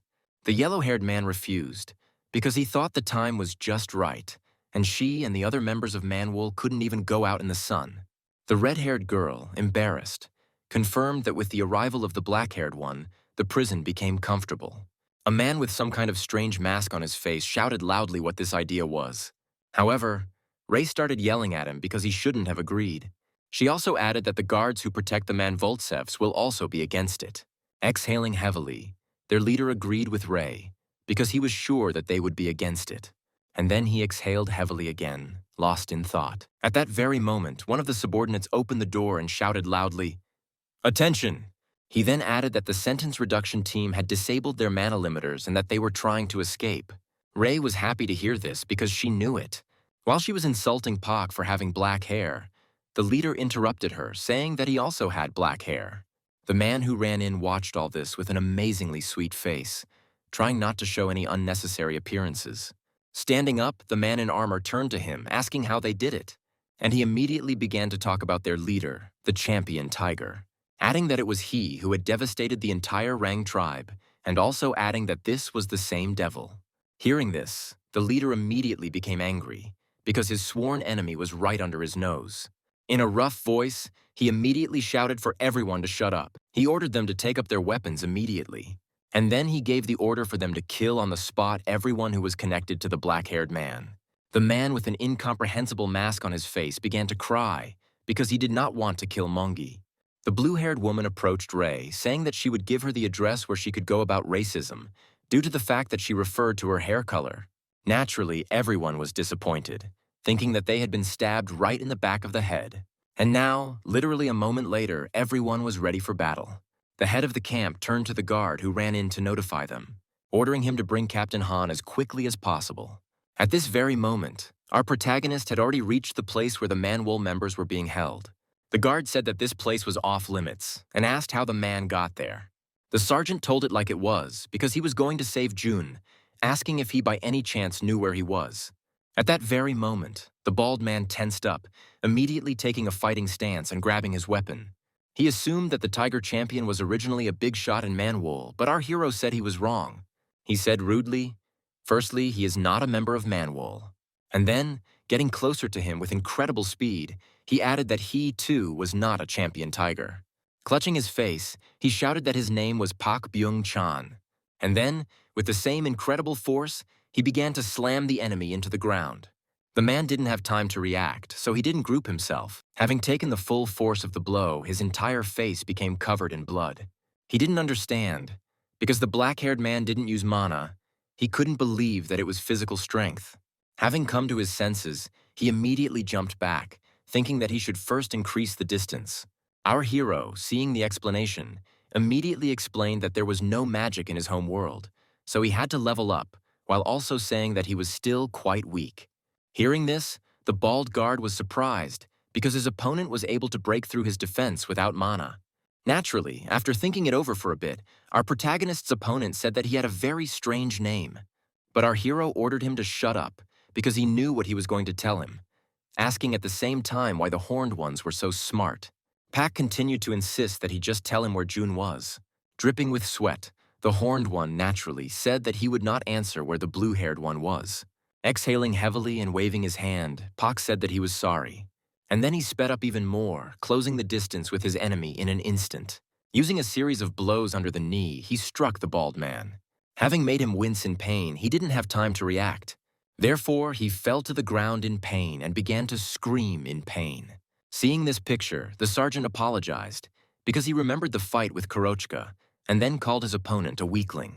He, shedding tears and drooling, said that Pak was a bastard. Naturally, our hero couldn't ignore these insults, so he stepped on the foot, making him squirm even more in pain while the black-haired man said that he liked to tease him. Having already changed his tone to a rougher one, he again asked where his friend was. The blue-haired boy himself was chained to the wall at that moment, and gradually, for the first time in a long time, the door in his cell began to open. A bright light gradually began to penetrate into the dark cell, hitting the boy's face, which made him, with the last of his strength, open his eyes to look. At that very moment, not clearly, but realizing who had entered, he recognized the silhouettes of his comrades. He couldn't believe his eyes that Sergeant had come to save him. Our hero, in turn, with a happy face, said that it was time for the little one to go to work. Marley added on her own that he didn't look so good. Immediately, the baby's eyes filled with tears. Starting to cry, he loudly said that he was sorry. Our hero, at that very second, put his hand on his head. Having said that it was not his fault, he then asked him if he really believed that he could say such a thing. He added that he would finish him off now if he didn't get up. But Marley interrupted him, because she understood what Sergeant was really feeling. They immediately started arguing among themselves. Seeing this picture, June's heart was filled with the meaning of life again. And sometime later, the chains were completely destroyed. A beaten security guard lay without pants in the corridor. Pak gave him his jacket and then turned to him, asking if he knew that it was hard to find other Manhwa members. Naturally, June understood everything, as a whole, what his leader had. Pak was surprised by this, thinking that the boy had grown up too quickly. Suddenly, the blue-haired man's face was filled with horror. He immediately grabbed his face in sweat and began making strange sounds. Our hero immediately turned to him, asking what all the noise was about. Clenching his face, Jun said that, oddly enough, he had vague memories of being captured. At this point, everyone had already decided that they needed to split up and go separately, waiting for a signal from the leader. Gerlo did not agree with this opinion, trying to stop everyone.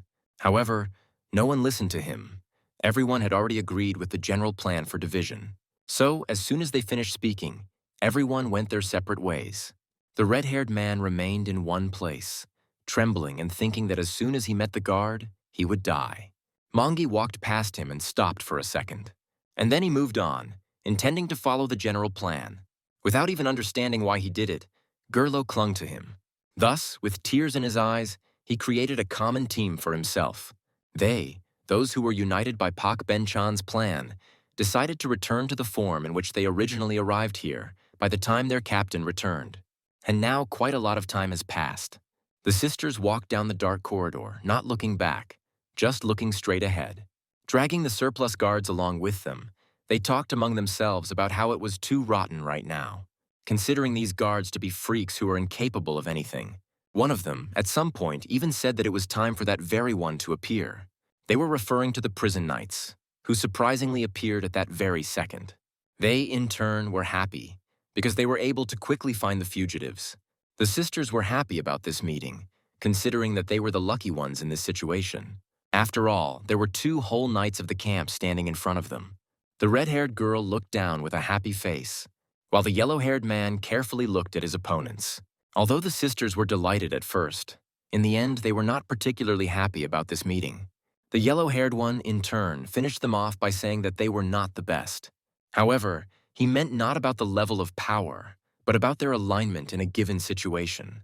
In an instant, the red-haired girl became close to her black-haired sister, kicking the pumped-up woman's body. Although she managed to react to the blow, she was unable to withstand it. The other sister didn't pay attention to her companion, immediately switching to the attack. With a cry of shame for daring to kick her sister, she began to accumulate mana in her hand. Using the pumpkin glove, however, the yellow-haired boy said that this would be their end, sticking icy needles into the burning girl's body. As soon as the scarlet-headed one examined her, she saw that her entire body was covered in needles. At that moment, the night girl approached her, grabbing her sword, dealing a crushing blow that raised a huge column of dust. The black-haired sister screamed and asked Cindy why she was so weak, and now the dust gradually began to clear. Following him, Cindy's silhouette also gradually began to appear. Her body lost all its muscles and she sat on the ground with a sad face. With tears in her eyes, she asked how he dared make her look so disgusting. And then she immediately began to sob loudly, screaming that the man was too angry. Seeing this picture, the black-haired girl's face immediately changed. She began to clench her teeth in anger, all her muscles tensed. Gathering all her strength, she rushed towards her opponents. Loudly, shouting insults, she was going to tear them apart. She didn't understand what he had done to her sister's beauty and manner of speech. However, the attack did not achieve its goal.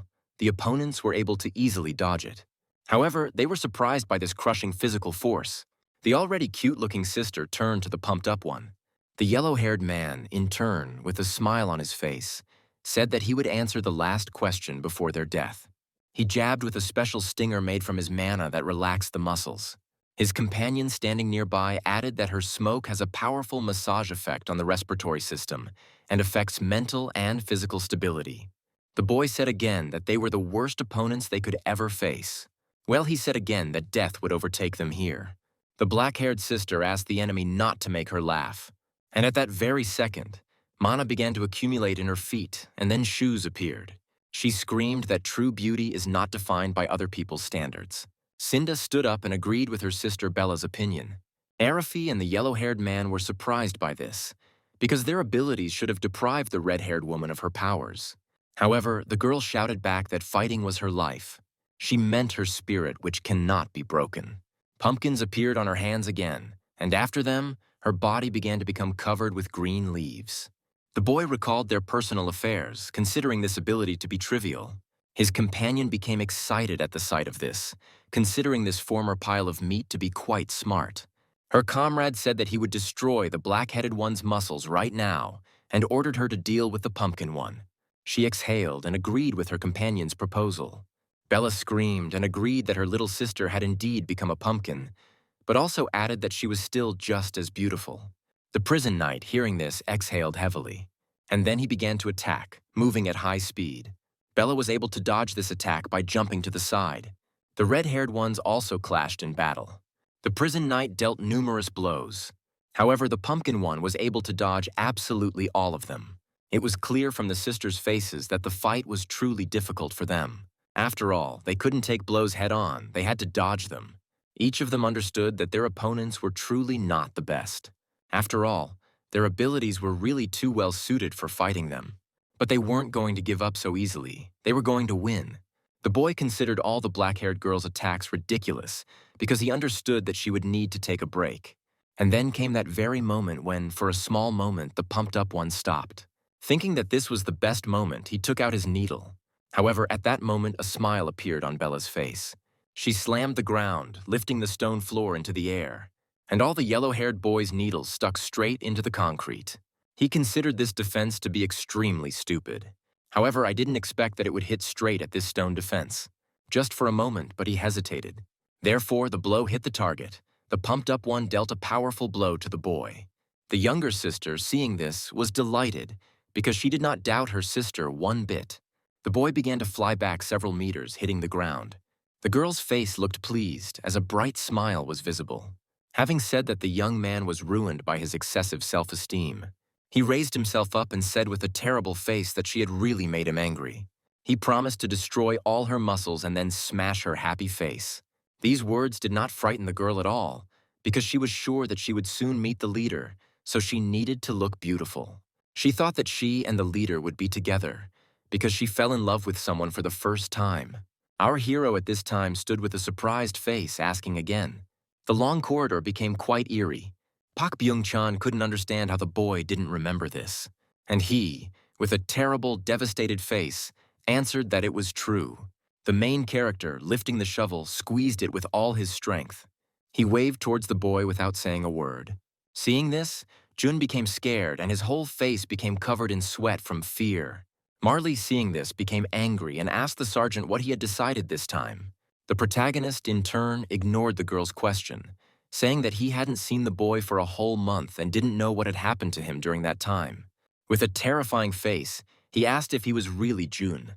These words finished off Marley, and she immediately yelled at her companion, and Jun's eyes filled with tears. Suddenly, the sergeant's entire body began to tremble violently.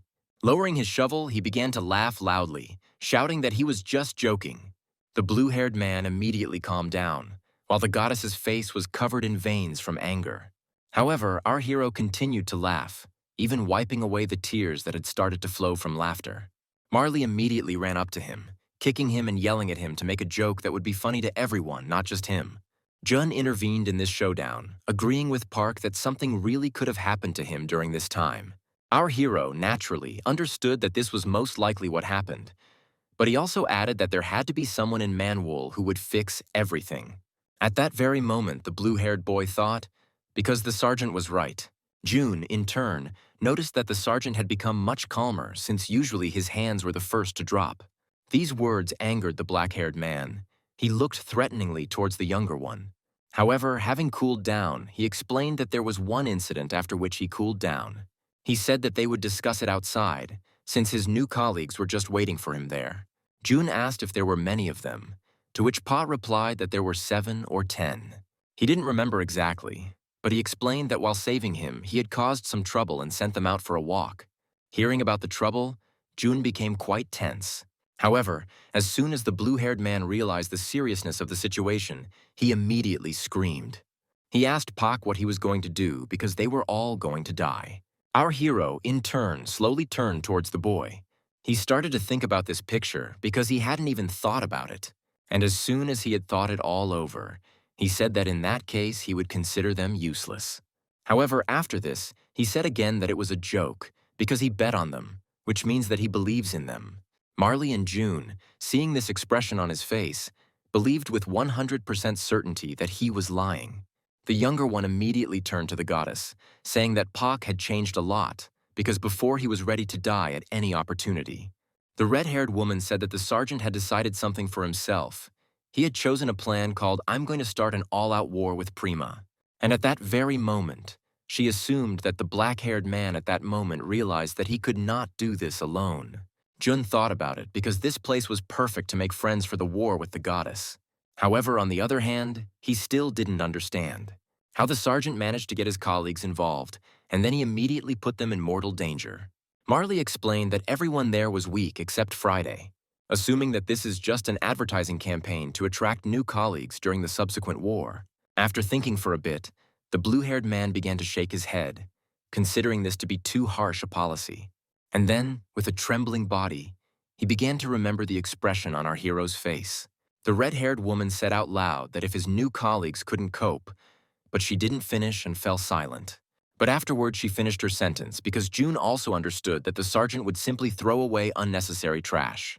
Now there will be a heartbreaking story about sisters who grew up in a happy family, but lost their mother. Tortured by her stepmother and sisters, Cindy, who was a sweet and smart girl, now just cried. Bella watched all this from the side, realizing that as an older sister she must protect the younger one. Even though she understood that it was dangerous to leave the house, she tried to think of something.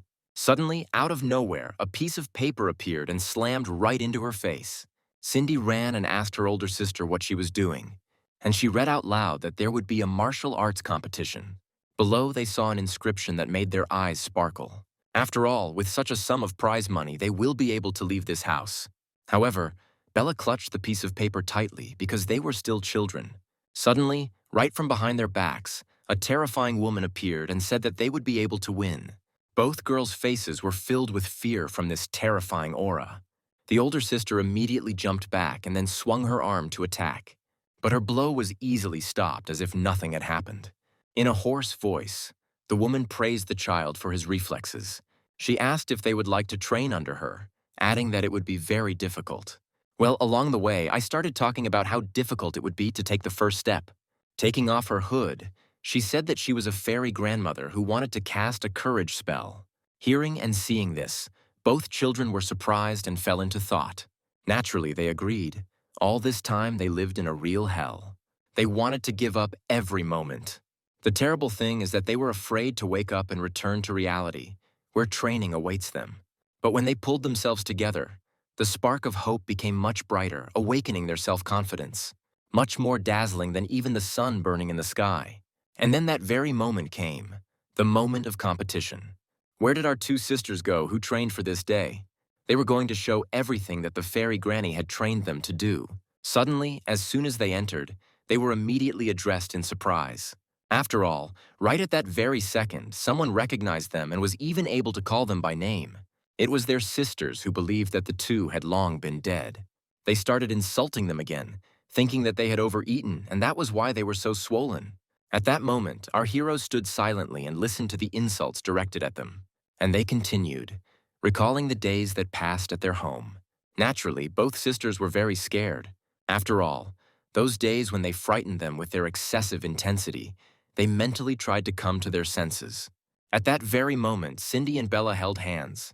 Bella was surprised by this, because Cindy took the initiative at that very moment. And then the youngest said in a rough voice that they were now going to test the fairy granny's magic. Hearing these words, Cindy's eyes filled with courage and confidence. And sometime later, both sisters collided in the arena. The older sister continued to humiliate her adoptive sister, telling her that she would remind her of the past. She swung and continued to shout, insulting Bella. In turn, our heroine continued to stand in one place without moving. But she had no intention of taking the blow, so she dodged it at the very last moment. The older foster sister considered this a stroke of luck, so she swung again. The remaining sisters watched in surprise as Bella dodged the blows, while Cindy was surprised. After all, they saw every blow. They did not expect such an outcome. Previously, they couldn't even imagine that everything could be exactly like this. And now it was Bella's turn to attack, swinging her leg. Although her older sister thought that the blow would hit the body, she was wrong, because the blow landed on the face. A wild pain rang out in her head, causing her to lose consciousness, and without any strength, she fell to the ground to the loud cries of the crowd. Bella herself couldn't believe that she was able to knock out her adoptive sister so easily. Her stepmother and sisters, who had previously been comfortable exercising, drank protein drinks. They couldn't beat them, the ones who really trained hard. Time after time, they defeated their sisters, who they had previously considered invincible. But now, Bella understood that right now she would not be able to win. Her opponent, she believed, was too strong. That's why she took blow after blow. She couldn't fight back. The bodies they trained were too useless. Bella began to mentally apologize to Cindy because she led her down the wrong path, and she even began to say goodbye to the captain, to say goodbye to her love. Suddenly, she began to remember how our hero asked them why they were so obsessed with their bodies, to which Cindy explained that this was true beauty. After all, unlike mana, physical strength can go beyond its limits. After thinking for a bit, our hero agreed with them, calling them beauties. And then he added that they were trapped by their beliefs. With his hands on their shoulders, Pak was about to prepare them for the real performance.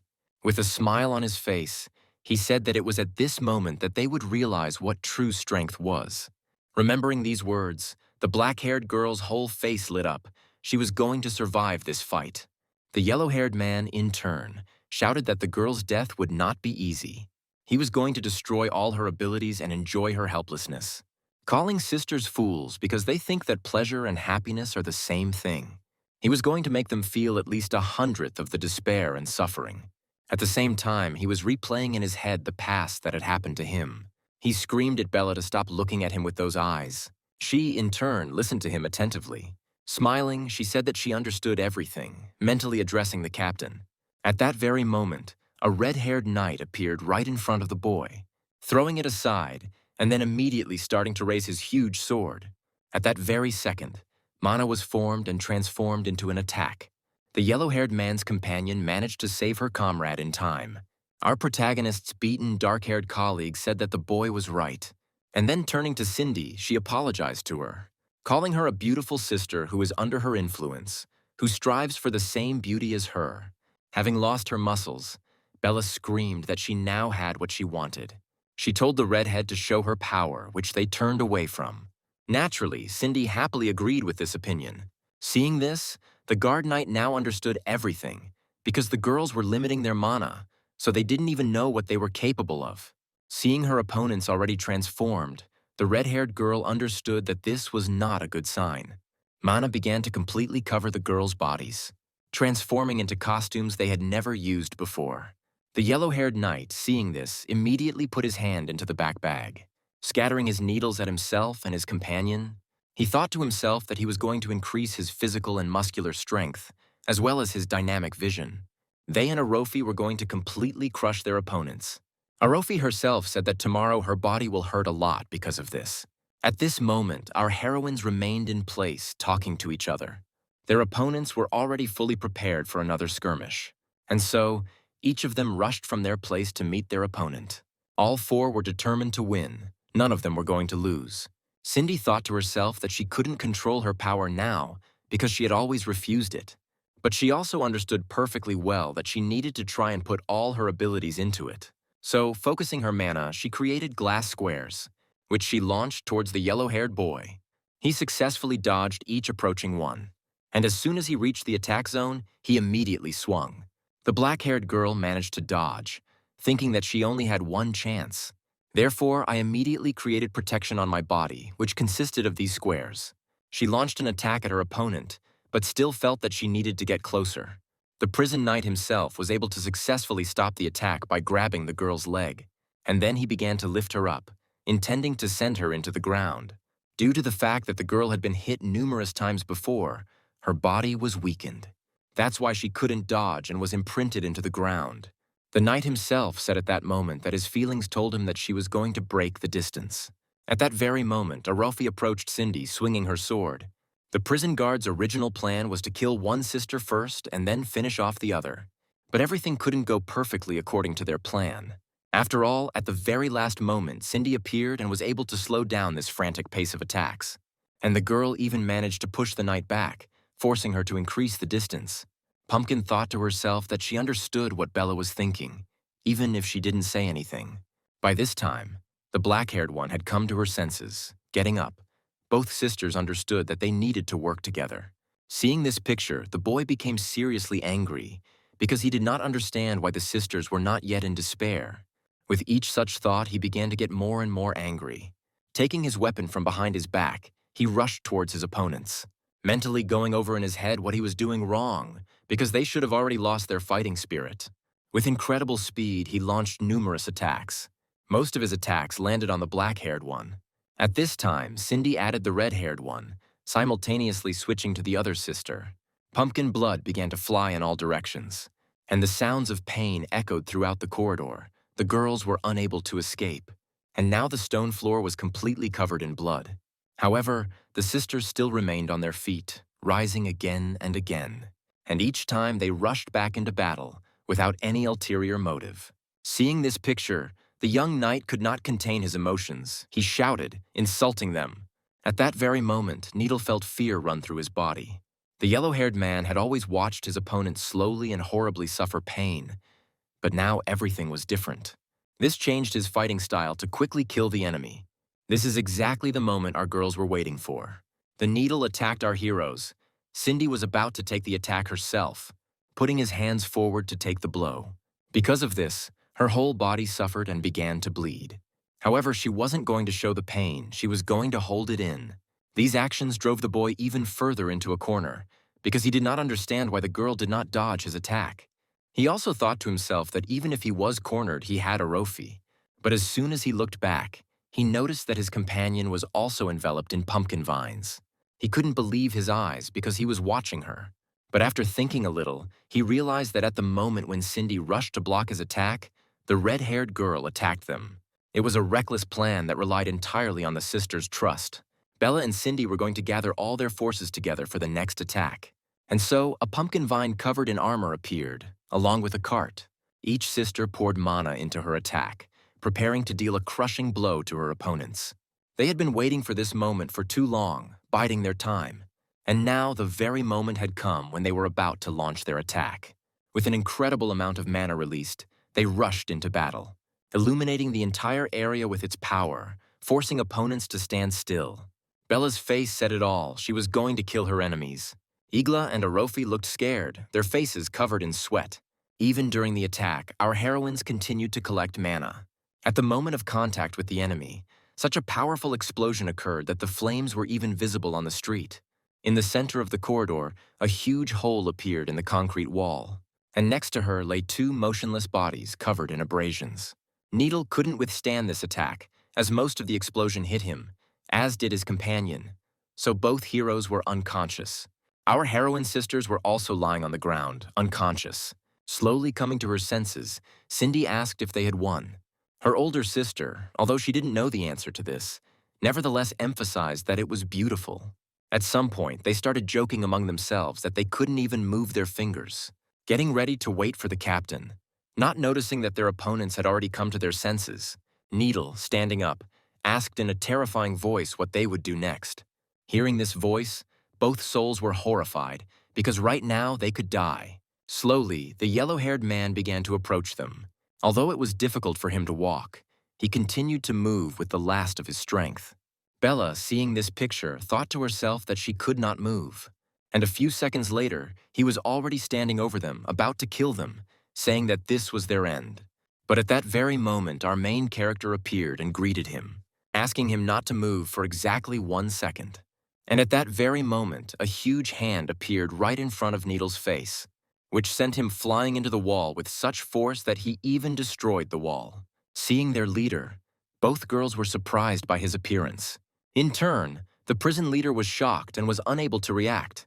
The sergeant himself said at that moment that it would be a lie if he said that he was not disappointed, but he also emphasized that they had done much better than he expected.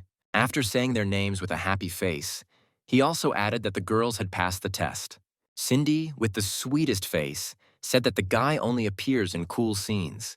Bella supported her, adding that it was unfair. Extending his hand to them, Pa added that he could afford it because he was a handsome man. Helping the girls get up, their faces looked very pleased. While Cindy and Bella survived the concentration camp, one wonders what their other colleagues are up to. Well, let's start naturally with Friday chicken. He immediately went to the dining room, threatening the chef to eat the chicken. Then we move on to Gerlo and Mangi. Red-haired, a man who is incapable of fighting, and Mangi is something that cannot communicate at all. The prison's chief informant lost hope and simply hid. Well, the third team is Dal, Agar, and Jito. At this moment, the trio was on the verge of death, as they also encountered the prison knights.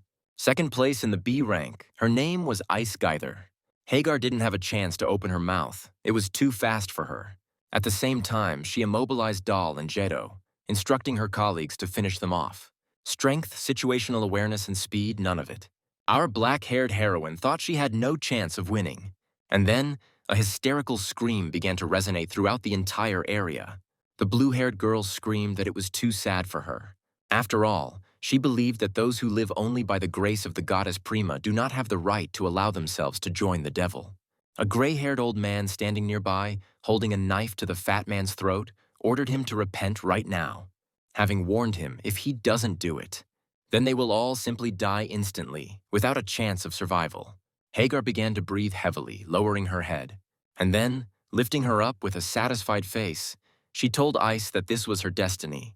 She, unable to bear such words from the vanquished, immediately kicked our heroine in the face, forcing her to fly back several tens of meters. After approaching her, she grabbed her by the hair, lifting her up. Shedding tears, she ordered her to repent right now. Naturally, the black-haired girl tried to insult Ice again, but she interrupted her, slamming her head into the ground. She shouted again as loudly as possible to make the prisoner repent. It was as if she had a broken record, constantly repeating the same thing. Her comrades, hearing these words, smiled. They were already prepared to kill those who tried to escape. They were just waiting for the command from the girl. Ray even told them to be quieter, because when Geither gets angry, you have to call the cleaner. Continuing to sob, the blue-haired girl massaged her hand, saying that the girl is filled with a weak soul. With her soul completely filled with poison, at that very moment our heroine's face began to swell with veins of anger. Suddenly, Ice exhaled, shouting that she couldn't let this happen. She realized that she could not allow herself to follow the devil and turn the world into an enemy. I asked the lying girl if she really thought she was special, explaining that her life becomes valuable thanks to the devil's choice, and even death in such a case becomes special. However, she added later, saying nastily that it was useless. After all, it didn't matter to her what she chose, because to her they were all just weak criminals. Taking the criminals' hands and squeezing them, she asked her to repent and confess her sin, explaining that now this could be the only meaning in her life, where there was nothing. Hearing these words, Hagar really became thoughtful and began to remember the past, and mentally saying that she really was weak, and that was precisely why she was abandoned on the black market. She recalled being shouted at to stay in the orphanage, These were quite difficult memories. She replayed her entire hard life that had happened to her. In the moment, I even remember how I met someone to whom I could say everything she thought, considering that I was her only defense. Our hero offered her another battle, but the girl spoke with a sad look. She says she understands perfectly well that the battle was not 100%, asking to do it one more time, but this time properly. Naturally, Pak had a plan B for this case. He told his interlocutor that there was no need to arrange a battle. Offering only one word that she could bear, it was the only word he recognized that would make her win. Naturally, the black-haired girl considered this complete nonsense. And so our main character came as close as possible to her, whispering in her ear. Because of this, Hagar's whole body shuddered and her face changed in an instant. She thought to herself that her personality was being erased from reality upon hearing these words. She now did not understand how she could exist in this world, assuming that she would now have to be born again. Suddenly, our main character pulled her out of these thoughts, shouting at her to pull herself together. Hagar's whole face was covered in sweat. She did not understand what had just happened. At that moment, the sergeant lowered his head and asked if the girl really felt her own weakness. She exhaled and asked if it was really a spirit standing in front of her who could read minds. A sweet dialogue began between them, where Pak explained what real strength was. Lowering her head, the black-haired girl admitted that she was weak, so she had no chance of escape. But our protagonist immediately objected, saying that the problem was not that she was weak, but that she did not know how to use her strength correctly. He explained to her that her style was too honest. Hearing these words, the girl immediately looked in his direction with confusion. Well, as always, the sergeant changed in an instant, telling her with a terrifying aura to be like him. He explained that she needed to deceive her followers, forcing them to delve into their weaknesses in the most vile and creepy way. And he didn't mean ordinary words at all.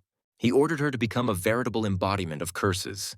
And remembering this, Hagar said with sadness in her voice that she would begin to repent. Hearing these words, Ice immediately beamed.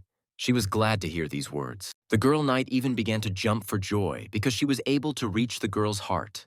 At that very moment, the fat man immediately tensed up, trying to shout something to his companion. Just like their skinny comrade, their faces looked scared. At that moment, Hagar herself raised her head and said, "They will start from that very time." She regretted that she did not have courage and strength then, and then she fell silent, taking as much air into her lungs as possible, starting to shout obscenities throughout the area. Hearing these words, blood began to pour out of Ice's nose and mouth. Just like the gray-haired old man, unable to bear it, he began to lose his creation. Even Ray, who was generally known for her negativity, couldn't stay on her feet. Along the way, Hagar also hit her comrades, who, just like their opponents, began to crumble, losing consciousness. At that very moment, it seemed that the girl began to shine with new colors. Now she understood what it meant to deceive her opponents, forcing them to delve into their weaknesses in the most vile and terrible way. Along the way, adding that she will not just become herself, she will become a real curse word. She laughed, blood flying from her face, saying that this is true happiness. At this time, Kareem was in high spirits. Extreme Chicken, for 10 years kidnapped cooks from all over the country and imprisoned them in his basement. After he was exposed, he began eating chicken secretly. He wouldn't be able to use the power he had a couple of years ago. He was sure of it. Friday's Chicken asked if they had noticed, since he had already Corbinized everything here. And then he began to collect his mana in his hand. At that very moment, all of Kareem's expectations were shattered. The black-haired horned man couldn't believe his eyes. Plans with his companion were destroyed in an instant. Lying on the ground, he saw how Friday Chicken's mana grew larger with each passing second. The jock said that no one should dare to interfere with his dream. Absolutely no one. The A-ranker, lying on the ground, listened carefully to his opponent. But unable to contain his anger, he began to shout that the man was in the power of the devil, believing that he had sold his soul to the devil's tongue. His companion, standing nearby, asked what her friend meant, and he, standing up, explained to her that Friday simply believed the devil's beautiful stories. To give an example, he is from another world, and the chicken there is much more varied and better than here. Like, this world of loyalty to Prima hinders competition and development, Kurochkin himself thought that Pak said so. Well, and at the same time he added that Friday is stronger than him because of his ridiculous and useless dream. Our hero's comrade asked Kareem if he knew that there lived a devil in the world who had a great obsession with chicken. Having started talking about the chicken delivery, he asked if there was anything similar in the world of Prima. However, in response, I only heard that it was disgusting. But Friday didn't pay any attention to this answer, saying that mint chocolate chicken really was disgusting. Kareem, in turn, continued to insist that his former comrade had fallen for the devil's stories. He even started insulting Friday chicken, and then fell silent for a few seconds. Having added that, in his opinion, chicken is nothing. At this moment, our hero's face tensed. Kurochkin, exhaling heavily, replied that his comrade had crossed the line.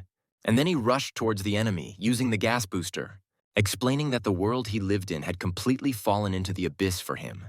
He believed it was all an illusion, intending to go where his heart beats. Kareem looked lost at that moment. He didn't know what to do. But his comrade was still able to come to her senses, pushing the horned one away. She was going to protect him when she faced the A-ranked ranker in battle. In the village where our main character first arrived, work was in full swing. Voices were heard in the village head's tent. The horned, gray-haired girl asked her subordinate if she was sure she was going to the Empire. The purple-haired one replied that she wanted to help the warrior who came to the Empire, thereby punishing the darkness. However, she also understood perfectly well that she still did not have enough strength. Lowering her head, she addressed the village chief with a heavy voice, asking her to give her wisdom so that she could become stronger than she is now. Ranks, a race living with nature, operate with horsepower, abilities, not something innate. But the leader could endow the chosen warrior with a special power, which was called wisdom. The leader acted as if nothing had happened, saying that someone like her could now give wisdom, which greatly surprised her subordinate. After all, as is the cycle of nature, so is wisdom. That's exactly how she explained it to her younger sister, meaning that the greater the power, the greater the price for it. At that very moment, there was total silence in the tent. After thinking for a moment, with a creepy expression on her face, her subordinate replied that she was ready, explaining that the devil had destroyed their home on the day her youngest lost consciousness. She made her decision then. At any cost, at any sacrifice, defeat the devil. And now the moment has come when you need to show all your strength. Kareem was surprised by such persistence from his younger comrade, just like Kurochkin, because he already thought that she had lost all hope of winning. The wisdom Dora received was called the Cedar Hookah. She used this power against an A-ranker. Moving her hand to the dagger, she prepared to attack. Our protagonist's fair-haired comrade didn't have time to react, so he took the attack. If Dora does something she doesn't like, she can take away another person's abilities. In Dora's case, she hates being nice, so she was being evasive. Having come to his senses, the black-haired man thanked his companion, adding that he had only lost his composure for a moment. At that moment, Kurochkin himself was trying to figure out what had just happened, assuming that his mana was blocked at the moment of impact, since the gases completely disappeared. He immediately turned to Dora, saying that it was a very cute and cool skill, so he didn't understand why he didn't know her name until now. And then he shouted that she herself was very sweet and beautiful. He thought to himself that he should experiment more. Therefore, having collected mana, he immediately rushed into the attack, intending to find out as much as possible. Once again, the younger one's face changed and she began to squeeze out a cute face. And then again, all the mana that covered the man completely disappeared. The horned one took advantage of this moment and delivered a precise blow to our hero's face. Pyatnichny himself was not at all disappointed in himself, continuing to analyze the fight. And here comes another attack, and another cute face from a girl. This continued over and over again as Kurochkin continued to watch. Once he had gathered enough information, his aura changed to a more terrifying one. At that moment, Dora herself turned to Mr. Kareem, saying that she would die of shame before she could defeat an A rank. At that moment, her friend was shouting at her to help her one last time. And now our hero has already become close to Dora, still continuing to collect gases in his hand. The purple-haired girl, like before, made the cutest face, but this time something went wrong. Blood flew out of her mouth.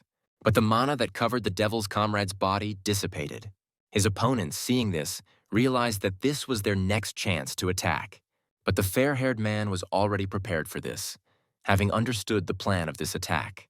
Resuming his mana, he screamed that he had cheated and struck at Kareem, sending him into the air, causing him to choke on his own blood. And then he struck the girl. His opponents could not believe that the man had managed to find a loophole in such a short period of time. Standing in front of the lying ones, the fair-haired man said that this was not enough to eat the prize chicken. Having explained, he noted that the effect of her power was not instantaneous. Dora herself understood this perfectly well, because the effect was delayed due to Dora's anti-cute nature. Then Kurochkin turned his attention to Karim, saying that he was too passive, offering the black-haired man to use that very ability. And finally, explaining to him that it would be difficult for his opponent to win, even if he used all his abilities. But after thinking for a bit, he turned to the horned one again, suggesting that he could not use it. Hearing this, the purple-haired girl's expression changed. She was scared.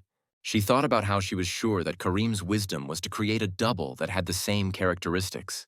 And the main condition was this faith in one's own convictions. At that very moment, Kurochkin laughed, saying that now he understood everything. It was hard for him to believe that a psychologist needed his own psychologist. At that moment, Karim himself started shouting for the pumped-up guy to shut up. But our hero continued, asking if he really couldn't forget the disaster. And then old memories began to surface in the black-haired man's head. Standing on the battlefield, the horned one looked at his bloody hands. With a smile on their face, they said that they were sent to punish the heretics who make this world sick. He considered this duty sacred, turning his attention to his comrade, who stood without any movements, looking around. Approaching the second most powerful A-ranker, he asked where he was going, since there were still a lot of infidels. His older comrade, in turn, began to slowly turn towards him. Having said that for the sake of this world and its children, he was confident that he could do everything. But without finishing, he exhaled heavily, looking into the distance. At that very moment, the black-haired man's face changed. The smug smile disappeared completely from his face, replaced by fear. After all, they saw what they shouldn't have. They didn't know what they should believe. At this time, the same knight in armor was walking along the wall. Our main character watched closely, trying to do it unnoticed. He felt the enormous amount of mana he was releasing.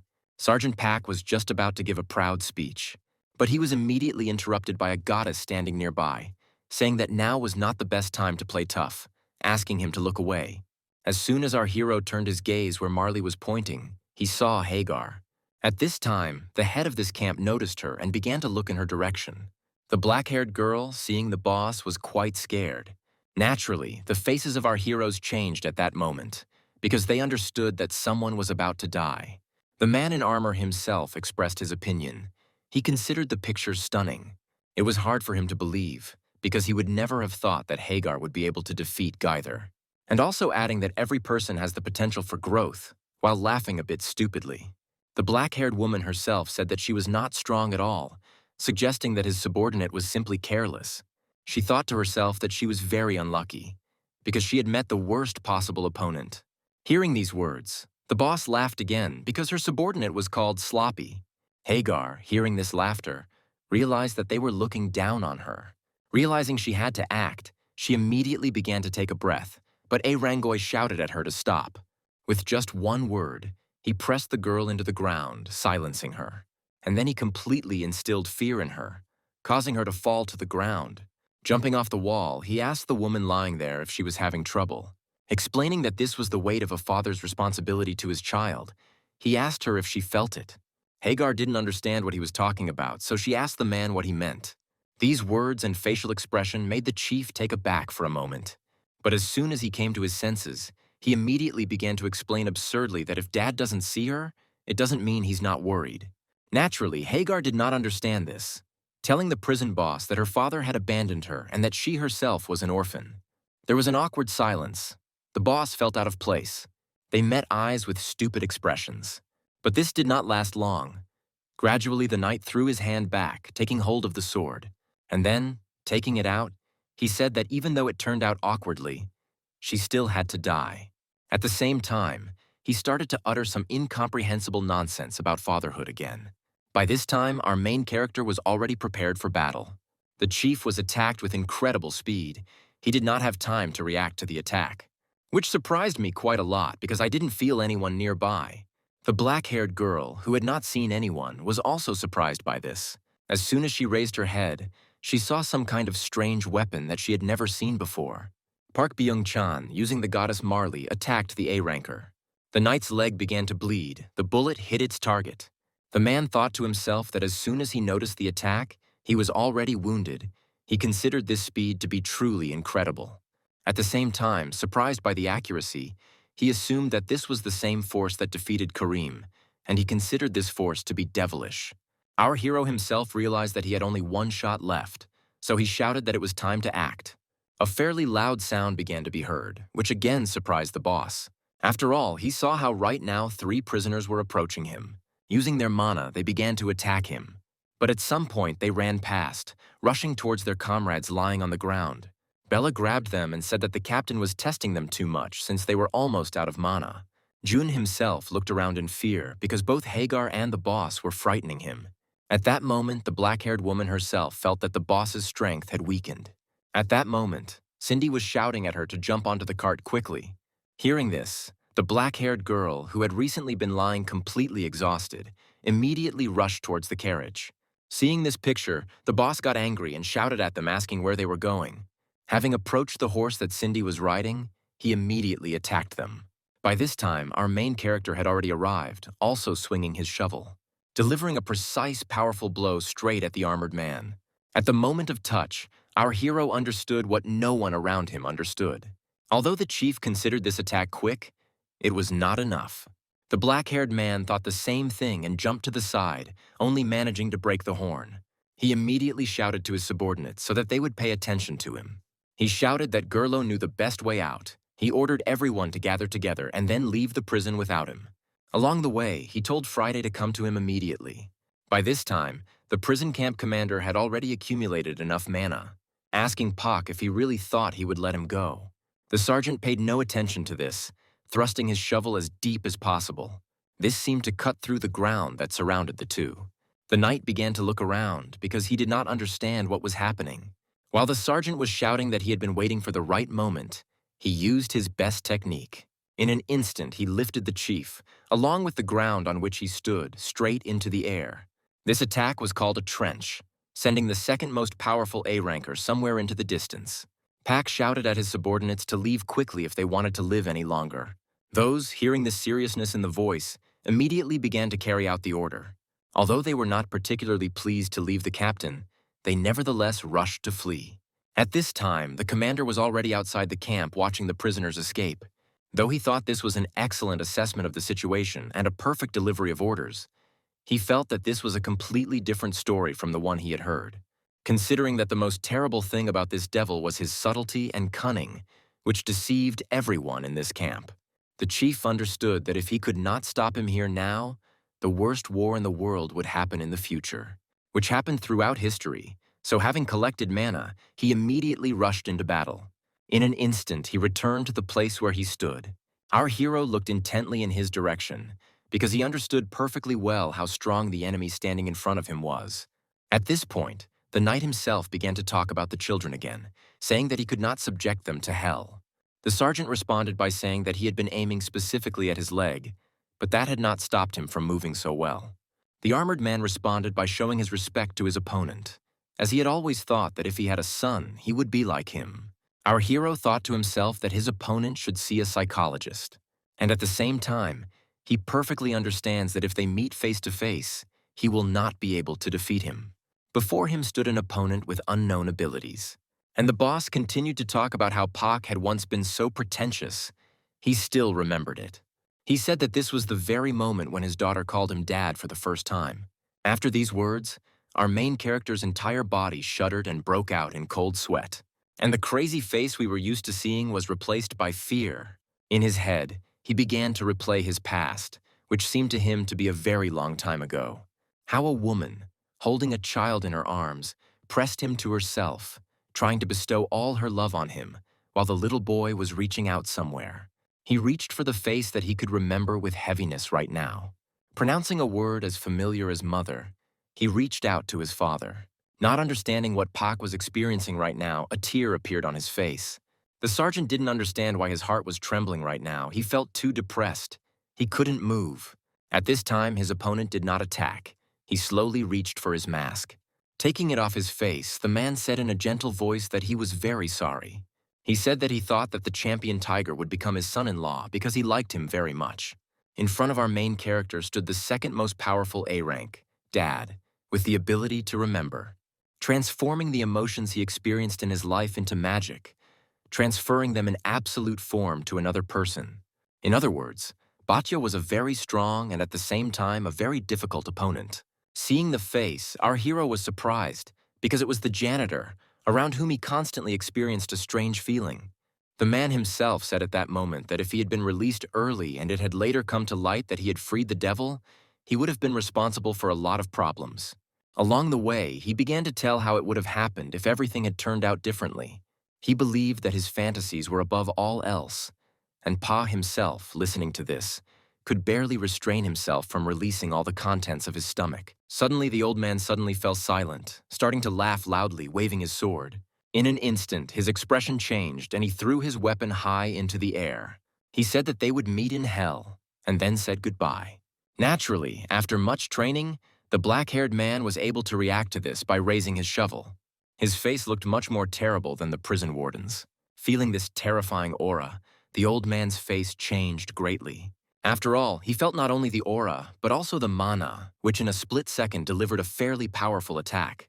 The camp commander was unable to dodge this attack, so she took it and sent him flying back several meters. The goddess Malboro appeared behind our hero and attacked the man. With a lewd smile, she asked the sergeant if he had really been crying, to which Pak replied that it was all because of the old man's ability. He thought to himself that he already understood what kind of ability this boss was using. It converts emotions into mana to buff him, and also acts as a debuff on the enemy. The deeper the emotions, the stronger it will be, and if you open the family album and use it, the effect will be multiple, thought the bald old man. So he immediately picked up the book he was holding in his hands, shouting family album. Hearing these words, the black-haired hero became angry, responding to his opponent that he was using too dirty a skill. At this time, the fight between Kareem, Dora, and Friday Chicken continued. Gradually, as the dust began to settle, the silhouettes of the Imperial rankers lying on the ground appeared. Their faces looked beaten. They were losing to our hero. The fair-haired man himself was still angry, because the chicken had already become completely cold and soggy. He couldn't even imagine how to eat it. Kareem, hearing these words, clenched his teeth in anger, his whole body tensed. He shouted to his former comrade that even if he couldn't use his skill, with Dora's skills they could still win. But Kurochkin did not agree with this opinion, because he was simply playing with them, thinking that they would then be able to reward themselves with a chicken. The lying girl, starting to get up and wiping away the blood, said that until they try, they won't know. And so, once again, mana enveloped the big guy's body, starting to bubble just like soda. In a terrifying voice, Friday Chicken told her to try, and then he rushed towards the girl who could barely stand on her feet. This time the man was serious. He was going to finish this fight. And so, once again, the purple-haired girl made a cute face, saying in the sweetest voice, "Don't do such things, uncle."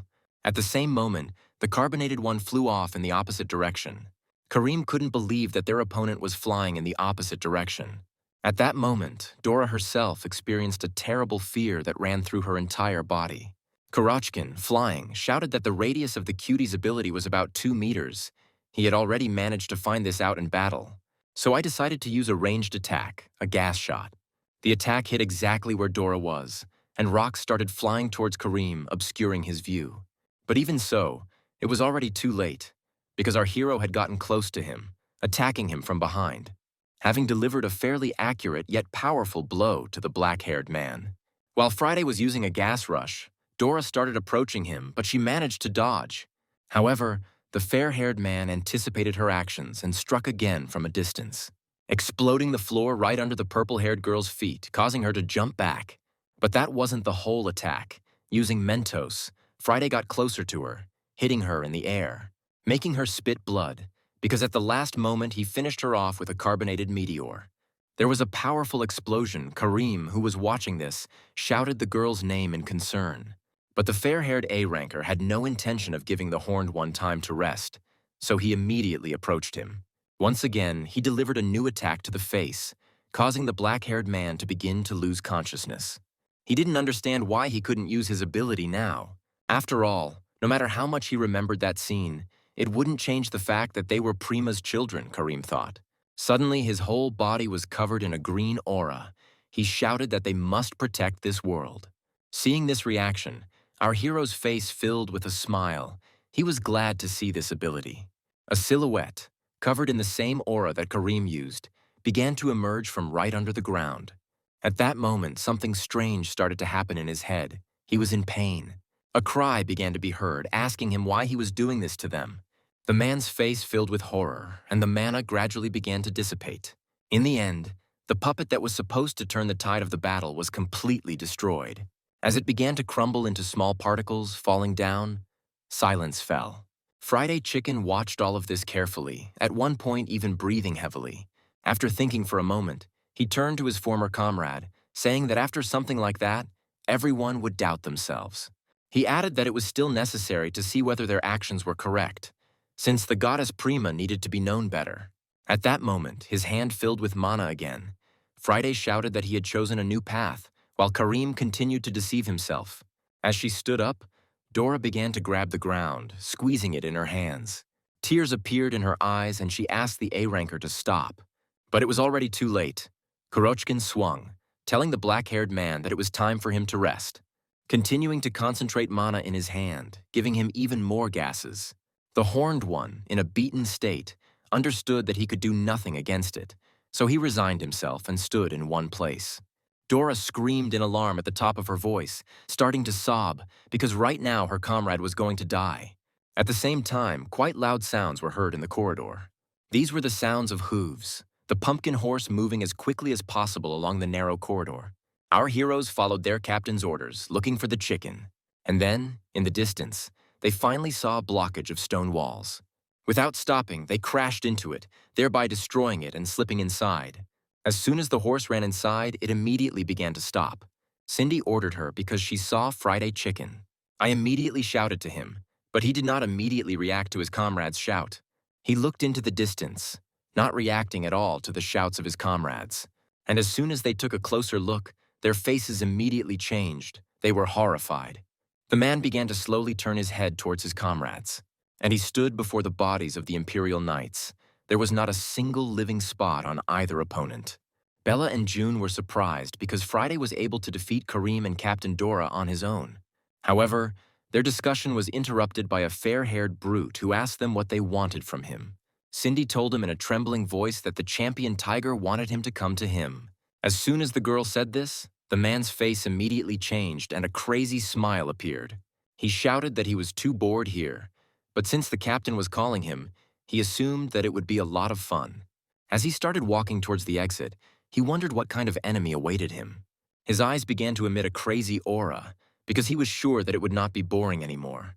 Gerdo himself thought to himself that right now he could hear the sounds of battle. Although his face didn't really show his true emotions, he was scared to death. He remembered everyone's faces, considering those who had escaped to be too happy. The worst thing was inside, but not outside this camp. He noticed a camp knight approaching, wandering from side to side. All this time, Mongi and Gerlo were pursued by a knight named Hood. No matter how smart the red-haired one was, Hood knew how to hunt. Escape was impossible. In his mind, he wondered for the 100th time what he needed to do. And so the red-haired man's pursuer shouted that he felt everything fastening his hood. And then, as he unbuttoned it, the man's face disappeared, because in its place a monster appeared. The wolf-headed monster screamed that it sensed its prey, which frightened the red-headed one even more. In an instant, he approached the wall behind which Gerlo stood, destroying it with one blow. As he fell, the man continued to cover Mongi, shielding the baby with his body. Just one blow, and our hero's hand was already wounded. Getting up, he asked his companion if he was okay. The kid himself began to speak in his own language, asking if the boy wanted Mongi to kill him, but he did not understand the words, telling the kid in response that he was fine. He started to explain that it was just a small scratch, which rather confused the white-haired man. At that moment, the wolf himself said that he had not hunted for a very long time. Gerlo, listening attentively to this story, thought to himself that he had a real knight in front of him, who wears clothes made from animal skins. If he zips up the hood, he will become the animal from which the sweatshirt is made. The wolf himself, grabbing his clothes and starting to squeeze, shouted that it was a wonderful feeling. After all, he had long dreamed of killing Mongi and making his hide. As soon as Gerlo heard this, he immediately began to respond angrily. He became very angry. However, The little animal replied that the red-headed one had gone completely mad, since he had no intention of ripping the child's clothes off. He explained that he meant the clothes that cover the baby, describing them as a rare item. But this left Gerlo even more stumped, as the man could simply confiscate it when the baby went to prison. The wolf explained that this was wrong because it was considered theft. These words made our hero even more angry, because now he was going to kill the child. The knight had no arguments to answer these words. He believed that the prisoners who came here were already dead. As soon as the hood was removed again, a terrifying face appeared, enveloped in tentacles. Seeing this picture, the faces of our heroes were filled with fear. They immediately started to flee. Naturally, their enemy was not going to let them go so easily. Outside, the fight between our hero and the prison warden continued. Dad hasn't yet fully recovered from the previous attack that sent him flying. He carefully looked at the red-haired girl who appeared out of nowhere, wondering who she was, assuming she was the devil's summoning beast. He also already realized that it was she who was turning into a stick and becoming a powerful weapon of the devil. Continuing to reason, he pulled his helmet with some force. As he put it on his head, he said that this was all bad, asking if Pak wanted to change the mood. Having started to use his power, having spoken about how difficult it was, the father's heart works for his child. His mana immediately entered into his comrades who were lying on the ground. Ray, clenching her fist in anger, began to insult the black-haired man. At that moment, Ice immediately began to apologize to her boss. However, their boss was not angry. Saying that everything was fine, he ordered them to go after the escapees and stop them. And he himself was going to deal with the man alone. They naturally obeyed their commander's order and rushed in the opposite direction. These actions on the part of the old man made the sergeant laugh, because the old man thought that he could handle him alone. Batya himself said that the report of the prophecy about darkness said something different. It was written there that the devil is very smart and insanely cunning, vindictive, uses all possible provocations, and masterfully stimulates the human psyche. And then he added that there were about 4 more pages in the same context, and naturally Pak didn't like it. At some point, the red-haired girl laughed, trying to close her mouth. Batya himself shouted that this was the worst possible characterization for a son-in-law. Once again, she started screaming in a crazy voice about her daughters and their boyfriends. Mana began to form at the end of his sword, and the warden shouted that he could not imagine his daughter's boyfriends as hooligans. Starting to scroll through the situation, how her beautiful daughter brought some porcupine to meet, who offered him to go and have a beer while groping the girl, launching a powerful blast of mana at our heroes, aiming for the tiger champion. Our main character was surprised by such a huge amount of energy. Somehow, the black-haired man managed to dodge this attack, jumping to the side. Although he managed to make it in time, he couldn't even imagine that the boss was so strong. Even Marley was surprised by such a huge, explosive emotion. Looking around, Pak realized that this was the worst possible location for a battle with Batya. While simultaneously searching for him with his eyes and trying to come up with a plan, suddenly a great idea struck him, and he immediately began to think it over with a lost expression. And then that terrifying smile appeared. He immediately gathered all his strength in his legs, starting to pull one of them as far as possible for a jerk. As soon as he waited for the right moment, he immediately rushed towards the knight, throwing his shovel behind his head, right into the armored man's blind spot. And then he began to tilt it down behind him, which puzzled him quite a bit. Due to the enormous weight of his own armor, the man was unable to break free and fell right at our hero's feet. With a smile on his face, our hero asked the man lying down if he had ever flown on an airplane. Naturally, the man had never heard such a word before, so he didn't respond. But the sergeant didn't wait for any answers either. He sent the man flying straight into the sky. Dad didn't have time to break free, and he was about to assess the strength of his opponent. Already in the air, the camp commander wondered what this strange attack was without any damage. The black-haired hero himself, looking at the ground, laughed loudly at this time. He understood perfectly well what his opponent was thinking, so he shouted at him not to rush to find out about this attack. Hearing these words, the man naturally became very tense. However, it was already too late. By this time, Friday had arrived and, using carbonated mana, sent the boss back down. He used a gas-filled loop, increasing the speed of the fall several hundred times. As he fell, the old man destroyed absolutely everything he touched. Having flown into the ground, it thereby shattered the earth beneath it, leaving a huge rift. In an instant, both opponents appeared near the fallen man. He looked at the two with a puzzled expression. while the fair-haired chicken lover laughed, because he immediately recognized Batya, already anticipating this tough fight. He immediately asked his captain if he wanted to join, to which our hero shouted that the beer in this world was much tastier than in his own. Now the champion tiger and Friday chicken were not enemies. With terrifying faces, they looked towards the enemy, preparing to fight together. By this time, the red-haired goddess Marlborough appeared above them. But, as our heroes had expected, the chief was not affected by this attack, so he rose without any difficulty. Turning to Friday, he called him a former comrade, and also added that he had long understood that they would one day meet in battle. At this point, Pak interrupted him, saying that this was a very interesting development. The fair-haired man himself turned to Pak, saying that when they were colleagues, they never really quarreled. But now there were no rules, no rankings. With a mad face, Kurochkin shouted that now there would be a real loser. He considered this a truly fun activity, realizing that he would not get bored now. However, his former comrade did not share his joy, saying that he was sad. A terrifying mana covered his entire body as the knight continued to reply that he was sorry because they would soon die. This time, the mana also covered our hero, who in response pointed a shovel in Body's direction and said that only he would die. During the month he spent in the camp, Pak Ben-chan managed to do more than just gather his colleagues while hiding his identity. He devoted most of his time to hard training. Manual labor is good work and something the guards approved of, but the real goal is to pump up your own muscles. The guards thought Pak Byung-chan was a nice guy, and he played with Mungi at sunset. But in reality, it was a competition with someone who was like a legendary beast, training to the limit. Naturally, that's not all. He received the most powerful skills, which could only be found in this stupid world of Prima, namely, the martial art of the fairy tale granny from sisters Cindy and Bella. Every day after breakfast, he pretended to go for a walk with Friday. But in reality, they secretly sparred until lunchtime, drawing as little attention to it as possible. The camp commander himself was quite inferior in close combat with Pak. Realizing that his defense was about to fall, his opponent was too strong. Moreover, his attacks were not only unpredictable, but they were also paired with another strong A-ranker. All these sparring sessions with Friday Chicken yielded useful results. Both heroes could act without any words. They understood perfectly well who was capable of what. The fair-haired one himself had learned a new attack, the carbonated five-pointer. Naturally, everything could not go as smoothly as possible. After all, the second most powerful A-ranker in the world stood before them, which, although it did receive damage, was still considered second for a reason.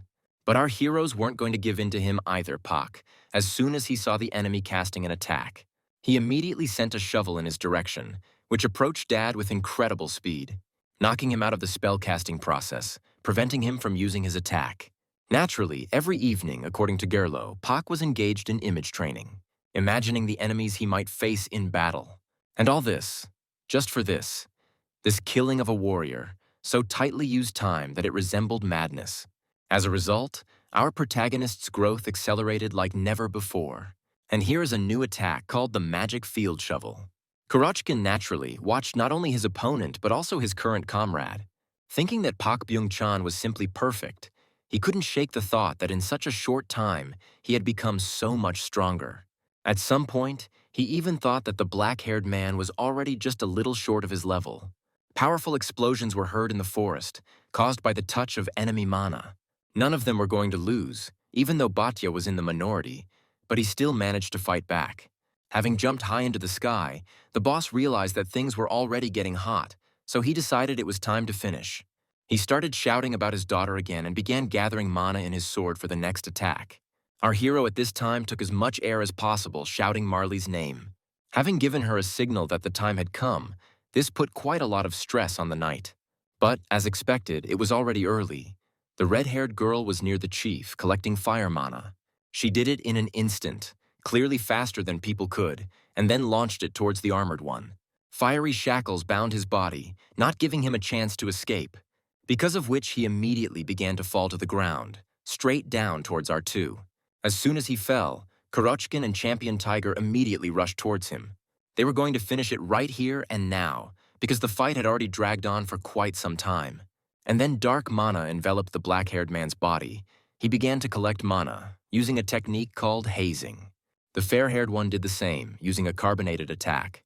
The chief, lying without any movement, saw how they were approaching him, and then he began to feel a huge 100 blows directly on his body. Our heroes weren't going to give him even a second to rest. Therefore, they did not stop attacking, trying to strike as powerfully as possible. At some point, the second A-ranker's armor began to crumble.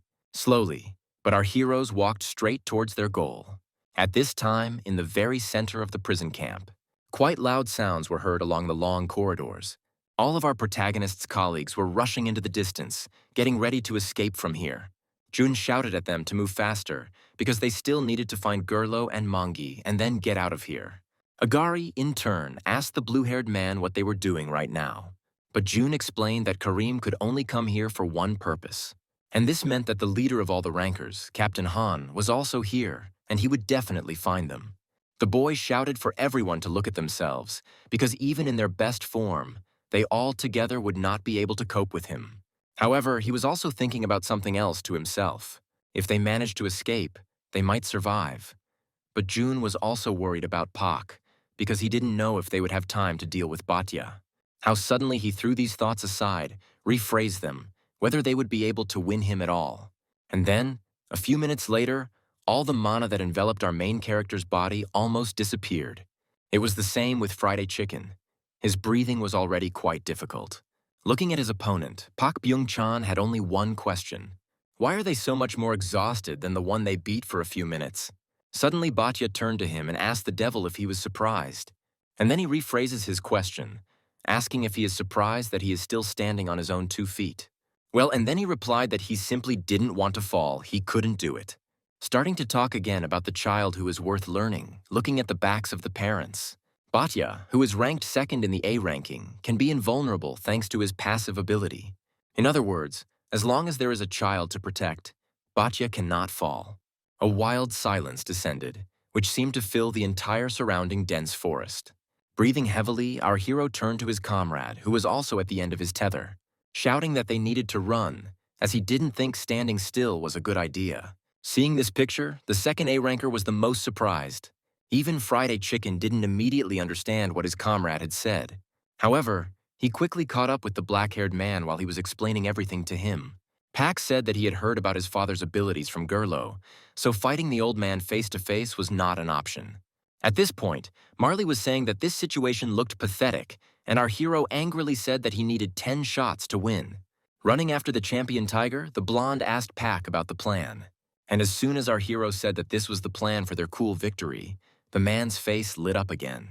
For quite a long time, they had been running as far as possible into the depths of the forest, overcoming not only the pursuit, but also the difficult obstacle course created by the forest. Having stopped, our hero immediately began to explain that they had 2 things to win. The first plan was to take the boss's children hostage. However, Gerlo doesn't know everything about the boss, assuming it's because of his perfect double life as a janitor and a supervisor.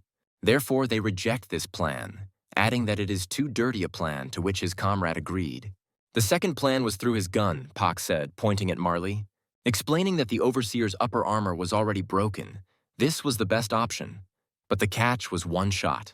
After taking a short rest, Pak repeated again that they needed to kill the boss with just 1 perfect shot. He thought to himself that this wasn't a perfect plan, because the warden had already seen this attack, so if he managed to dodge it, they would lose. His thoughts were interrupted by a fair-haired comrade turning to him. With the most sullen grimace he could muster, he asked what he needed to do.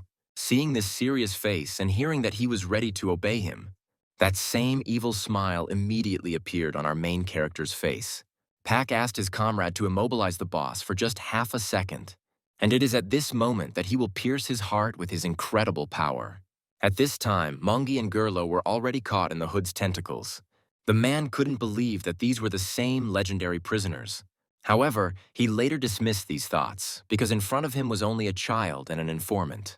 Turning to them, he asked if they wanted to say anything at the end, since these were their last seconds of life. Gerlo immediately asked in a trembling voice if Hood knew how important the information was. By starting to explain that information changes in value every minute or even every second, he was able to reach the top because he used the information in time. His opponent immediately interrupted him, telling him to express himself more clearly since he did not understand anything at all. However, at that moment, the red-headed man's face changed and a smile appeared. Gerlo shouted that the man had given him too much time, and at that very moment, all of the man's tentacles were cut, and Mangi entered the battle. With incredible speed, he broke free and then helped his comrade. Hood didn't understand what had just happened, because he hadn't had time to notice anything. Gerlo himself thought to himself that he shouldn't be looked down upon, because even if he dies, it certainly won't be from physical violence. Our informant's power lay in an ability called a herb. This is a truly unique ability that has 3 unique functions. The first Goblin Sticky, it detects sound or the location of a person clinging to them, in simple terms GPS. He scatters grass to get information. The second is the Goblin's Memory. It sticks to the object and shows the past image of the object, in simple words, a treasure check.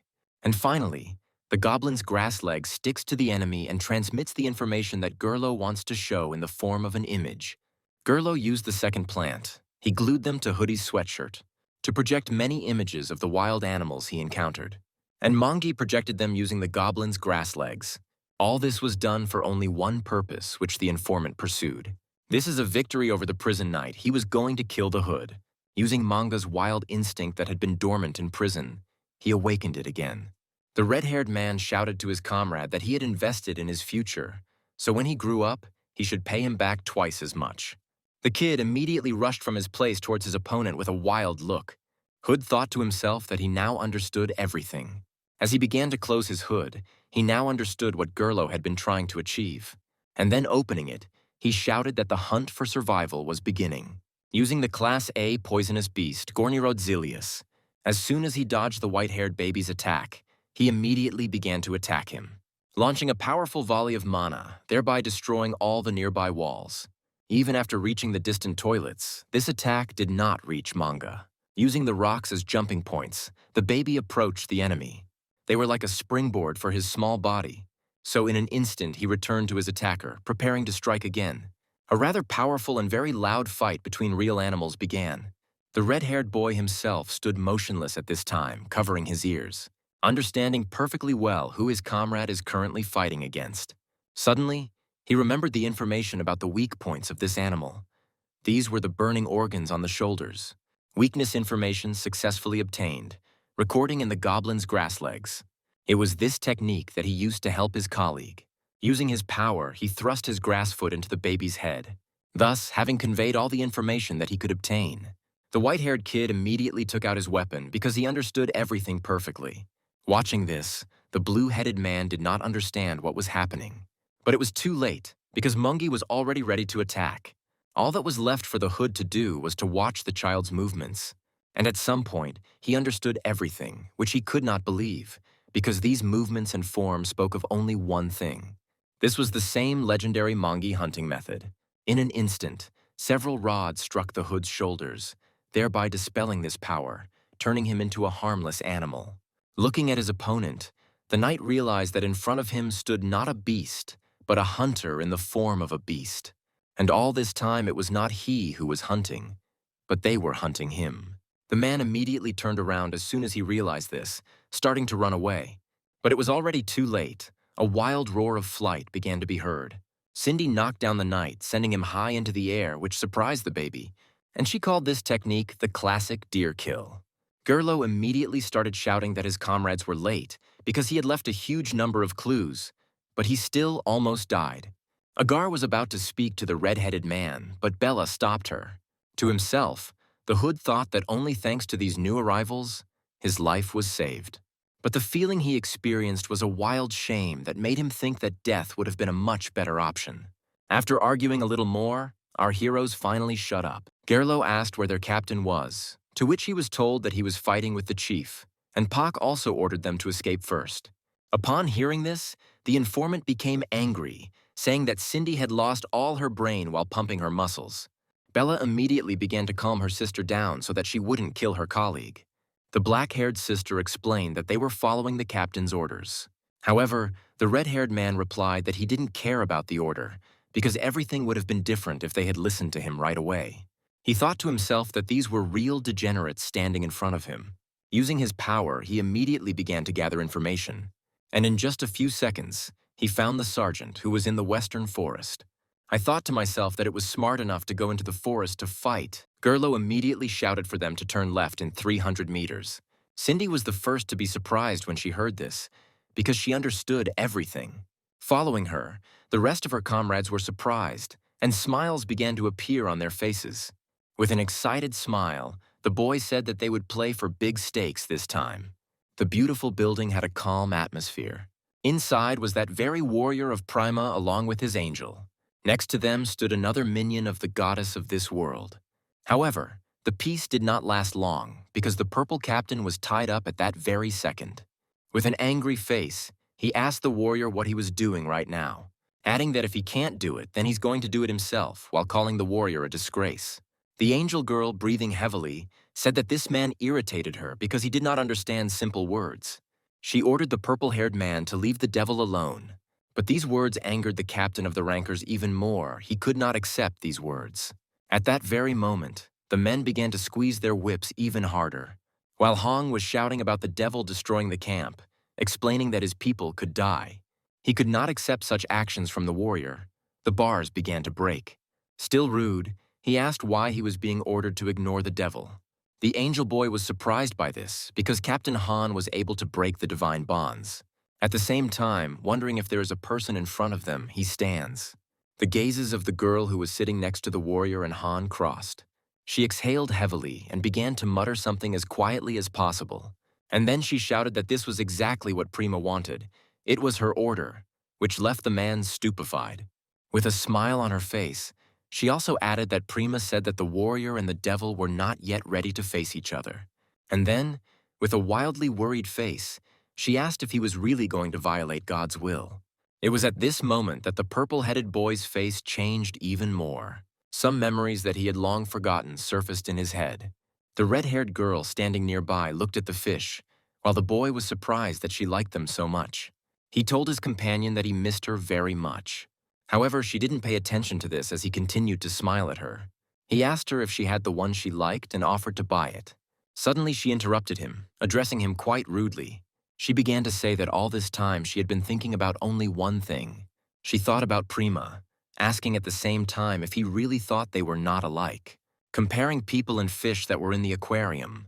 In the forest, Chief Batya was running around in the dense thicket, not realizing the fact that the tiger champion just took off in the middle of the fight. However, he immediately dismissed these thoughts, thinking that there was always something strange in the black-haired man's actions. The boy had fought a huge number of strong fighters in less than 6 months, and the old man was confident that he had already grown to the level of an A ranker. Consciously pushing himself to the limit, Batya understood that such a person cannot simply up and run away, comparing the devil to a seed that is trying to blossom. Just when the man thought that the seed was currently feeding on him, he noticed Pak. Looking closer, he saw a contented smile on his face, and next to him stood that same beautiful lady. The old man immediately shouted that he would not let him leave just like that, swinging his sword. However, at that moment, right next to him, there was a loud crash. It was Kurochkin, who pushed off from the ground, grabbing the boss. With a crazy face, Friday apologized to Batya, saying that he would play with him. Powerful explosions resumed in the forest, the roar of which echoed throughout the entire area. This time, due to the fact that most of the armor was destroyed, the warden was able to escape capture. But the fair-haired man continued to attack.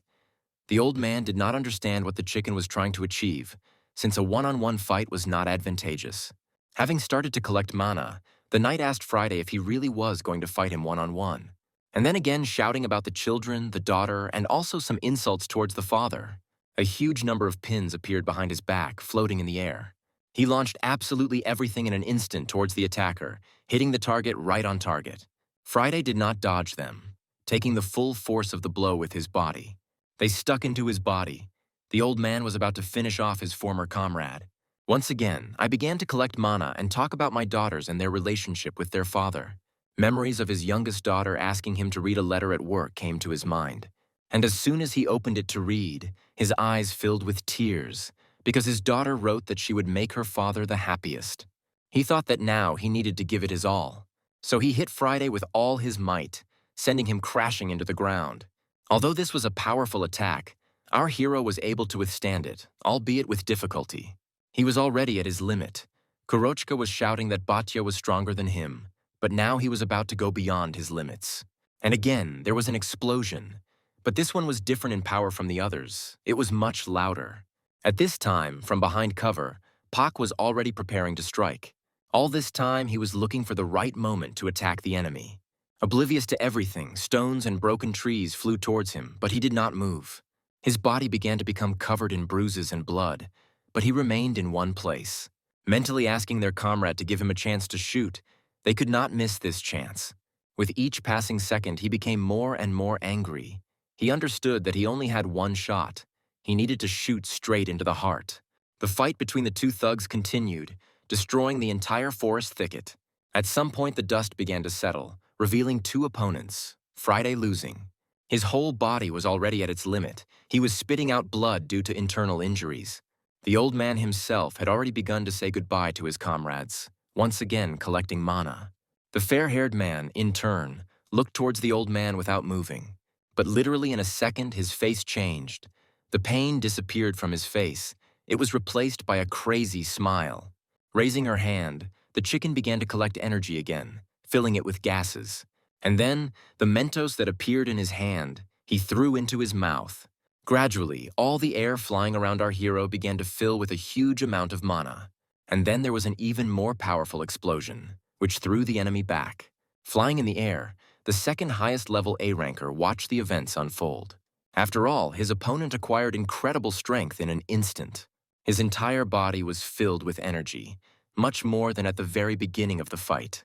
But the chicken did not attack him, but on the contrary flew around him and grabbed him from behind his back, starting to squeeze with all his strength, continuing to fly in the air at maximum speed.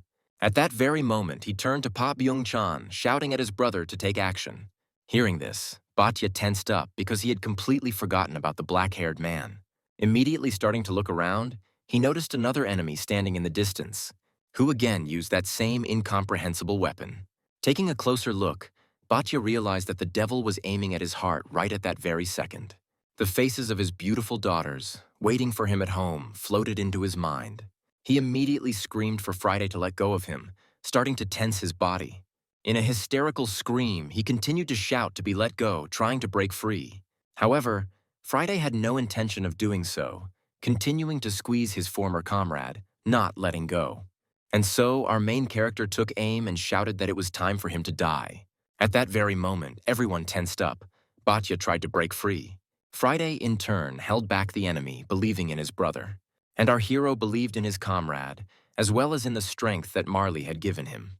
A powerful shot was fired, into which Pak put all his strength and energy. At the very last moment, the overpumped warden managed to escape. He tried to shift his body so that the bullet would not hit his heart. He almost succeeded.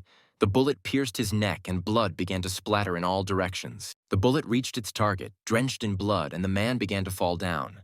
Our main character watched all of this. Marley began to return to her usual form. This was the last shot. The man didn't dodge, just continued to fall straight down. Our hero watched with trepidation, hoping that victory would be theirs. However, upon closer inspection, he realized that he had missed after all. He had not been able to mortally wound him. The warden began to move, reaching for the pendant that hung around his neck. Still bleeding, he carefully examined the pendant. Thinking about it being a memory was something he didn't want to think about. And as soon as I opened it, I saw a beautiful gray-haired girl. The same voice was heard again. It was the chief's wife. He was reading a spell. Naturally, at this moment, that Friday chicken. Our main character was tense, because now they had no chance of winning. For the first time in the entire fight, Marley also tensed up. She understood the situation they were in. A bright beam appeared in the forest, rising high into the sky and could be seen from a great distance. And with every second, it became larger and larger, swallowing up a huge area. We are transported to long-forgotten memories, where a huge number of dead animals lay around. The people's weapons were covered in scarlet blood and there was a foul smell. There was a rather gloomy atmosphere that reminded everyone that death was always near them. One of these worthy people was the future camp overseer. Every day was similar, almost no different from the spinning one. Relaxing with a glass of beer and delicious food, a new task. And another new battle surrounded by death, under constant tension. And here is another drink in the company of friends. relaxation. And then the next day, another fight to the brink of death. Day after day, everything repeated itself. Absolutely nothing changed. At some point, the black-haired man even stopped being surprised by the smell of blood. However, one day, our hero took a slightly different path, going into the shop to replenish equipment. He felt some warmth as he turned to the side. The future boss noticed a gray-haired girl holding a jug in her hands. Noticing the man's gaze, she smiled at him. And at that very moment, the face that had not changed from day to day finally changed. Sometime later, having dressed up and taking a huge bouquet of flowers, he went to the girl and invited her on a date, thereby confessing to her his feelings, what he was experiencing. She didn't expect such an answer, but nevertheless this love turned out to be mutual. And after some time, they got married. And after some time, the A-ranker's wife became pregnant. Having given birth to a beautiful daughter, his life began to fill with meaning. Now his days had changed. They were not the same. And when his comrades tried to persuade him to go out for a drink, he refused. After all, they were waiting for him at home now. He was loved and wanted to give the same love to his family. But as the family began to grow, they faced financial problems. Therefore, our hero got a job at a camp, working part-time as a janitor, continuing to chop down monsters left and right, fulfilling orders. He tried to lead a double life without complaining, constantly coming home wounded. When his strength was running low, all he had to do was come home and see the most important thing in his life. To have his gases filled with energy again, he was glad of such a life. On what seemed like another ordinary day, his boss called him.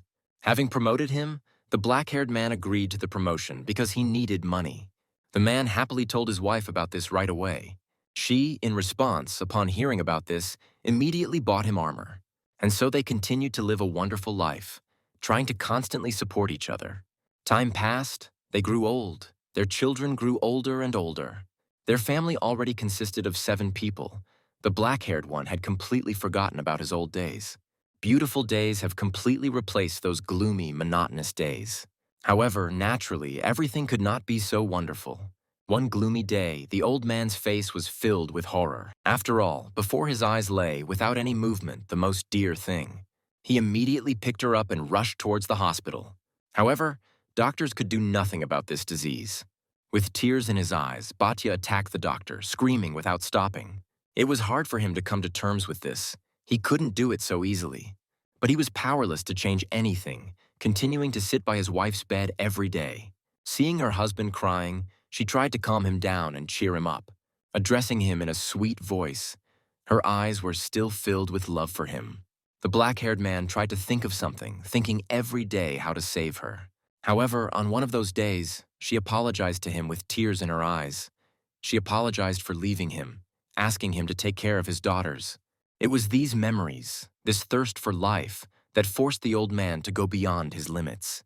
Gerlo, noticing this enormous force, exhaled heavily because they were late. At that very moment, the old man was already standing on his feet, clenching his fist. These were the very memories he didn't want to remember. But now, they have created a field where his feelings, experienced at that very moment, are realized. The first thing everyone noticed was that the sky started falling right on top of them.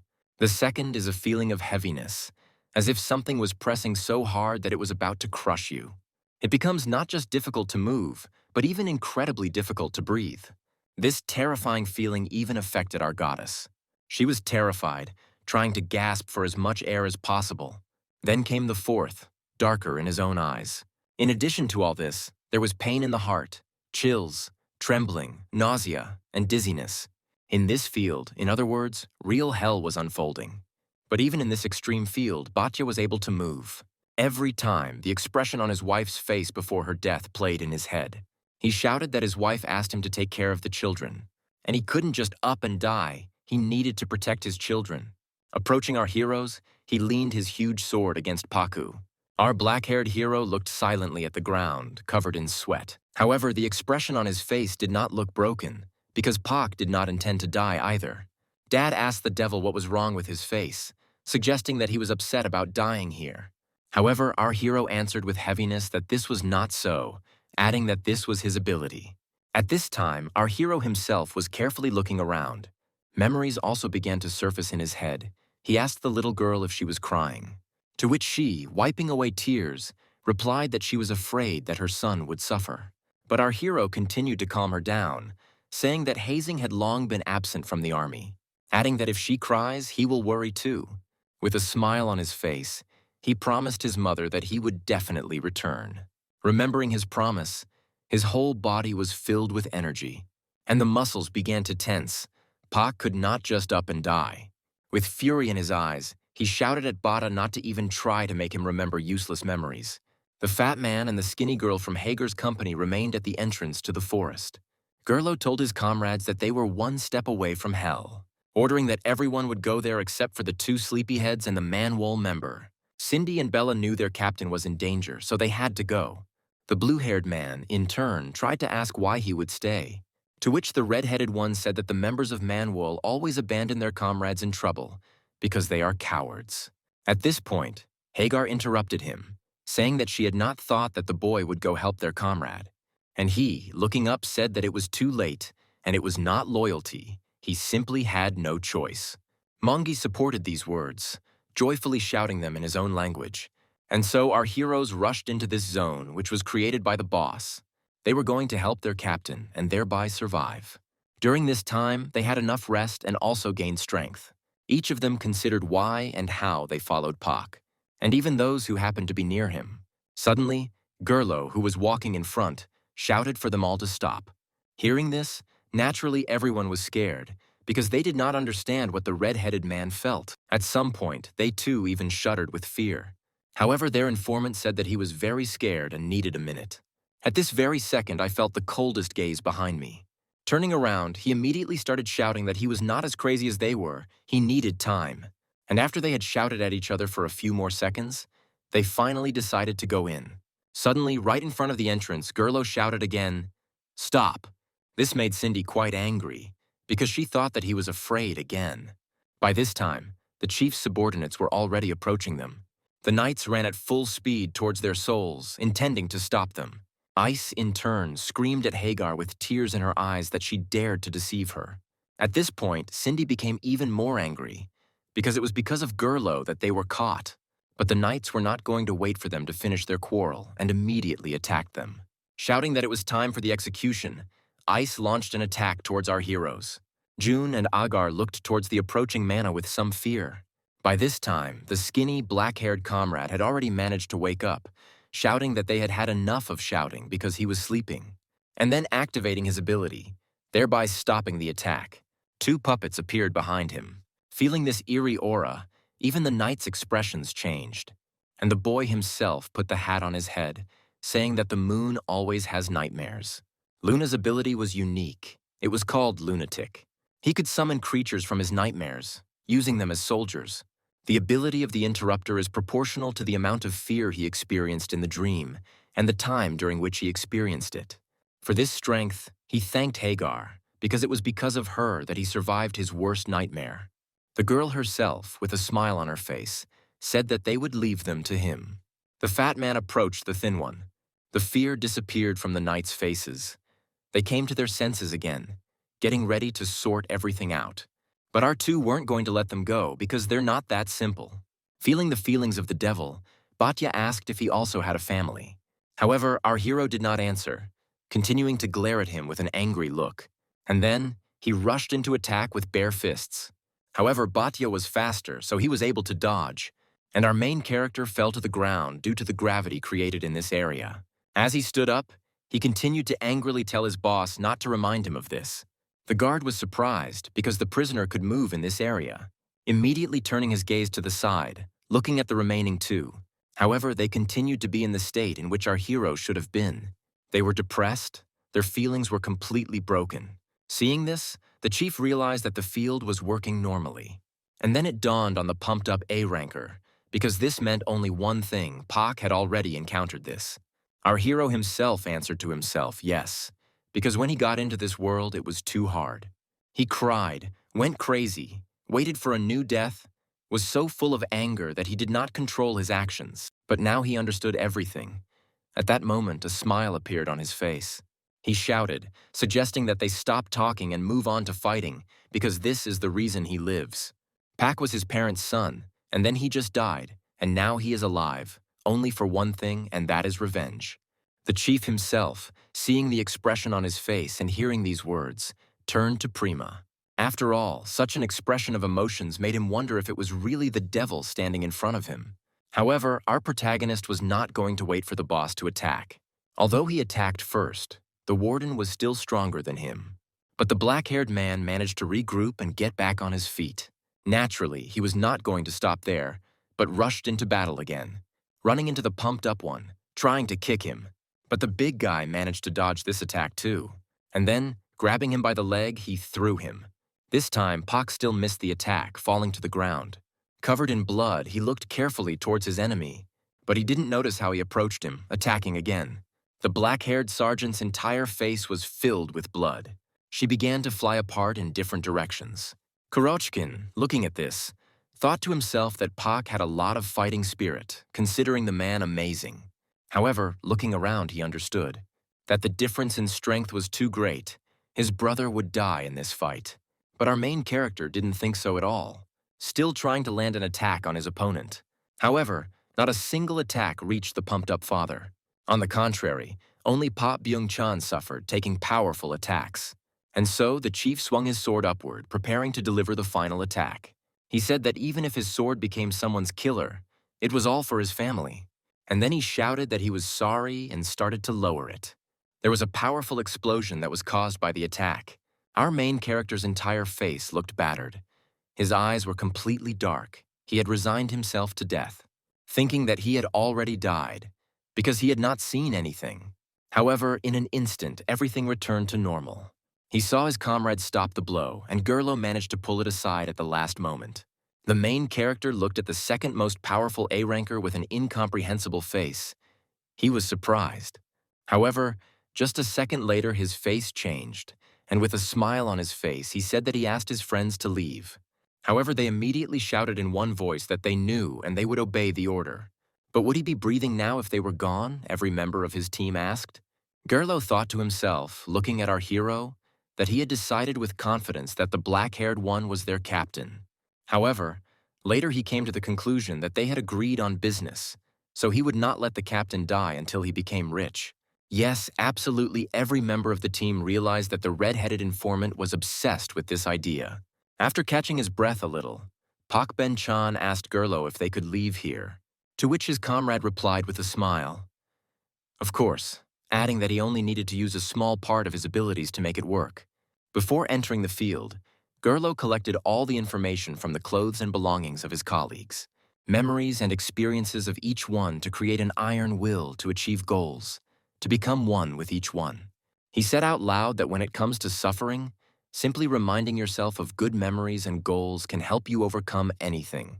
A perfect strategy, because his only target or good memory is Gerlo himself with a ton of money. I thought to myself that it was only a temporary measure, since it was in the field that they would end up. However, he explained to the captain that, regardless of the field, they could resist him. Later, our main character figured it out himself, realizing that this could only mean one thing. Looking towards the pumped-up overseer, Pak thought that the man's mana was already running out. Gerlo asked the black-haired man standing next to him if he noticed it. The red-headed man himself continued, saying that in this field, no matter how many times the chief was attacked, it will be restored absolutely every time without any difference in damage. All his warm memories of his wife, obviously, are what gives him this effect. But Gerlo also added that its recovery, theoretically, requires a lot of mana. And then he explained as briefly as possible, suggesting that after the captain's attack, he had become too weakened. Wiping the sweat from his face, our protagonist was glad even at this small detail, as his attack had yielded even such a small result.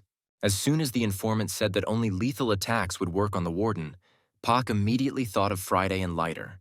With a smile on his face, he said that from now on a battle of attrition begins. By this time, the chief himself had already managed to recover from the attack and began to tense up.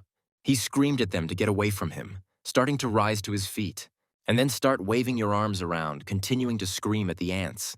Our heroes felt this heavy pressure from the pumped-up man. They couldn't withstand it, so the second A rank was able to break free from their grip. The last one left was the black-haired Hagar, who was squeezing his neck. However, she also understood perfectly well that she would not be able to hold such enormous power, so she began to whisper different words in his ear. Suddenly, she heard a cough, and as soon as she bent down, she saw blood splattering right from under the mask.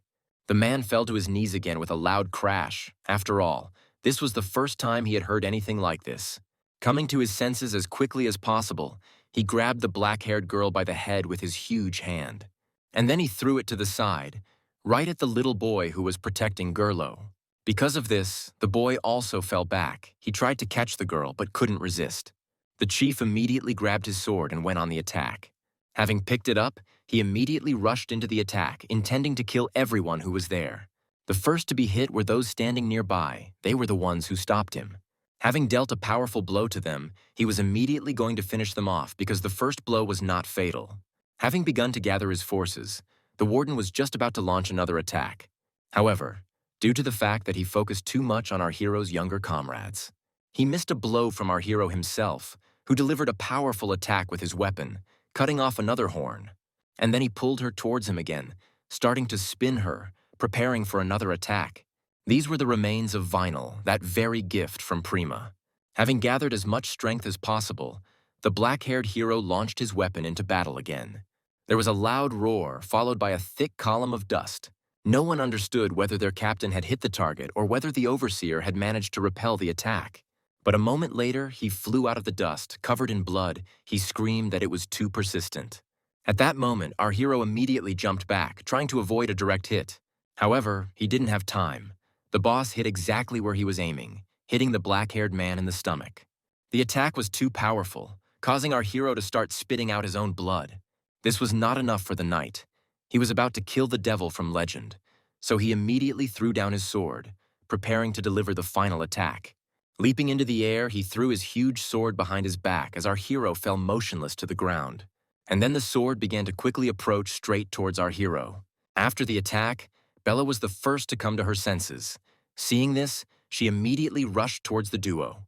She made it at the last moment, thereby protecting her captain. And then she activated her mana. On the other side, her sister appeared using pumpkin mana, who immediately began to launch boxing attacks at the camp commander. But he, in turn, did not feel them. He was already able to block literally the fourth blow, grabbing the girl by the hand, and then simply threw it at her older sister, thereby knocking the black-haired one off her feet. While he was focused on the sisters, the rest of the team was already approaching him. Naturally, he expected this, preparing to repel their attacks. By this time, Pak was the first to approach, shouting to his comrades not to come closer. But almost immediately, he received a powerful blow to the body, and his subordinates did not obey. They engaged in combat with the warden, but all their attacks were unsuccessful. Not only did the second most powerful A-ranker reflect their attacks, he also managed to attack them. Time after time, he repelled the attacks, delivering powerful blows, but even those who had fled continued to get up and attack the chief. At some point, a loud laughter of a knight was heard throughout the created zone. Using his own technique, he launched powerful attacks with his huge swords. This caused the entire crowd to fly back several meters. Some of them were no longer able to get up. But the knight was not going to stop there. He raised his axe into the sky. Gritting his teeth, the black-haired hero realized what was about to happen. He felt a huge flow of mana, which made the sky collapse and fall down.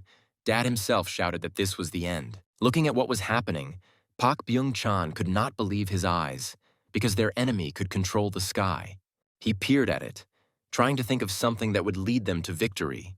Suddenly a loud cry was heard. It was Kurochkin, who destroyed all the fragments of the falling sky. The main character himself saw that the warden had swung and immediately jerked to the side because he understood everything. Dad aimed at Pak Ben-chan's red-headed comrades.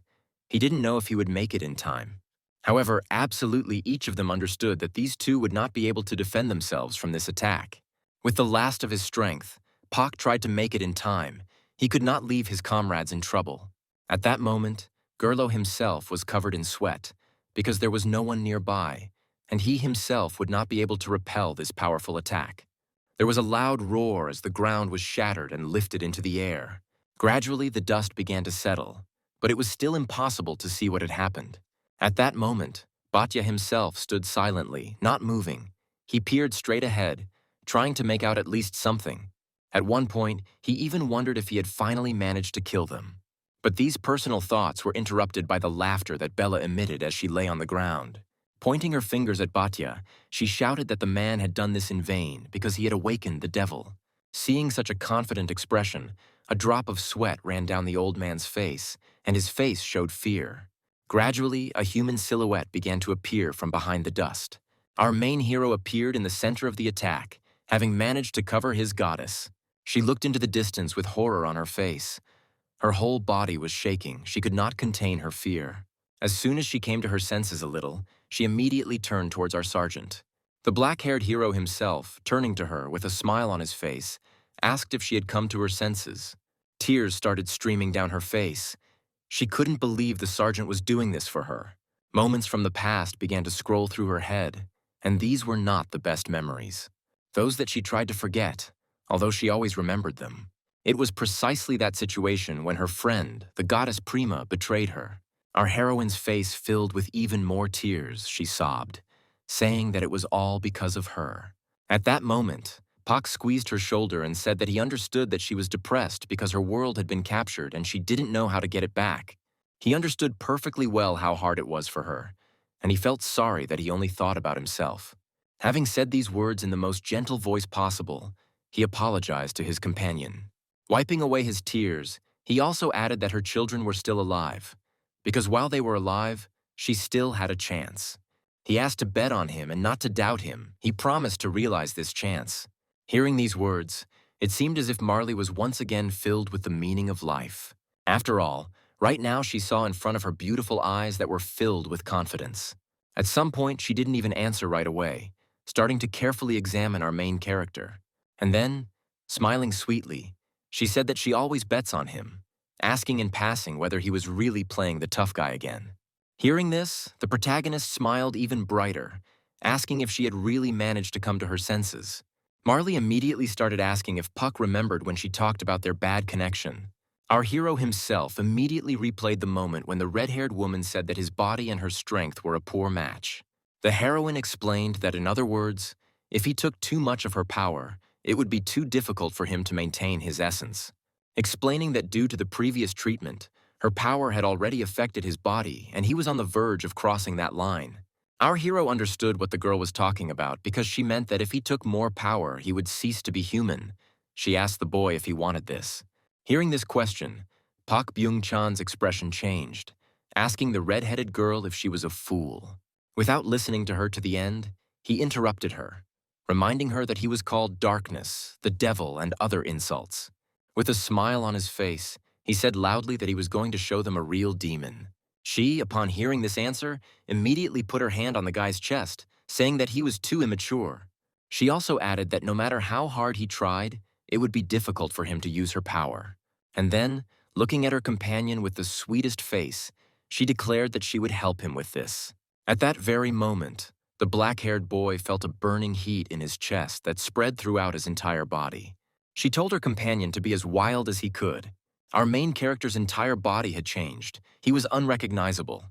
The first to feel this terrifying force was Batya, who immediately realized that Pak's body had been reconstructed.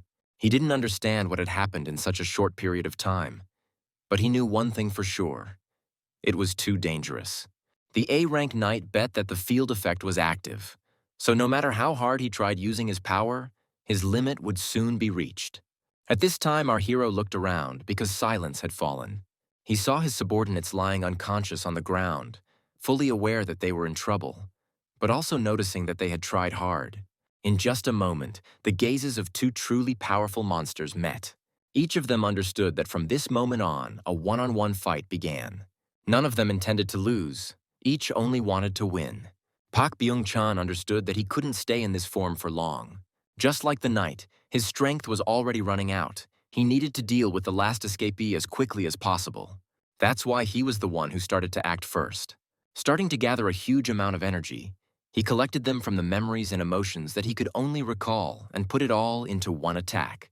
He loudly addressed the black-haired man, shouting something in an incomprehensible language. And at that very moment, a huge force began to burst out of his weapon, energy seething straight into the sky. At this moment, Pak Byung-chan was also preparing to attack, forming a weapon in his hand. He felt the warmth in his chest that was coming from Marley. She said that no matter how much of her power she gave, she had fallen to such a level that even one attack from the boss could work, so it would be difficult to win. But here and right now, it wasn't just about her strength. She was going to combine her and our protagonist's powers. These were two completely different powers. Marlboro mixed her power with Sergeant's mana, and this created a new power that did not exist before. Literally a second later, a smile appeared on her face. She was happy, because it turned out much better than she thought. And then, right in the hand of the already white-haired man, a huge sword appeared, resembling hair. Feeling this power, the smile never left the boy's face. He called the girl the best. At that moment, Batya tensed up and had even more questions, because it seemed to him that the boy had blossomed even more. Our hero's comrades gradually began to come to their senses. As they rose, they felt this hellish atmosphere that was flying in this area. However, not everyone came to their senses. The most tired, who had participated in difficult battles, were still unconscious. Gerlo was worried about them because now a terrible battle was about to begin, which can affect not only the fighting duo but also those around them. For literally a second, there was total silence. It seemed as if everything around froze. And so, two enormous forces rushed towards each other, intending to finish everything as quickly as possible. The first to attack was an A-rank knight who launched his massive sword. But our hero saw her. He was able to dodge her. Their speed was incredible. With one swing, Batya destroyed everything within the attack radius, leaving not even a single stone behind. But our hero, naturally, was not going to wait for the next attack, so he immediately regrouped. Intending to launch a counterattack, he wanted to test the power his companion had bestowed upon him. The knight was at a disadvantage, and his reactions were slower. Therefore, with one light, but at the same time powerful enough swing, our hero cut off the chief's hand along with his helmet. Due to the gust of wind, the old man's body was also damaged. While our hero silently looked at the blood rushing in different directions, an aura spread across the entire area for many, many kilometers, showing Pak's current strength. The aura gradually began to dissipate. Everyone felt it, and then the field was destroyed. Our hero's comrades also noticed this. They couldn't believe their eyes. Ice's face filled with horror. She did not understand what had happened, and immediately began to worry about the warden. Leaping in front of Hagar's comrades, she immediately rushed through the air towards the recent battle. The younger one shouted to his comrade that it was time for them to go there too. The blue-haired girl tried to get to the raised column of dust as quickly as possible. The closer she got, the clearer the silhouettes inside became. As soon as she got as close as possible, she saw something she didn't expect at all. She couldn't believe her eyes. The old man himself, at that moment, was on his knees apologizing to his girls because they would be having dinner without him today. Ice herself, seeing this, immediately fell to her knees. She could not believe her eyes. At that moment, the sergeant silently looked at the kneeling warden. Suddenly, his face began to change, and a human look appeared again. And after him, the sword disappeared. And seeing this, Batya tensed up. He didn't understand again what was happening.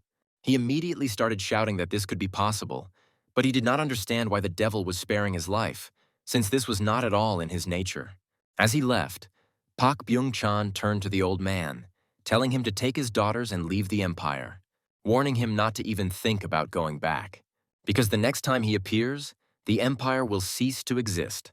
Time passed, our heroes moved further and further away, and finally, they reached the edge of the wall, standing on its edge. Gerlo, laughing loudly, shouted that he expected this from their captain. He shouted that he never doubted his captain. Redhead asked what their plans were next, hinting at business along the way. At that moment, Pak turned around and asked if he hadn't told them, which made the informant quite nervous. Seeing these puzzled faces, the black-haired hero began to smile. With pride and a satisfied face, he said that they were going to kill the warrior. At the moment of the battle, Prima felt that something was wrong that was happening in her world. She thought that the force that had prevented her from observing had completely disappeared.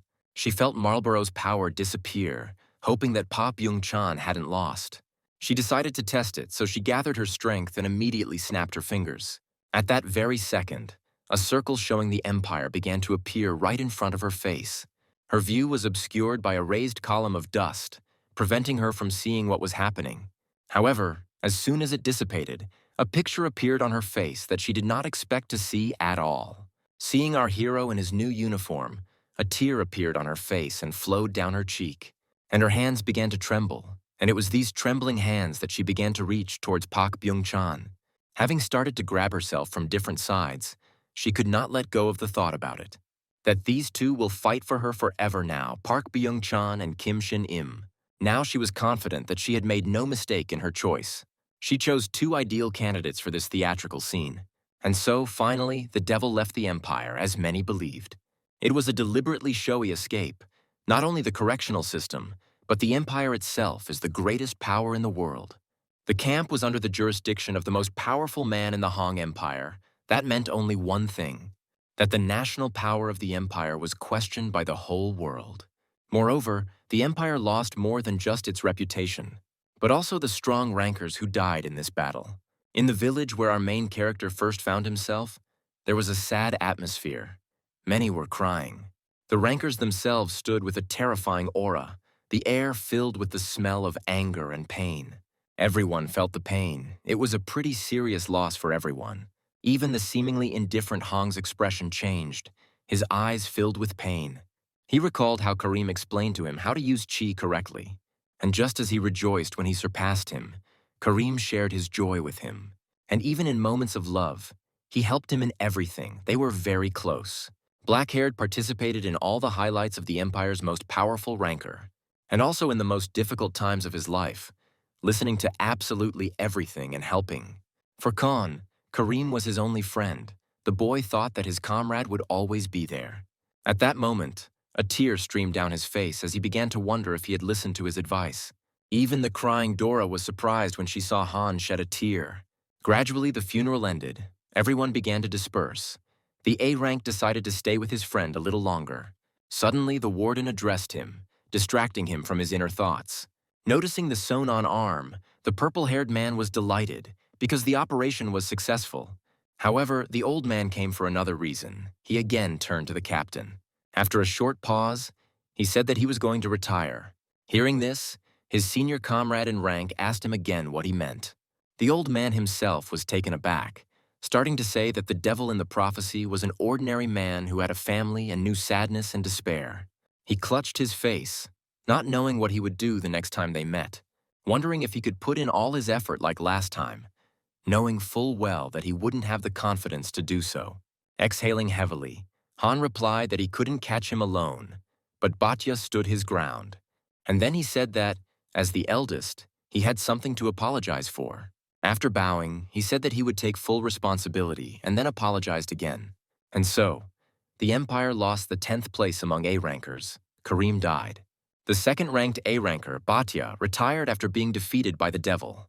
All about this event quickly spread throughout the great empire. Some, reading this news, hearing rumors, felt fear. No one knew about the previous encounters, so by drawing conclusions from just one, they understood how powerful the devil was. Some felt not fear, but real anger. One of the knights in the camp was angry at Ice, who allowed Batya to retire. The masked man was angry, not understanding where they all were while the devil was doing his strange things here. At some point, a heavy hand was placed on his shoulder and asked the guy to stop. With a terrifying face, the yellow-haired man said that he was not the only one who was angry here. However, in the distance, some, on the contrary, found hope for the best. The two people were discussing whether the blue-haired June had managed to escape with the devil. As soon as the red-haired woman heard the answer from her subordinate, she said that this changes absolutely everything.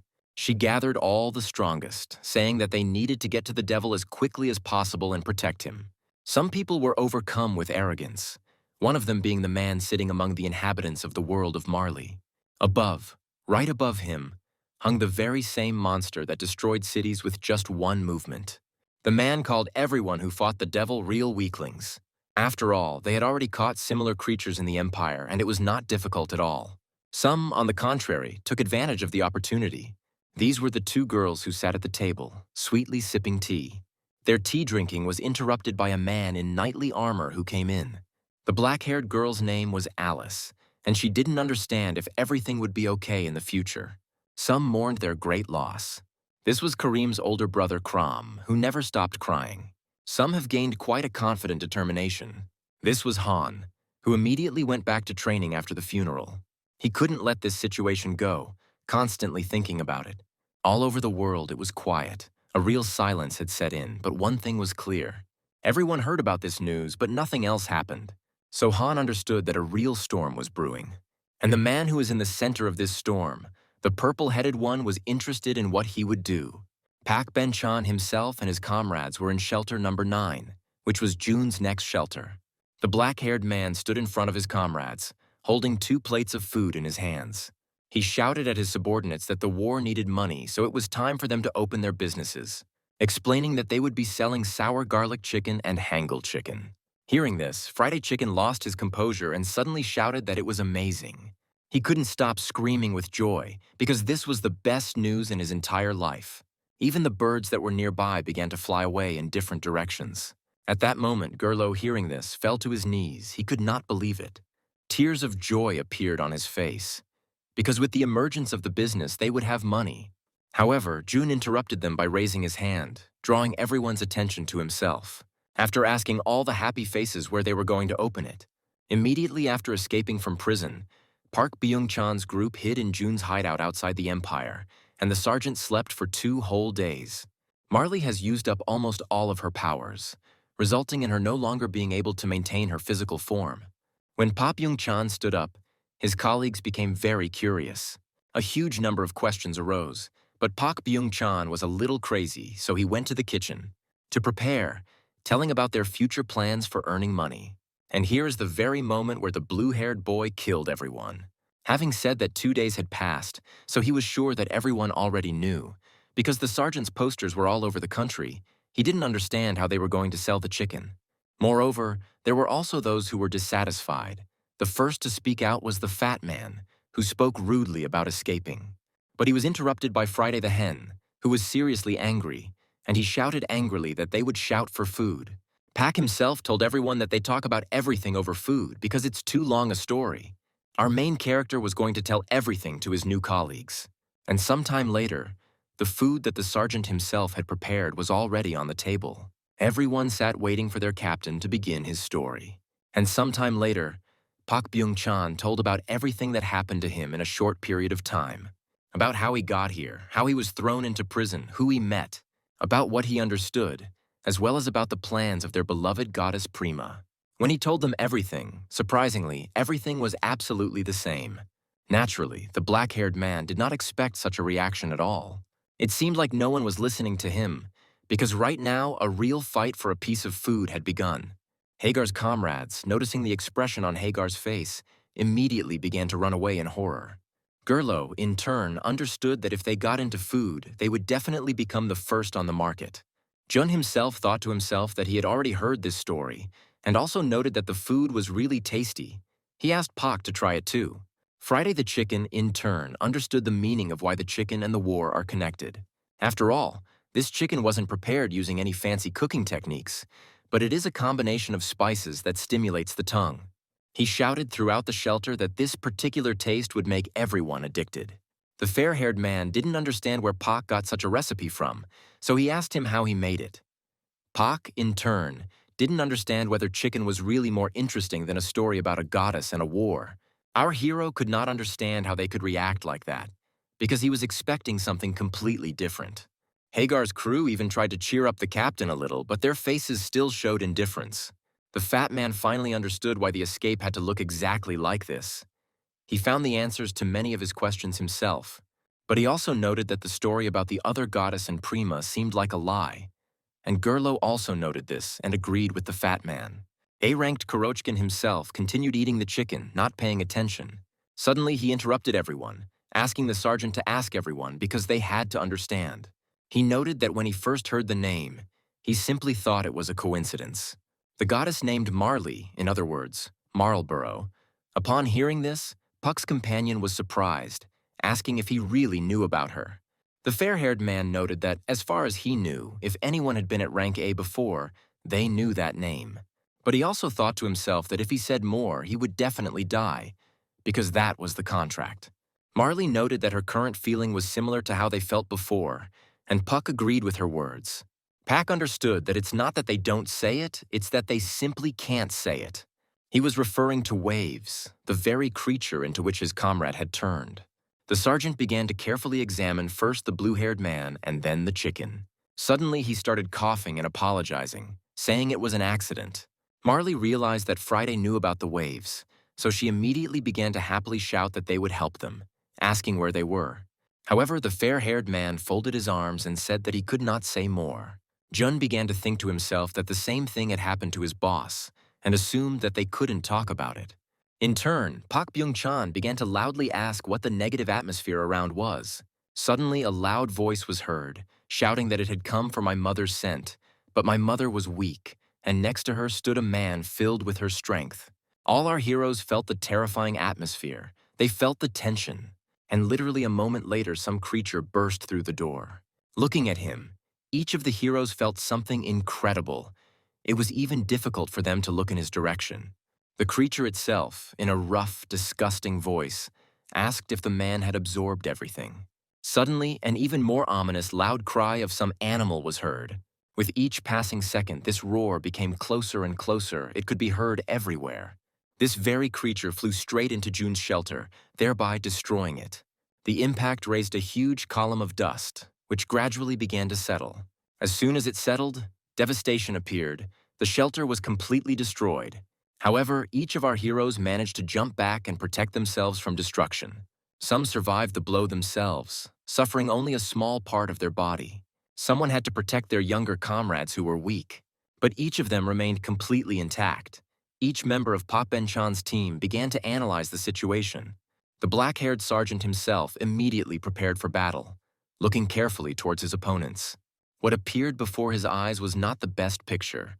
A huge animal was growling loudly, and on its back sat that very creature, which said that it was happy. He could not believe that his mother was so close. He also added that no matter how long he waited, the doors no longer opened. He was too annoyed about this, so he toured the dimension and came here. Our protagonist interrupted this story by asking who he was. Raising its finger and scratching its head, the creature asked if the man didn't understand what he had just said, since the man in front of it seemed intelligent. Suddenly, he shouted loudly that he was the child of Marlborough, and his name was Mama Boy. He was a member of the highest demonic race. Looking at our hero, he felt a huge amount of his mother's energy in him, but he understood perfectly well that they were not brothers. His body began to overflow with energy. The creature angrily asked if the man had stolen his mother's power, noting that he usually liked to talk, but now he was very angry. He added that he would be grateful if he told him while he counted to 3. He immediately began to count, while our hero, in horror, mentally called out for Marley. As soon as the creature counted to 3, the son of the red-haired goddess immediately began to raise his weapon. He shouted that time was up, so he was going to attack right away. With a powerful swing, he was about to cut the man who had offended his mother. Pak himself realized what a critical situation he found himself in. He didn't know what to do, because his companion was silent. At the last moment, Marley rushed forward, standing directly in front of the sergeant. As the black-haired man created a sword, preparing to defend himself, he felt this enormous power. At that very moment, Mama Boy stopped, looking ahead in surprise. He managed to freeze at the very last moment, carefully examining the red fireball. He immediately asked why his mother was doing this, but he didn't understand it. She, in turn, shouted loudly at Mama Boy to retreat. She explained to him that she would tell him everything right now, continuing to ask him to stop. And then, closer to night, Marley told her son absolutely everything that had happened. Listening to this, Pak thought to himself that they were telling this story for the second time, and this infuriated him quite a lot. Upon hearing this story, Mama Boy immediately apologized to his mother's friend. Pak himself called Mama Boy a mama's boy. He didn't like it, and Agar noticed that the monster in front of them was too polite. Marley started saying that anyone would have done the same, but he apologized. At this time, Jun was crying because his next shelter was destroyed. In an instant, the creature's face changed. With a sad face, he said that his heart was breaking when he saw her in such a state, offering to devour the animal in order to restore his strength. Marley, hearing this, was surprised, immediately fell silent and began to think about it. With a trembling voice, she answered her son that she could not do this, because he was also her child. Putting his hand on his chest, Mama Boy answered her. They understood it perfectly well, but it was their will. Marlborough fell silent again, beginning to consider her son's words. while he continued to explain to her that she was not taking his life, but on the contrary, they were offering it to her. After all, if the mother takes her, he will, on the contrary, be happy that he was able to help. The animal, hearing these words from Mama Boy, immediately began to shake its head. Exhaling heavily, the red-haired girl agreed with this, because it was the will of her child. And just a second later, the animal's body began to shine brightly. Some bright light gradually shimmered into Marley's current body. Eventually, this huge body disappeared completely, leaving only bright bubbles. And literally a moment later, Marley herself appeared, filled with power again. Her face did not look happy. She thanked her child for his help. The main character, in turn, looked at this and remained silent, surprised by what was happening. Then Manboy bowed, saying that he felt his mother's divinity again. He was now sure that his mother was standing before him. And then he walked up to the red-headed goddess, firmly grabbing her hand, loudly declaring that he was her child, so from now on, he would personally protect her. And then, shouting even louder, he said that from this moment on, she is only his. Hearing this, Marley was surprised and asked the child what he meant. Pac himself, hearing this, immediately tensed up. His face changed, showing obvious displeasure. Marlborough tried to pull her hand away, asking her son to wait. However, he did not listen to her. He led her away while she looked back towards the sergeant. Our hero immediately called out loudly to the creature while Marley asked the sergeant to stop. However, there was no stopping him. Pac angrily asked the monster what he was doing. Hearing this tone, he was surprised, still stopped in surprise and turned towards the man. Mama Boy began to thank Pac because he protected his mother for him and was going to say that from now on he would protect her. However, our hero did not allow this to happen. Grabbing him tightly by the hand, he shouted at the monster to shut his mouth. Pac threateningly told Mama Boy to let Marley go and leave here. Jun also supported the captain, starting to shout that the girl was already their colleague, so he couldn't just take her away.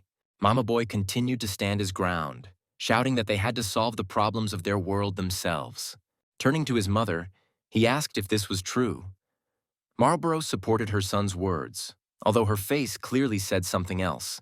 With her whole appearance and voice, she showed that she did not think so at all.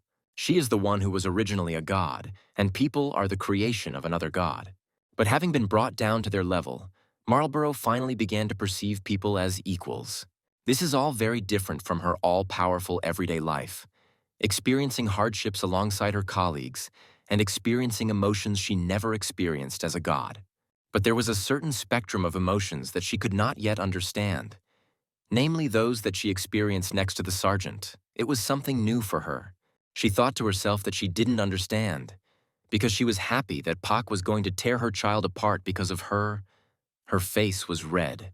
Looking towards his mother, who was almost exploding, Mama Boy began to think about his own thoughts.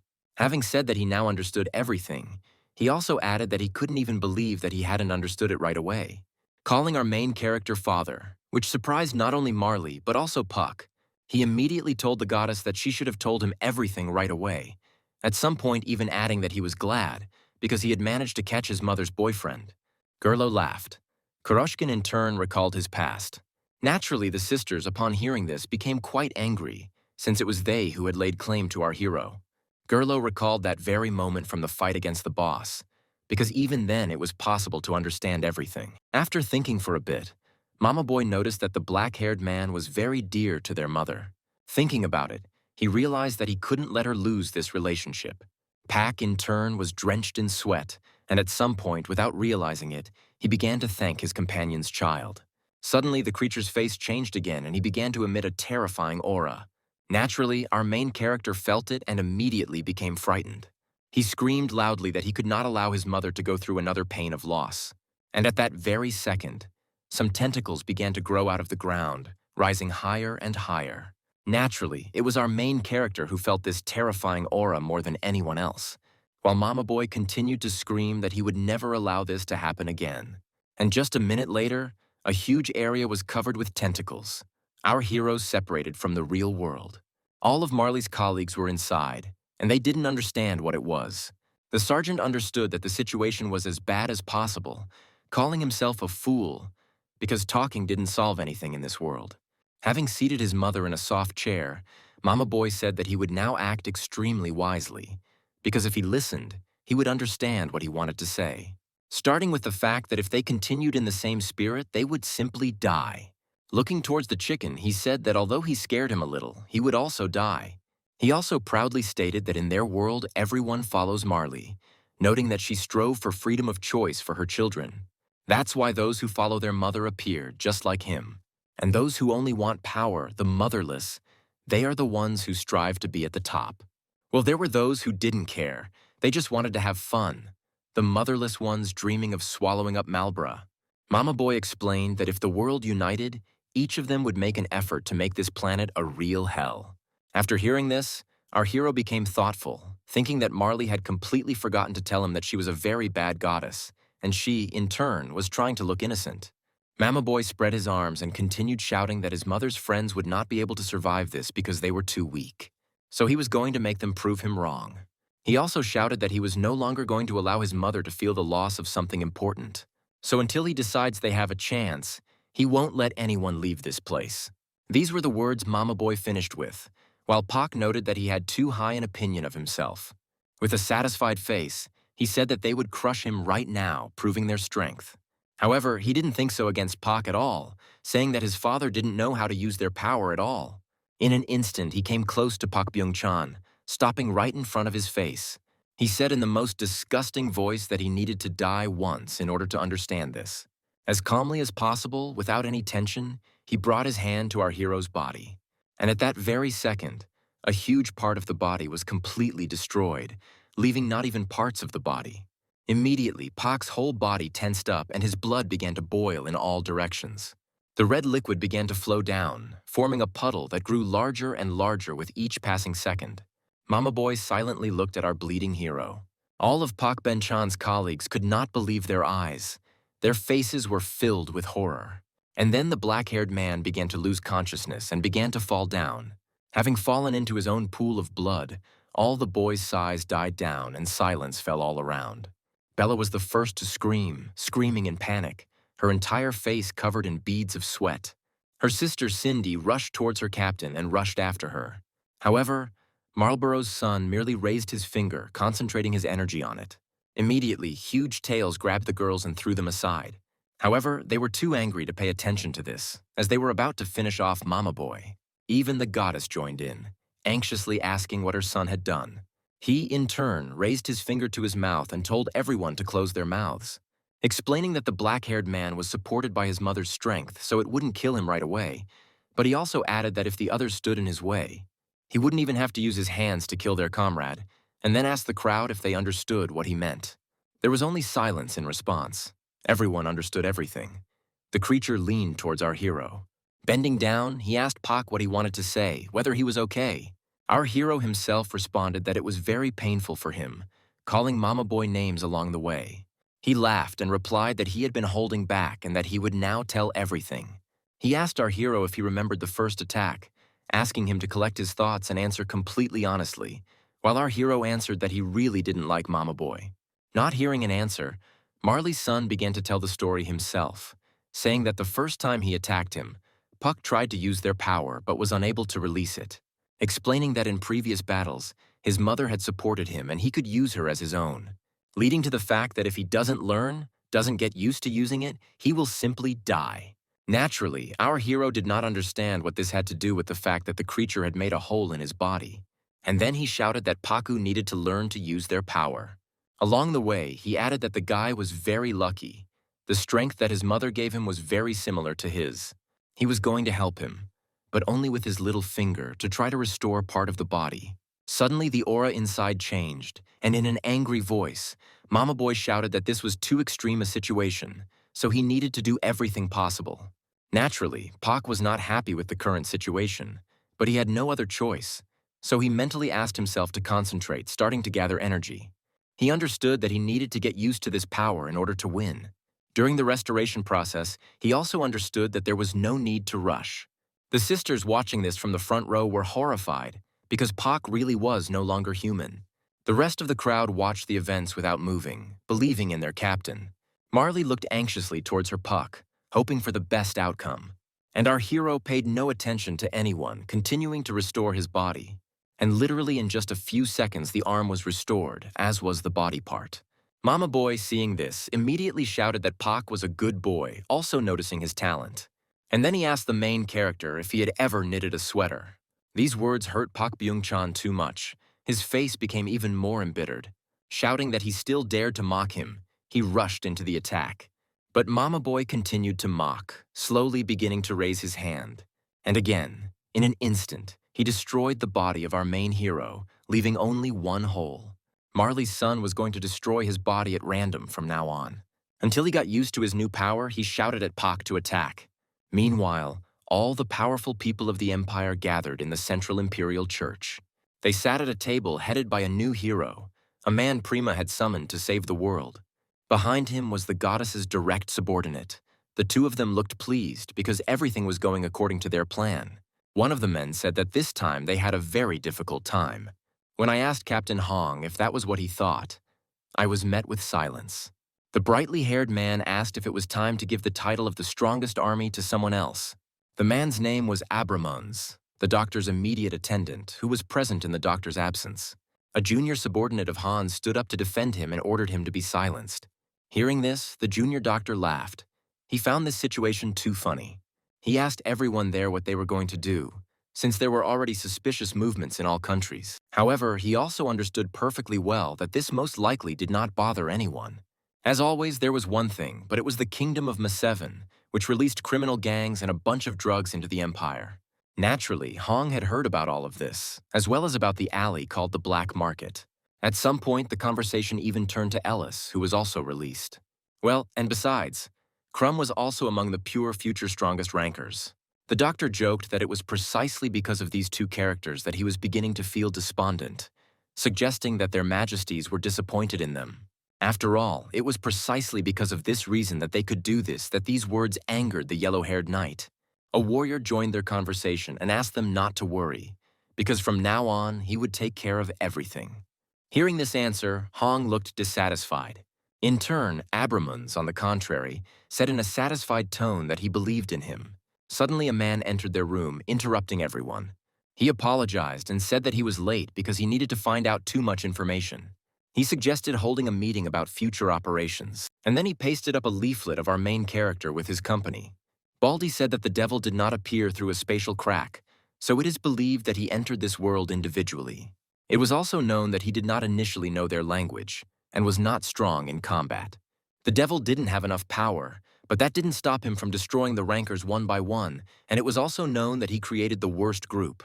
In turn, the warrior noted that the devil looked like an ordinary person.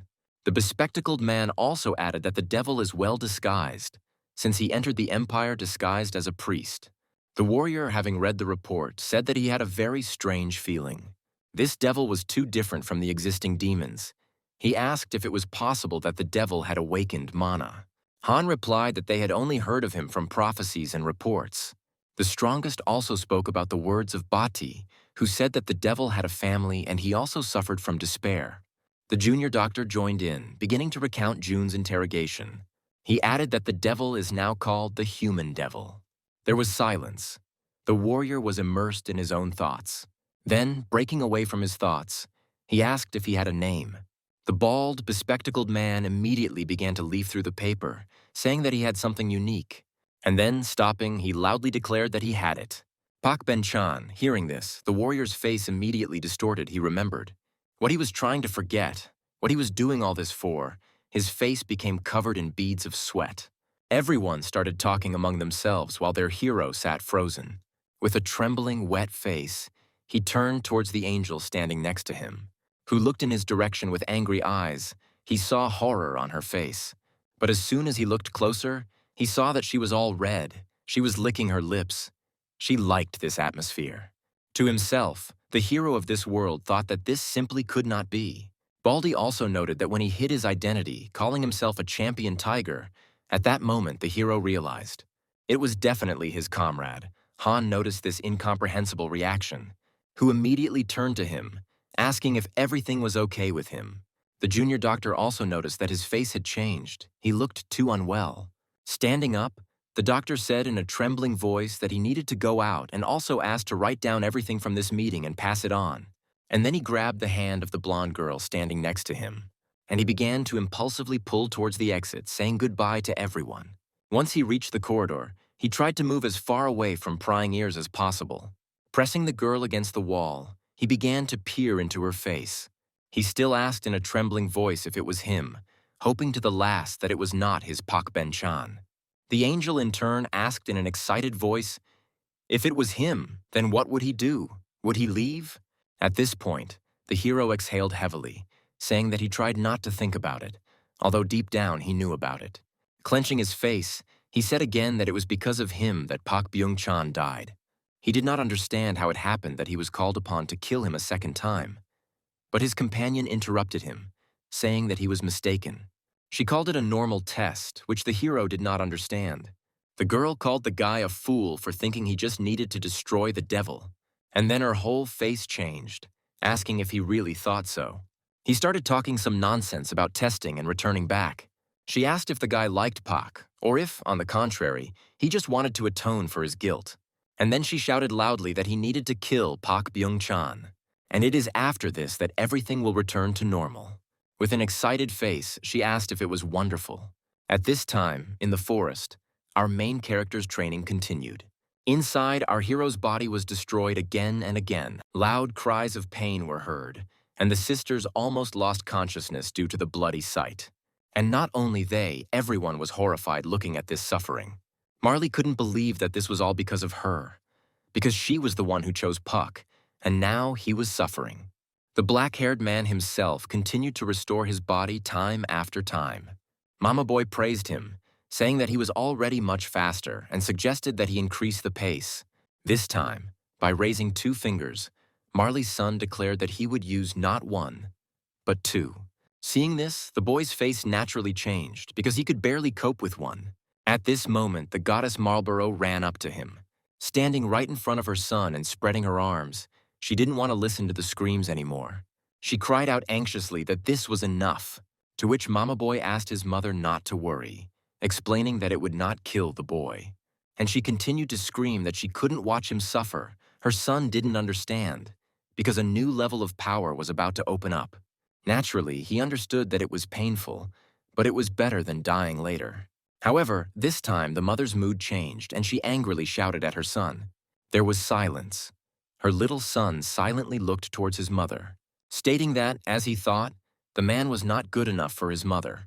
He turned away and allowed Pak Byung-chan to rest. At this point, absolutely everyone breathed a sigh of relief because it was very difficult for them to watch this. The goddess in turn sat down and asked the sergeant if he was okay. She explained anxiously that these training sessions were too much. She promised that she would think of something. At that moment, Pak Ben-chan himself silently looked at the girl's face. Turning to Marley, he apologized to her, saying that perhaps it was on topic, but he wanted to ask this. With a face as expressionless as possible, he asked if she liked him. She immediately blushed and began shouting incomprehensible words. And then she added, "Does he even understand what he's talking about since she's a goddess?" Still with a blushing face, she declared that goddesses do not think in such categories. She ordered not to even think about it. She loudly declared that she had no feelings for him, but everyone understood that it was love. Do you think that when she fell in love, everything was right at that very moment? When she was already a little in love with him, she fell in love with the sergeant who performed the miracle. Gerlo and Pietnishny began to talk about how this was too sweet a moment to interrupt. Naturally, Bella was angry, because she was the one who first laid claim to the captaincy. Marley continued to state that she valued him only as a colleague. Our hero began to scratch his cheek, saying that he must have made a mistake. Turning away, Marley again stated that he was mistaken when he asked if he really thought he would ever like him. At this moment, Pak Byung-chan began to rise, and then he silently walked past the red-haired goddess. Declaring it was excellent, he liked the answer, which surprised Marley. Hearing this, the girl was first disappointed, but then asked again.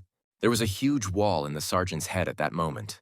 From the moment Pak was born, he instinctively rejected any relationship. His whole life was for the sake of his precious mother. Marley, who opened up to the sergeant, is a crack in the wall of Paka, but the battle with the overseer reminded him of his injuries and his goals, his cold anger and his hot fighting spirit. This is the only driving force behind the current Pak Byung-chan. Turning to his colleagues, He told them not to disturb him from now on. They silently looked towards their captain, understanding his mood. Mama Boy asked if he could resume his studies, to which he was told, "Give it a try." At that very moment, our hero's hand tensed. He shouted loudly for him to try if he could.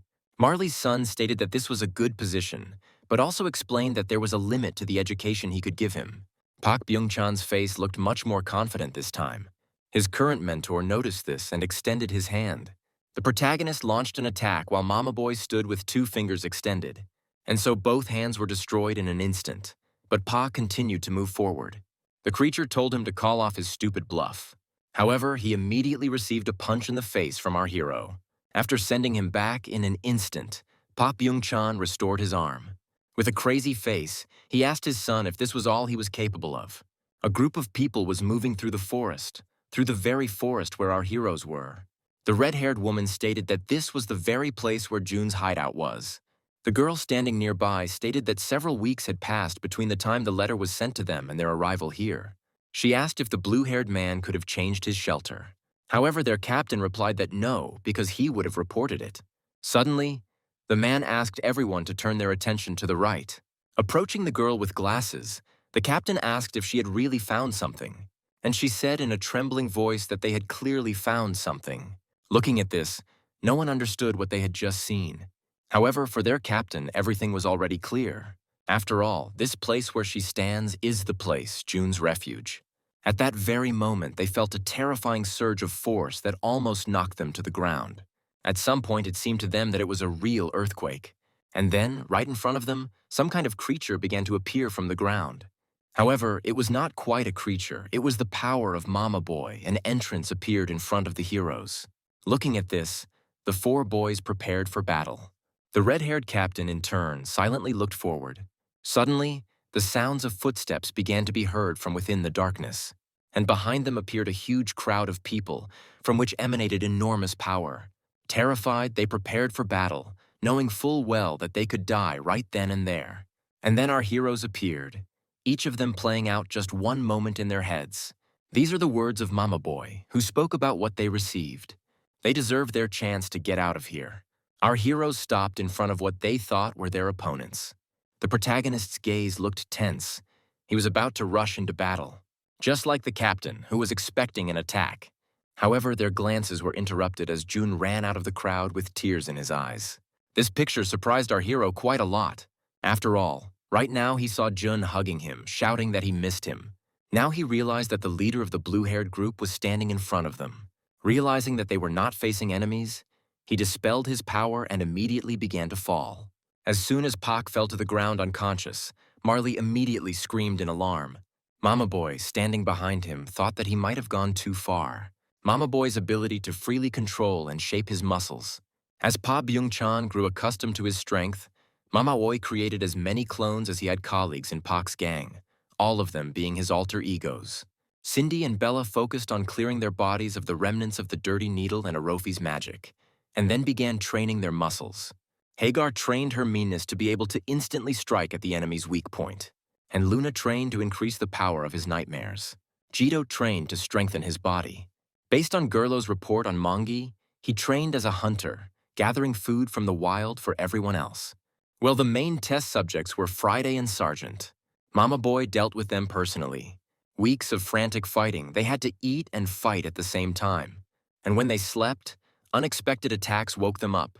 They had to fight under any circumstances. Mama Boy's training was like a real prison. It was only when they were able to strike Mama Boy that the training ended and the prison opened. And finally, Gerlo ran out, asking something. However, before finishing his sentence, he saw Jun's comrades and called them deceivers. I wonder what kind of training Gerlo and Jun went through. They cheered for their colleagues, nodding and chanting their names. And finally, all our heroes came out of this prison. The man standing near the captain suggested that they leave. And so, sometime later, they reached Manvol's shelter. The main character was placed at the entrance, with Marley, as always, being closest. Captain Manvola asked if this was the same devil. Looking towards the sleeping black-haired man, she did not understand, because there was a person lying in front of her. A subordinate standing nearby remarked that Mama Boy looked more like the devil. However, Jun immediately began shouting that he had reported to them, asking if the letters had not arrived. The masked captain began to remember those very letters, where June first wrote about being captured by the devil and asking for help. And then he told me that he would look after him because he was not a bad guy. And then, completely, about some kind of split personality, calling him a terrible person. And then he told about how he saved him, adding at the same time how good he is. A girl immediately pounced on him, asking if he really thought such reports were worthy of being used by spies. A girl with glasses intervened in their conversation, asking how he was feeling since she had brought a magician to check on him. The man called June to follow him, saying that he would show him the surroundings. Their leader herself breathed a sigh of relief because June ultimately survived. And so, sometime later, June reached the magician. As soon as he saw the guy, he said that something was wrong with him. He felt a foreign mana inside the boy. His name was Hey Jace. Of course he could delete it because that was his job. However, he needed time to study her. Approaching June, he asked him not to move, immediately starting to pour his magical power into it. Gradually, the blue-haired man began to lose consciousness from this. Suddenly, he fell to the ground, which really scared the magical burglar. He didn't understand why he fainted, because he didn't even really start, assuming that it was because of nerves.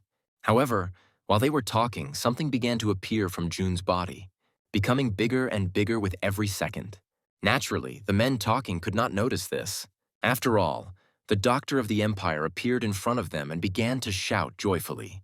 Manhwa's fighting member immediately jumped to the side because he recognized who was in front of them. However, it was already too late. The Doctor was still faster. The man's face changed. He was horrified. However, it was already too late. They were grabbed by the faces. The Mad Doctor's hands began to swell as he injected something into the bodies of the two. And then he suddenly let them go. He finished his technique. They stood silently for a few more seconds, looking at the ground. So the Doctor turned to them first, asking what they thought and whether they were comfortable. They continued to stand silently and watch. Suddenly, with crazy faces, they declared that they liked everything, that it was comfortable for them. It was a doctor's toy, a combination of the acting skills of the worst swindlers.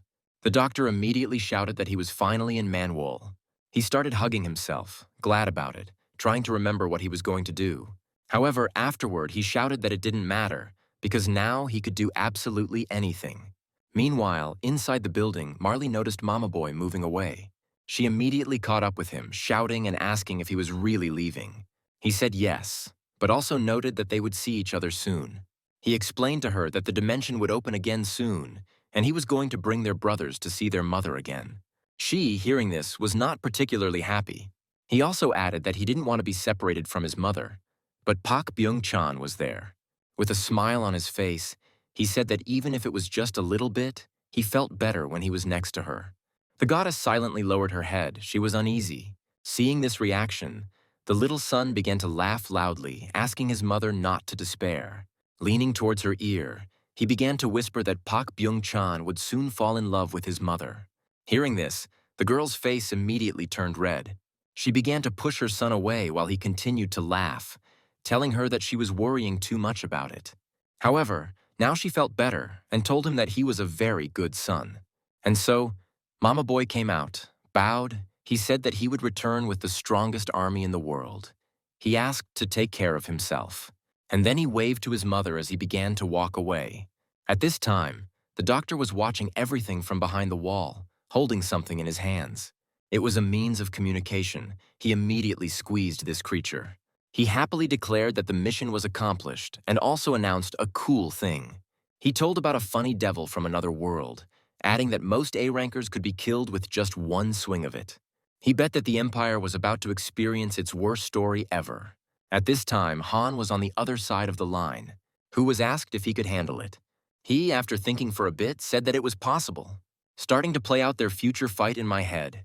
Standing on the cliff, he peered into the distance. He stated that the situation made him a little angry. A junior doctor standing nearby said he was surprised, as he had not known about their plan. However, the A-rank captain did not respond to this.